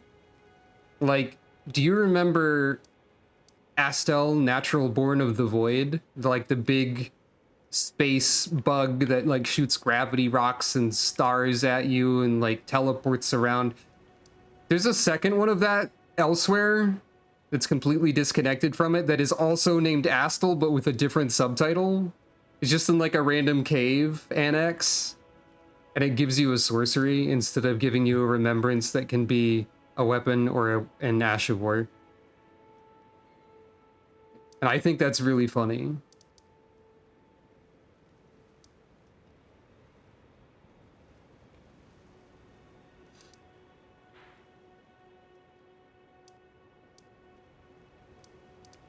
Let's go back here.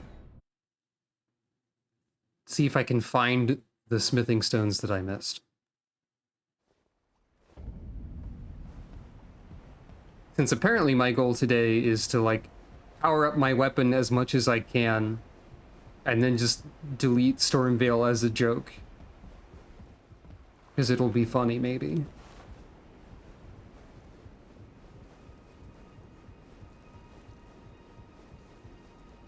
So far, compared to when I tried to play as a Faith caster, this is going pretty well. If people would be interested in seeing me play more Elden Ring, I might stream more Elden Ring sometime as well. The second Astel is in a place where it makes sense for it. Well, at least the first one is too. At least they both make sense then, I guess.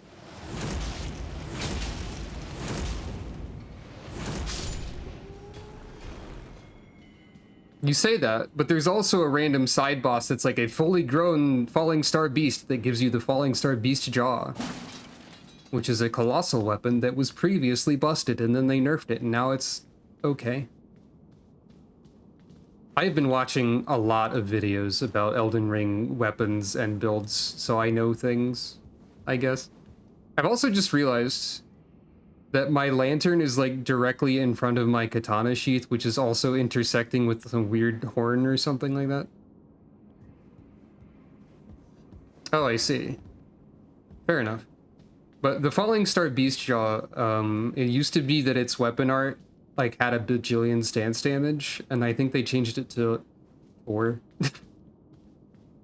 So it's probably like okay, but it doesn't delete the game like it did before.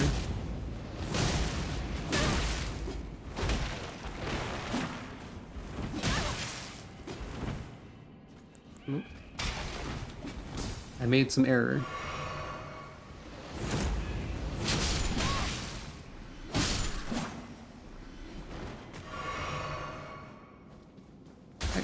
Oh, there was a poison bomb there. Oh, you can step on those without immediately dying forever. There's a bit of a grace For the period. Falling Star Beastjaw weapon, weapon art stance damage was nerfed in 1.08, from 33 to 7. Okay, I was close. It might still flinch stuff pretty good. That I don't know if that's separate from stance damage or not.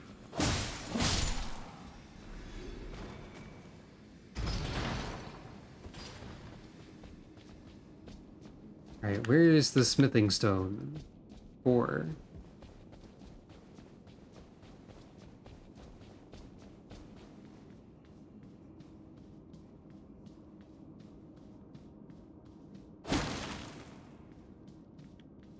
I almost tried to check for a dungeon map, as if I could see a map of the dungeon and not the world map, as if that were a feature. That is not an option in this game. Oh. Oops. I've decided to not care.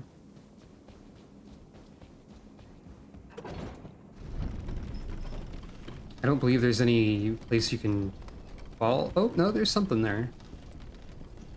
You can do one of the classic From Software elevator things in this elevator.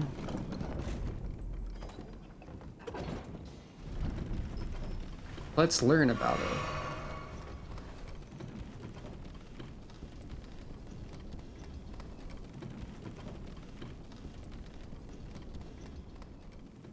I think I just did a coyote time jump. Smithing Stone 5, I'll take that too.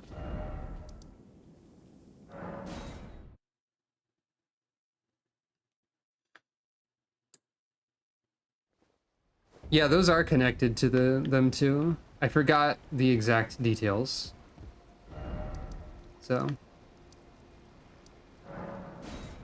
What if we try starting from here? Incidentally, those are often troublesome enemies, but I can shoot them with my sword gun when I get there.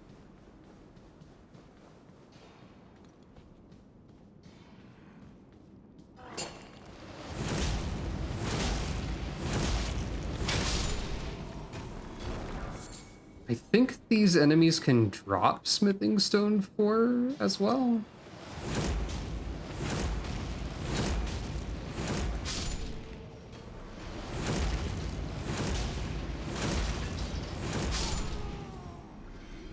Oh, there's some. There's one. Oop. Ah, I see one over there too. I think I only need 2 of them. Yep. We're good now.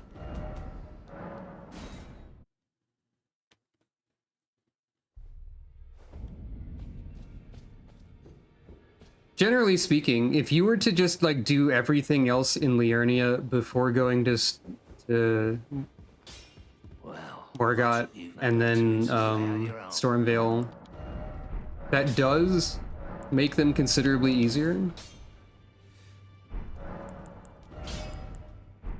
I need money again. But I don't think it... I mean, obviously, I've done a bunch of stuff above and beyond that that's going to make them possibly rather silly. We'll see. There's also an entire other section of Liurnia I haven't done yet. But it is approaching midnight. So there's like half an hour till midnight. Actually, this would be easier from here. I want to see if I can fight this Crucible Knight over here. Just out of curiosity. Like, this is a fight you save for later a lot. Oh, yeah. Since Roderica already went back because I didn't interact with Roderica in the... There's the Sky Wolves. I didn't fight, or I didn't...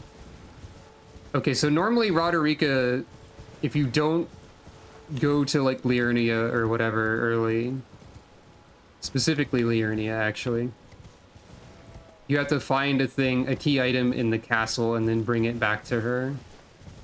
And then she goes to the round table hold, but if you just go to Liurnia, she just teleports to the hold. So you can just, like, cut out a whole step, but also some lore. I think I spent, like, 5 million years fighting this boss, too. And by boss, I mean a singular Crucible Knight. Which is a boss, especially now.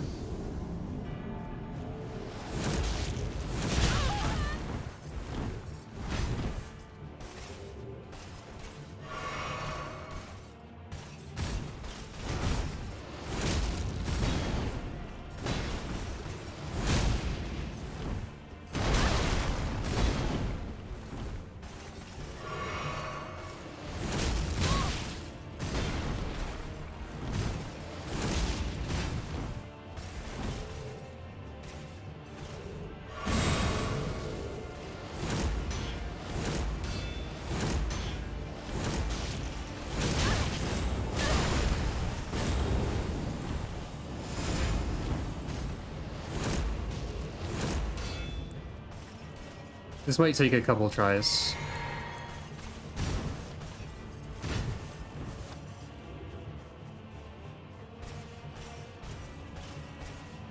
Crucible Knights are definitely an enemy type that exists in Elden Ring.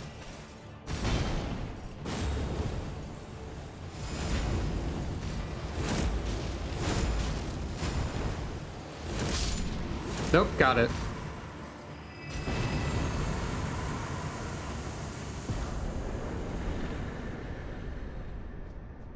To be fair, I have a very powerful sword, and I'm a little bit higher leveled than you could be when you first got here.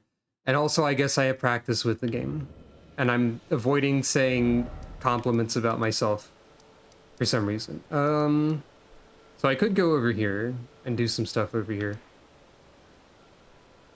Maybe I will. Right, I haven't fought the dragon on the lake yet. I have to fight the dragon. Still... I guess what this stream also illustrates is that there's a lot of stuff you can do before you run directly into the first wall. And I think that, like, something that I and a lot of players of this game probably did take that bug is,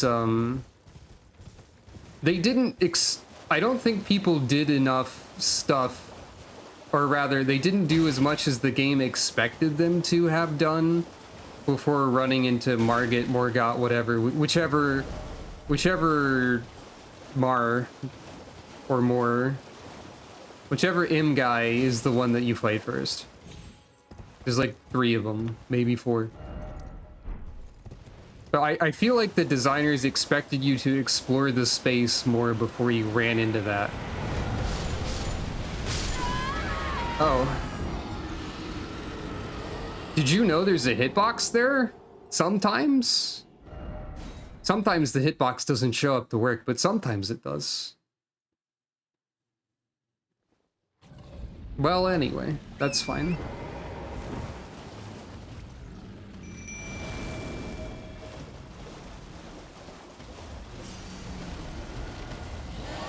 Dragons are silly.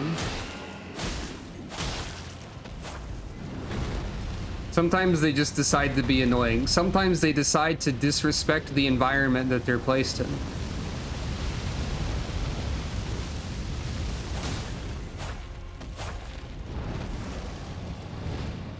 Like right now.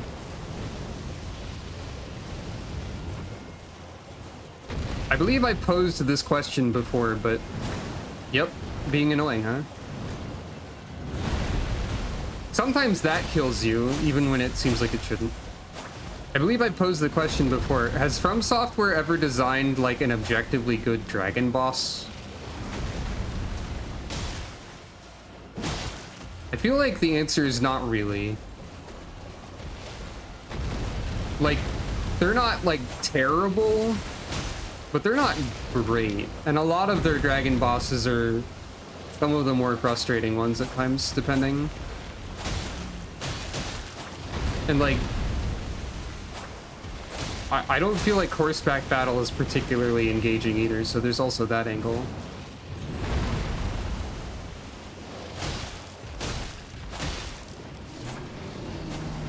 What do you mean lava boy bots?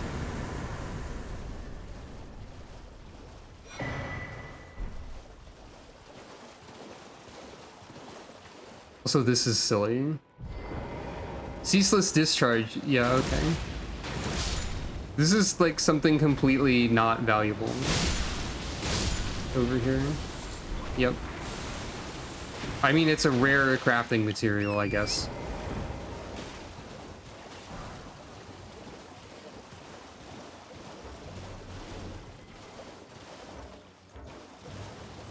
I made creatures that can't move angry at me, and they're still looking at me from a mile away. I only wish to teleport. Okay.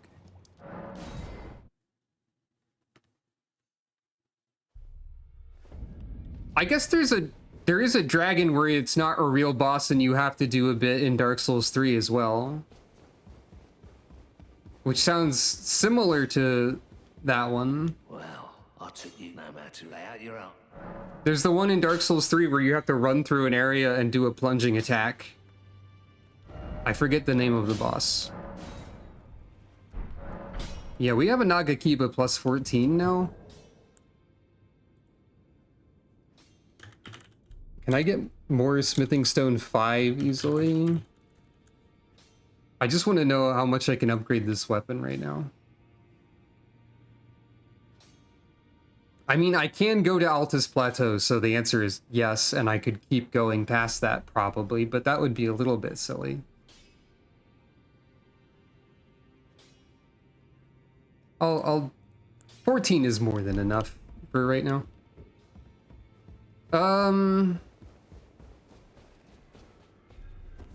Okay, when I say dragon boss, I mean like classical Western dragon, not half dragon lady. Like, I guess you could say that Priscilla is a dragon, technically, but that's not what I had in mind. Also, I'm not sure Priscilla is a good boss fight. She mostly goes invisible and also dies. Like, I don't think I've ever gotten to Priscilla or seen anyone else fight Priscilla and seen her, like, survive for a significant amount of time. She has, like, 2 health.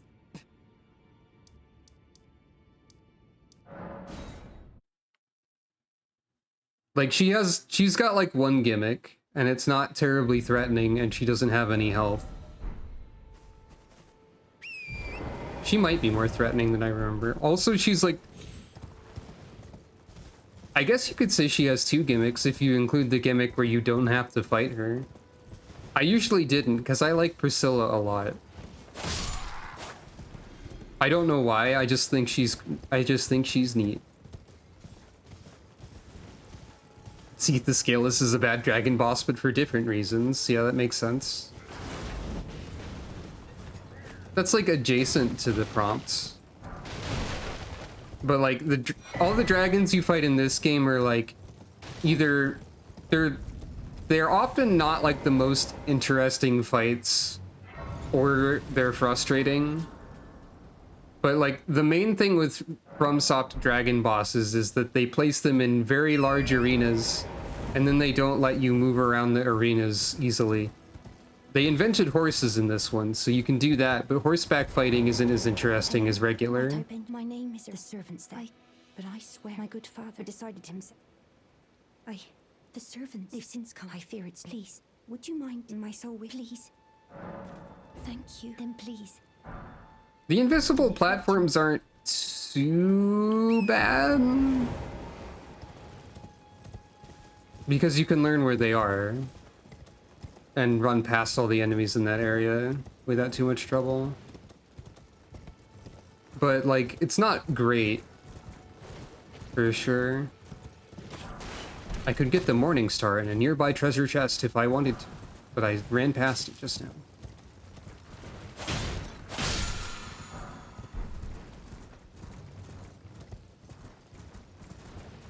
Here is another area where the Knight's Cavalry appears if it is nighttime.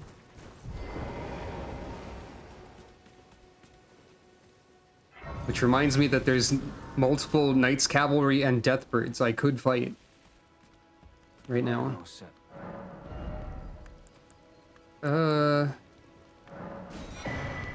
Why not?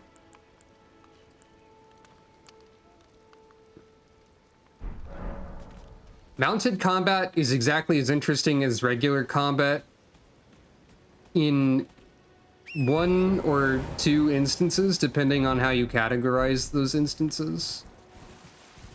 Those being if you are casting sorceries or incantations. Because you are allowed to use like most sorceries or incantations from horseback, even though you cannot use Ashes of War from horseback. You can also shoot bows from horseback, so I guess if you're doing a bow character, that also works. But unfortunately, bows are not easily... It's not easy to use bows only. It is quite difficult, in fact. They're not very powerful. Convergence apparently makes bows better. So that is something else that does.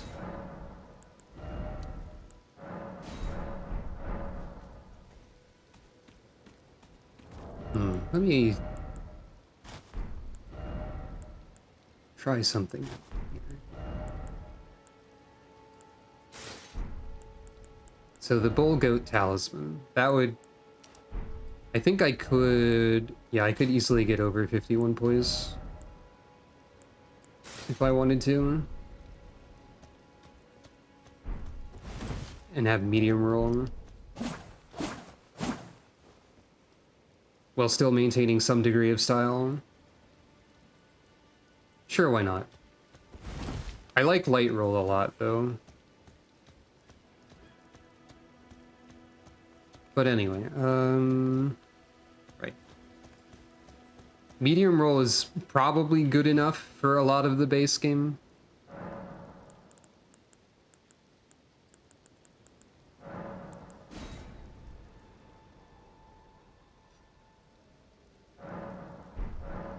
I just need better light roll style. Let's fight this guy for some reason.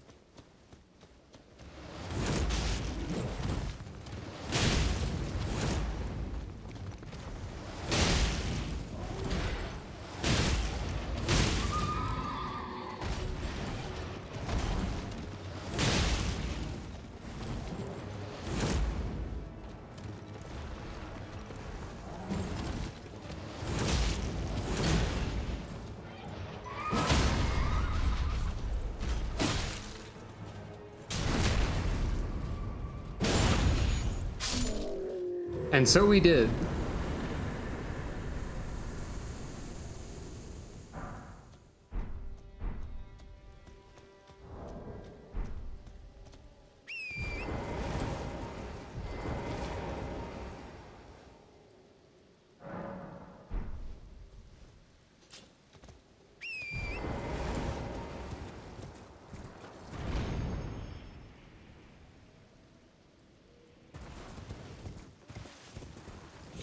Now to engage with a mechanic that I don't care about on this character, because it's here.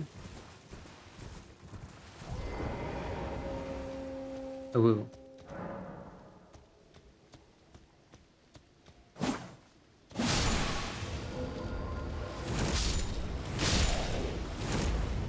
Okay, that was kind of cool.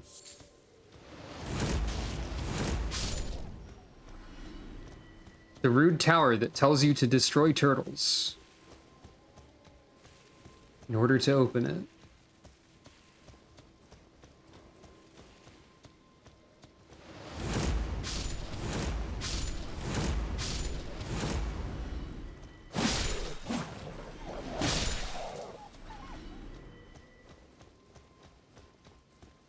Okay, yeah, I really like the Nagakiba.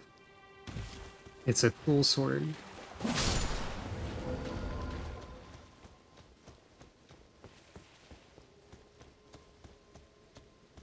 I always forget where the last one is. They're hiding in bushes somewhere.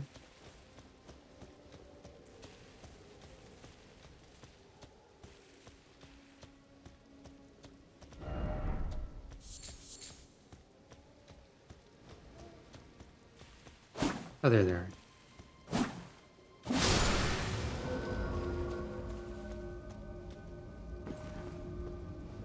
Yeah, this is a completely unimportant tower for me because I'm not using spells. And this gives you a spell slot. But it was here, and there's a non-zero chance that I will eventually use a spell, I guess.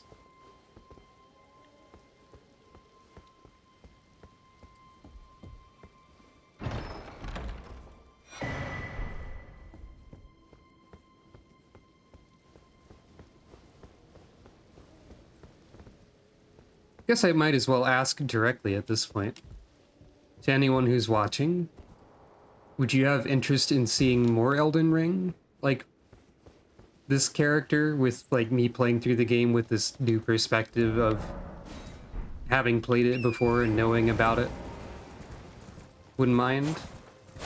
Fair enough. I've got a whole lot of different random ideas. But this, yeah, it does seem like a fairly... Well, I mean, a lot of my streams are generally pretty chill, relaxing type.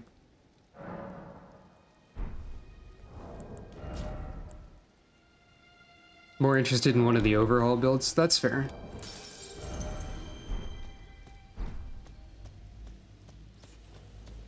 I could try that.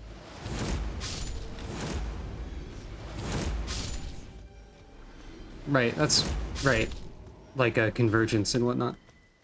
I think there's another one, but I haven't heard anything about the other one. I've only heard anything about convergence.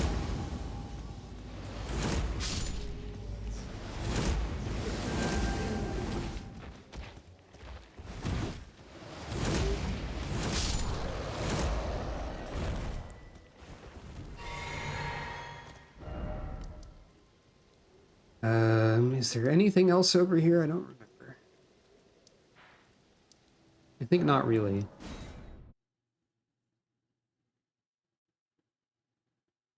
Actually, I think there's like... No, I think if I keep going north, actually, there's like a golden seed up here or something like that. But yeah, I'm interested in trying Elden Ring Convergence sometime, potentially. I would also be interested in a randomizer once it was updated to work with the DLC. Oh, there might be catacombs over here. Oh wait, this is the catacombs that suck. This is the terrible bad ones that are bad and terrible. Let's show why that is.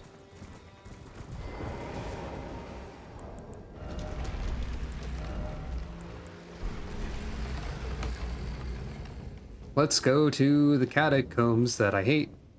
The other's reforged. I was thinking it was something like that. To be clear, I think most of the catacombs are pretty normal.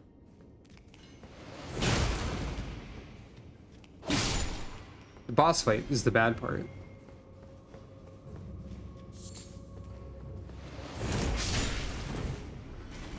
It might not be as bad with my weapon and so on.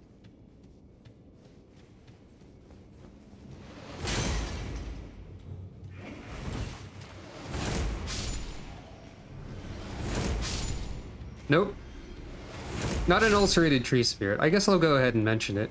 It's one of the Erd Tree Burial Guardians, like the big ol' gargoyles with the jerky movements and the sword, and sometimes they have other weapons or fire or lightning. But also there's like 5 to 6 imps in the boss room at the same time. And that's why it's bad.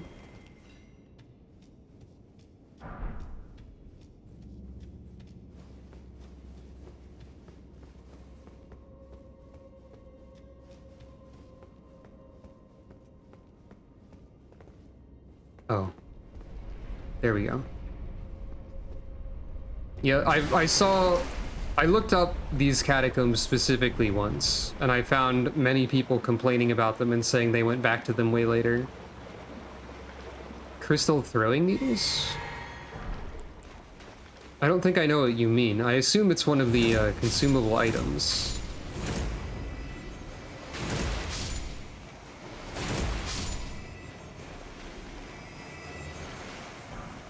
I like the consistency of the prattling pate items being in, like, hidden parts of catacombs. I don't know why they're there. Also, this enemy type can be deceptively dangerous. Okay, I couldn't remember if this was one where there was a crab or a knight in it, and it's neither.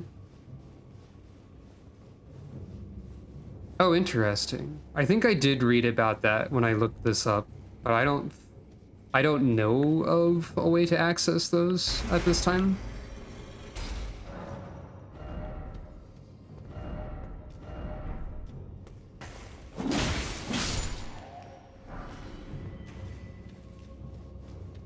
I appreciate the people dedicated to placing "be wary of direction" every time there's an imp around a corner.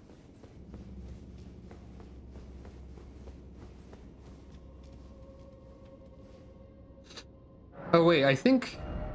Is it the Bewitching branch? Is that what it is? Or is that a different confuse enemies thing? I need to kill, like, one guy. Thanks. Just swat him off the ledge. Right, I should get more vigor. Especially now. Let's see it again. Bonk.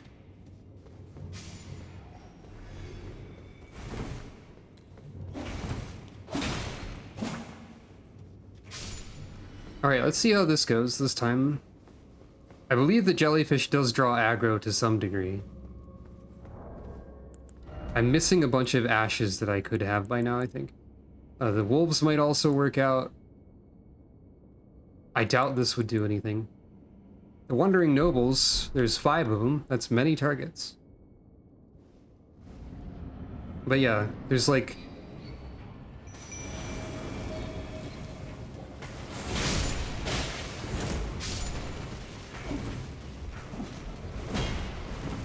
Okay, given that Stormblade can one-shot them, I think it's fine actually this time.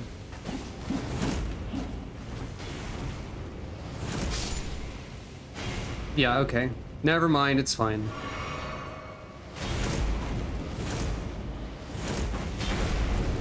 But if you don't have something like that, you might have a trouble.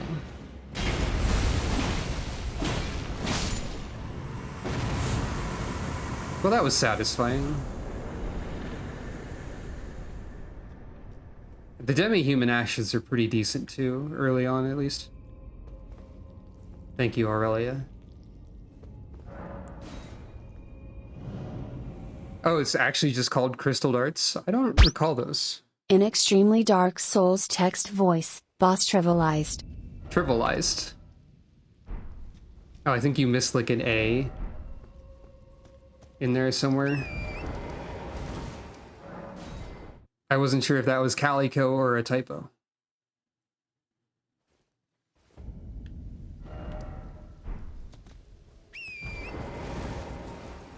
Yeah, I don't even remember that item like at all, so makes sense.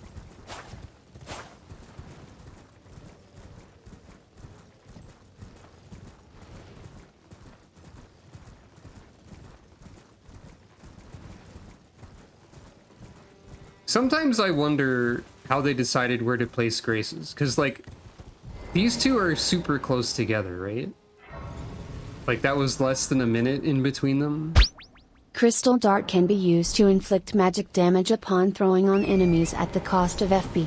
In addition, Crystal Dart is able to frenzy golem construct enemies, such as imps and burial watchdogs, upon enough hits, causing them to attack all enemies, including the player, around them.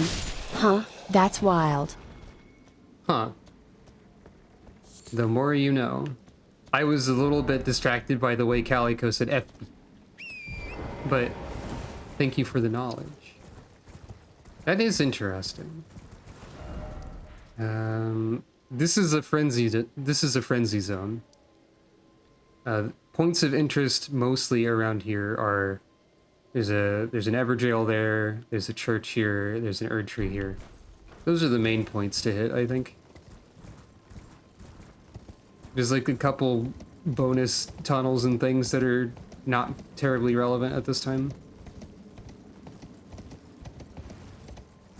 That makes sense. The Erd Tree Guardians here can drop a pretty cool spear that might be fun to build around, I think. It's actually a polearm, but it's called a spear because, from software.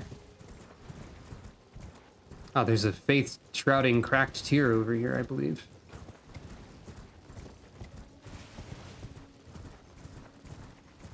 Or nearby-ish. Can you tell I played the Limgrave part of this game too many times in the last month? I said that earlier.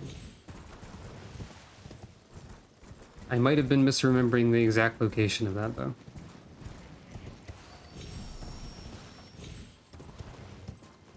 Not that I need it. Don't need that one. You know, I could put the dexterity cracked tier in my physic. Now that I think about it. Because I'm not using charged attacks, so the charged attack part isn't helping. Yeah, acquiring the knowledge for when I become an Elden Ring speedrunner. Not really.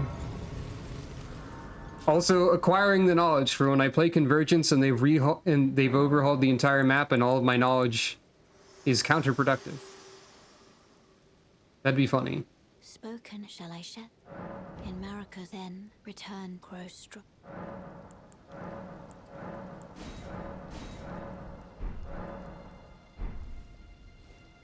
What is it that you want?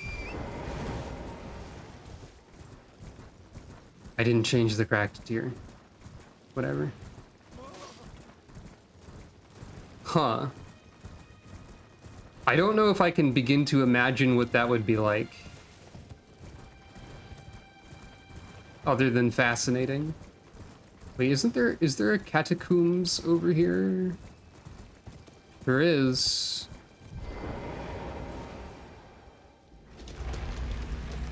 That would be fun.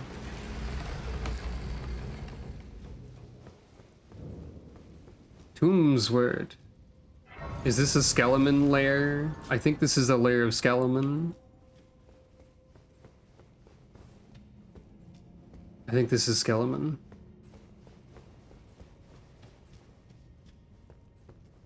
I'm checking for Skeleman. Skeleman, okay. God, I wish Torrent could grind on rails. I don't think there are any rails to grind on in this game, or at least not many.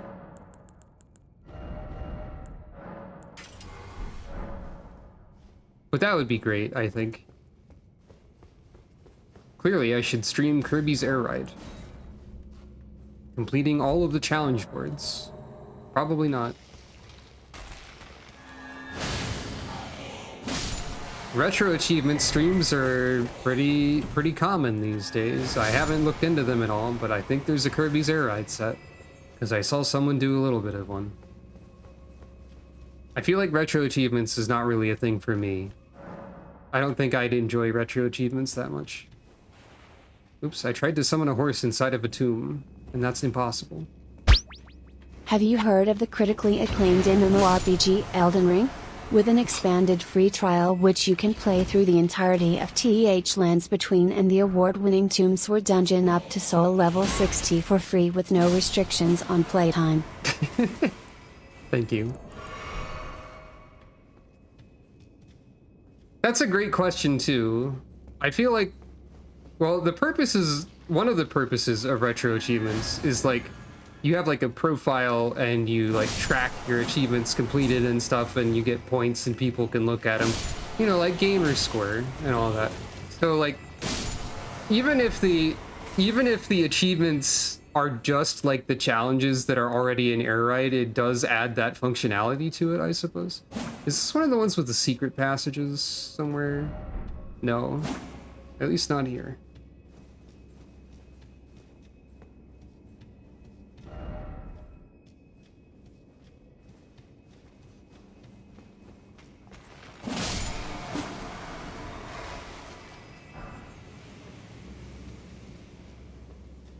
What's going on over here? Fire? Yep, that's fire, all right.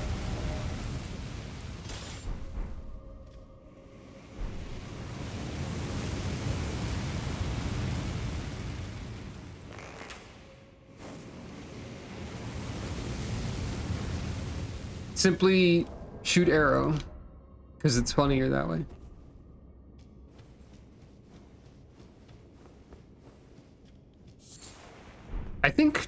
I think when I looked at someone doing retro achievements for Kirby's Air Ride, they were specifically trying to do that one, in fact, actually.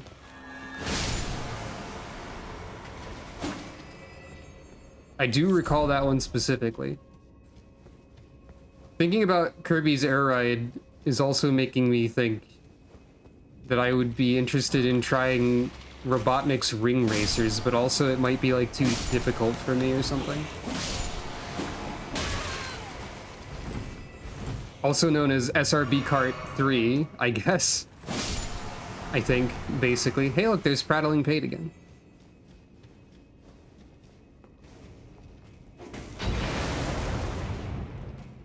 Excuse me. So this is supposed to rise up when you jump on it, and this is the second time I've had it not do that and potentially kill me.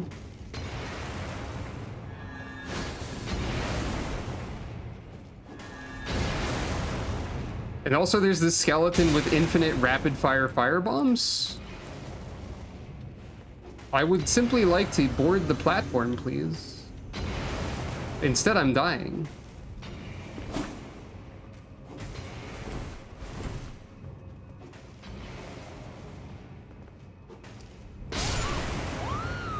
Apparently that skeleton has the mastery of angles. I thought for sure the overhang would protect me. I was about to be like, okay, what do I do in this situation? And the answer was apparently to perish. Yeah, it seems like Ring Racers might have like easier difficulties available that you're allowed to play on and still unlock stuff. But also like the core mechanics of it are designed to be, as you say, for sickos. So it seems intimidating, but I do like a kart racer. Though also when I say I like a kart racer, my main experience with them is Mario Kart, which is absolutely not a game for the same type of sicko. Perhaps for a different type. But I don't know. I'm not like a professional Mario Kart racer or anything.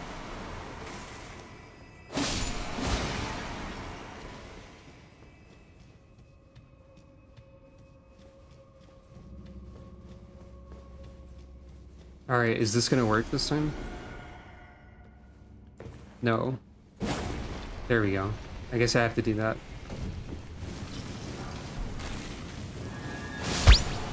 Here are some highlights of the Kirby's Air Ride Retro Shavos.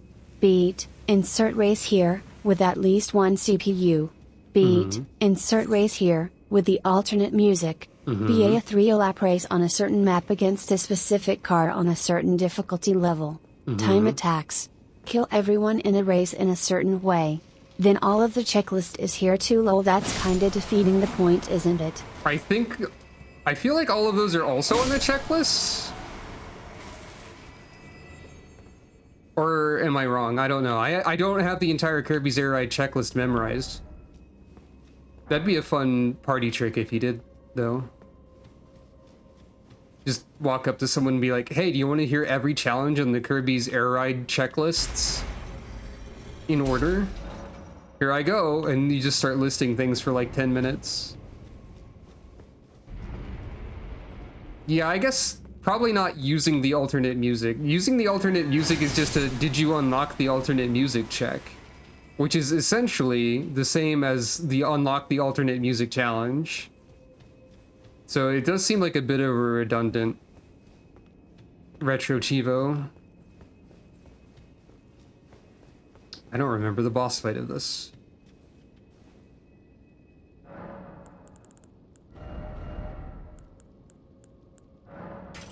Oops.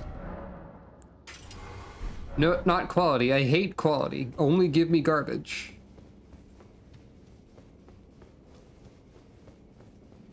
I think one of the retro achievements for Smash Bros. Melee... I was going to joke that one of them should be to unlock Sonic the Hedgehog, and then I remembered that the conditions, the alleged conditions... The kill everyone races are like an air ride. Retire all 3 CPUs as Meta Knight on Nebula Belt in a 2-minute time race. CPUs must be King Day with a handicap and CPU level of 6. Speed help must be set to strong, and game tempo set to normal. None of the stuff listed above are on the checklist. Other than the entire checklist of course lame-o. I forgot about this. Hey, that's not cool. Hey, stop that. Weird enemy that I never remember. Well, anyway. So, I was going to joke that one of the melee achievements on retro achievements, hey, it's Lutel the Headless, also known as not useful in PvE and never summonable in PvE, because Lutel's gimmick is Deathblade, which doesn't do anything in PvE most of the time. But yeah, I was going to joke that one of the things in Melee should have been to unlock Sonic the Hedgehog. And then I remembered that the alleged conditions for unlocking Sonic the Hedgehog in Smash Bros. Melee, in the old rumors and whatnot, are like to defeat a certain number of opponents in... Oh, is Lutel actually good? Well, maybe I'm talking out of my not knowing enough about Lutel part of my brain. I just sort of assumed that she wasn't very good because I assumed Deathblade, or I think I'd heard that Deathblade is not particularly usable in PvE, but yeah, the alleged conditions for unlocking Sonic in Melee were reaching a certain number of KOs in Cruel Melee, as I recall. And it would be like completely possible and likely that a retro achievements list for Smash Bros. Melee would feature that exact Cruel Melee requirement as a bit.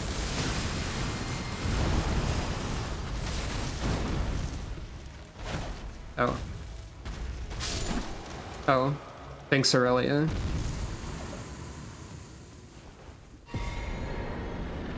If I, for some reason, made the retro achievement set for Super Smash Bros. Melee, I would put the Sonic the Hedgehog Cruel Melee unlock condition in there. If I was a real Melee sicko, which I'm not.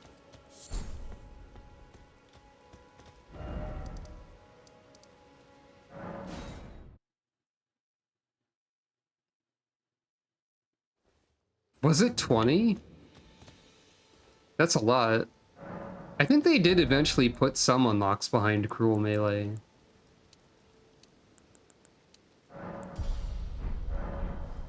I assume that many of the retro achievements for Smash Bros. Melee are simply like unlock character, unlock character, unlock character, unlock other unlockable, collect all the trophies, which I don't know if that's even possible. I forget the ridiculous requirement for Diskun, but I think it was not feasible. There might have been at least one trophy that wasn't. Do you think they could have possibly made a... Could you have... I don't know enough about how retro achievements work to know whether or not it would have been possible to program observe the third eye hidden on Daisy's head as an achievement.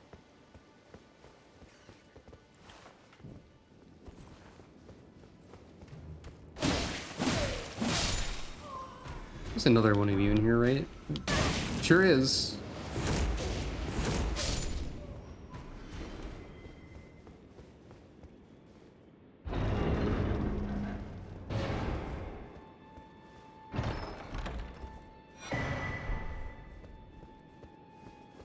Okay.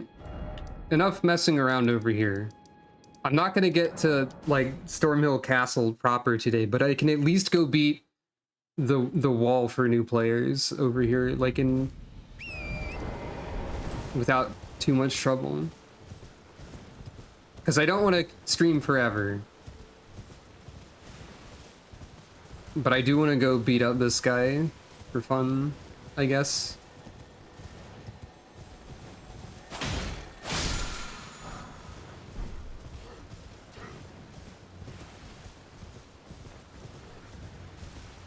I don't think I would be able to think of any games that I would feel compelled to do retro achievements for. Like, even games I really like even like Super Mario RPG or something, because... I have looked at Melee's retro Shavo list and it's 300 of the most boilerplate, normal stuff ever. Beat the game, unlock the guys, do good at mini games, etc. Discount is gotten by getting all end of level bonus and penalty, which is here too. Ah, right. So it's not impossible, it's just ridiculous. Yeah, that sounds about like what I'd expect. I feel like designing retro achievements has got to be really difficult. Like, thinking of creative achievement sets must be pretty tough. I keep forgetting to change my physic. I might as well do that. I can't because Rosier's here. Whatever, it's fine.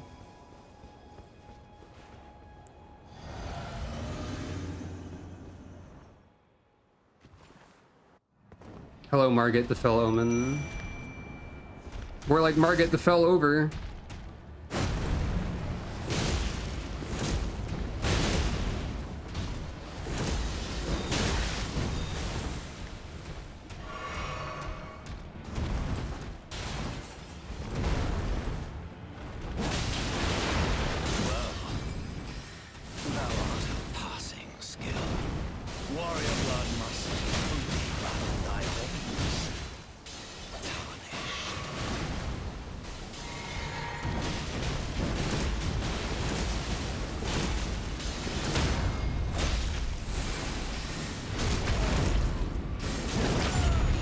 And that's the power of being over-prepared.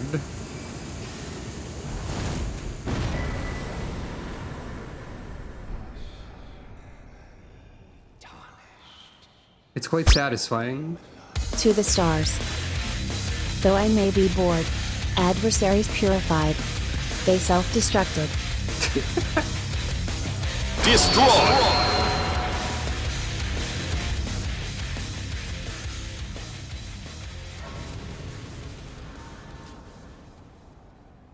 I'm not bored, but the rest of that was true.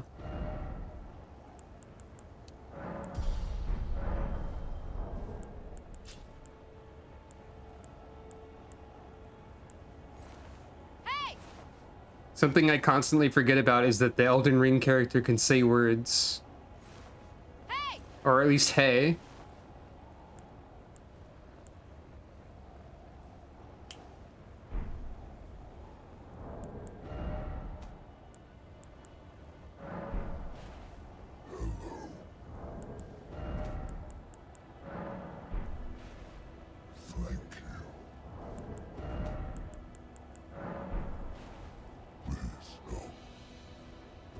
I think the prattling pates are not as good as the equivalents from Souls games.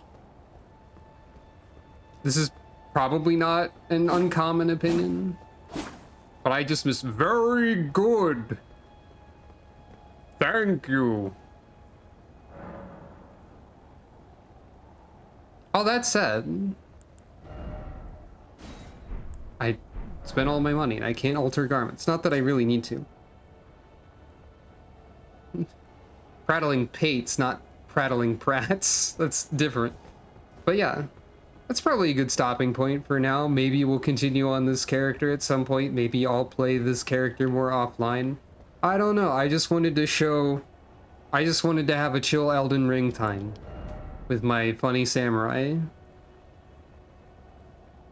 I think I did okay at designing this character's face. But also, anyway, in conclusion, thank you for watching. Well, as far as upcoming streams, there's probably more Etrian Odyssey 3. There might be other Elden Ring. I might try Convergence at some point, and I have like 1,000 other ideas. I also still want to get to Monster Hunter World, playing that again. So we'll see how all that goes. We'll see what happens next week. As you know, I cannot really promise a fixed schedule. But yeah, thank you all for watching. Thanks for stopping by. And hope you have a good rest of your day and or night. And I will see you again on the next stream, whenever and whatever that may be. Oh, and I definitely have to stream the Grand Festival of Splatoon 3. Definitely going to do that one. At least one day of it. Good night, everyone.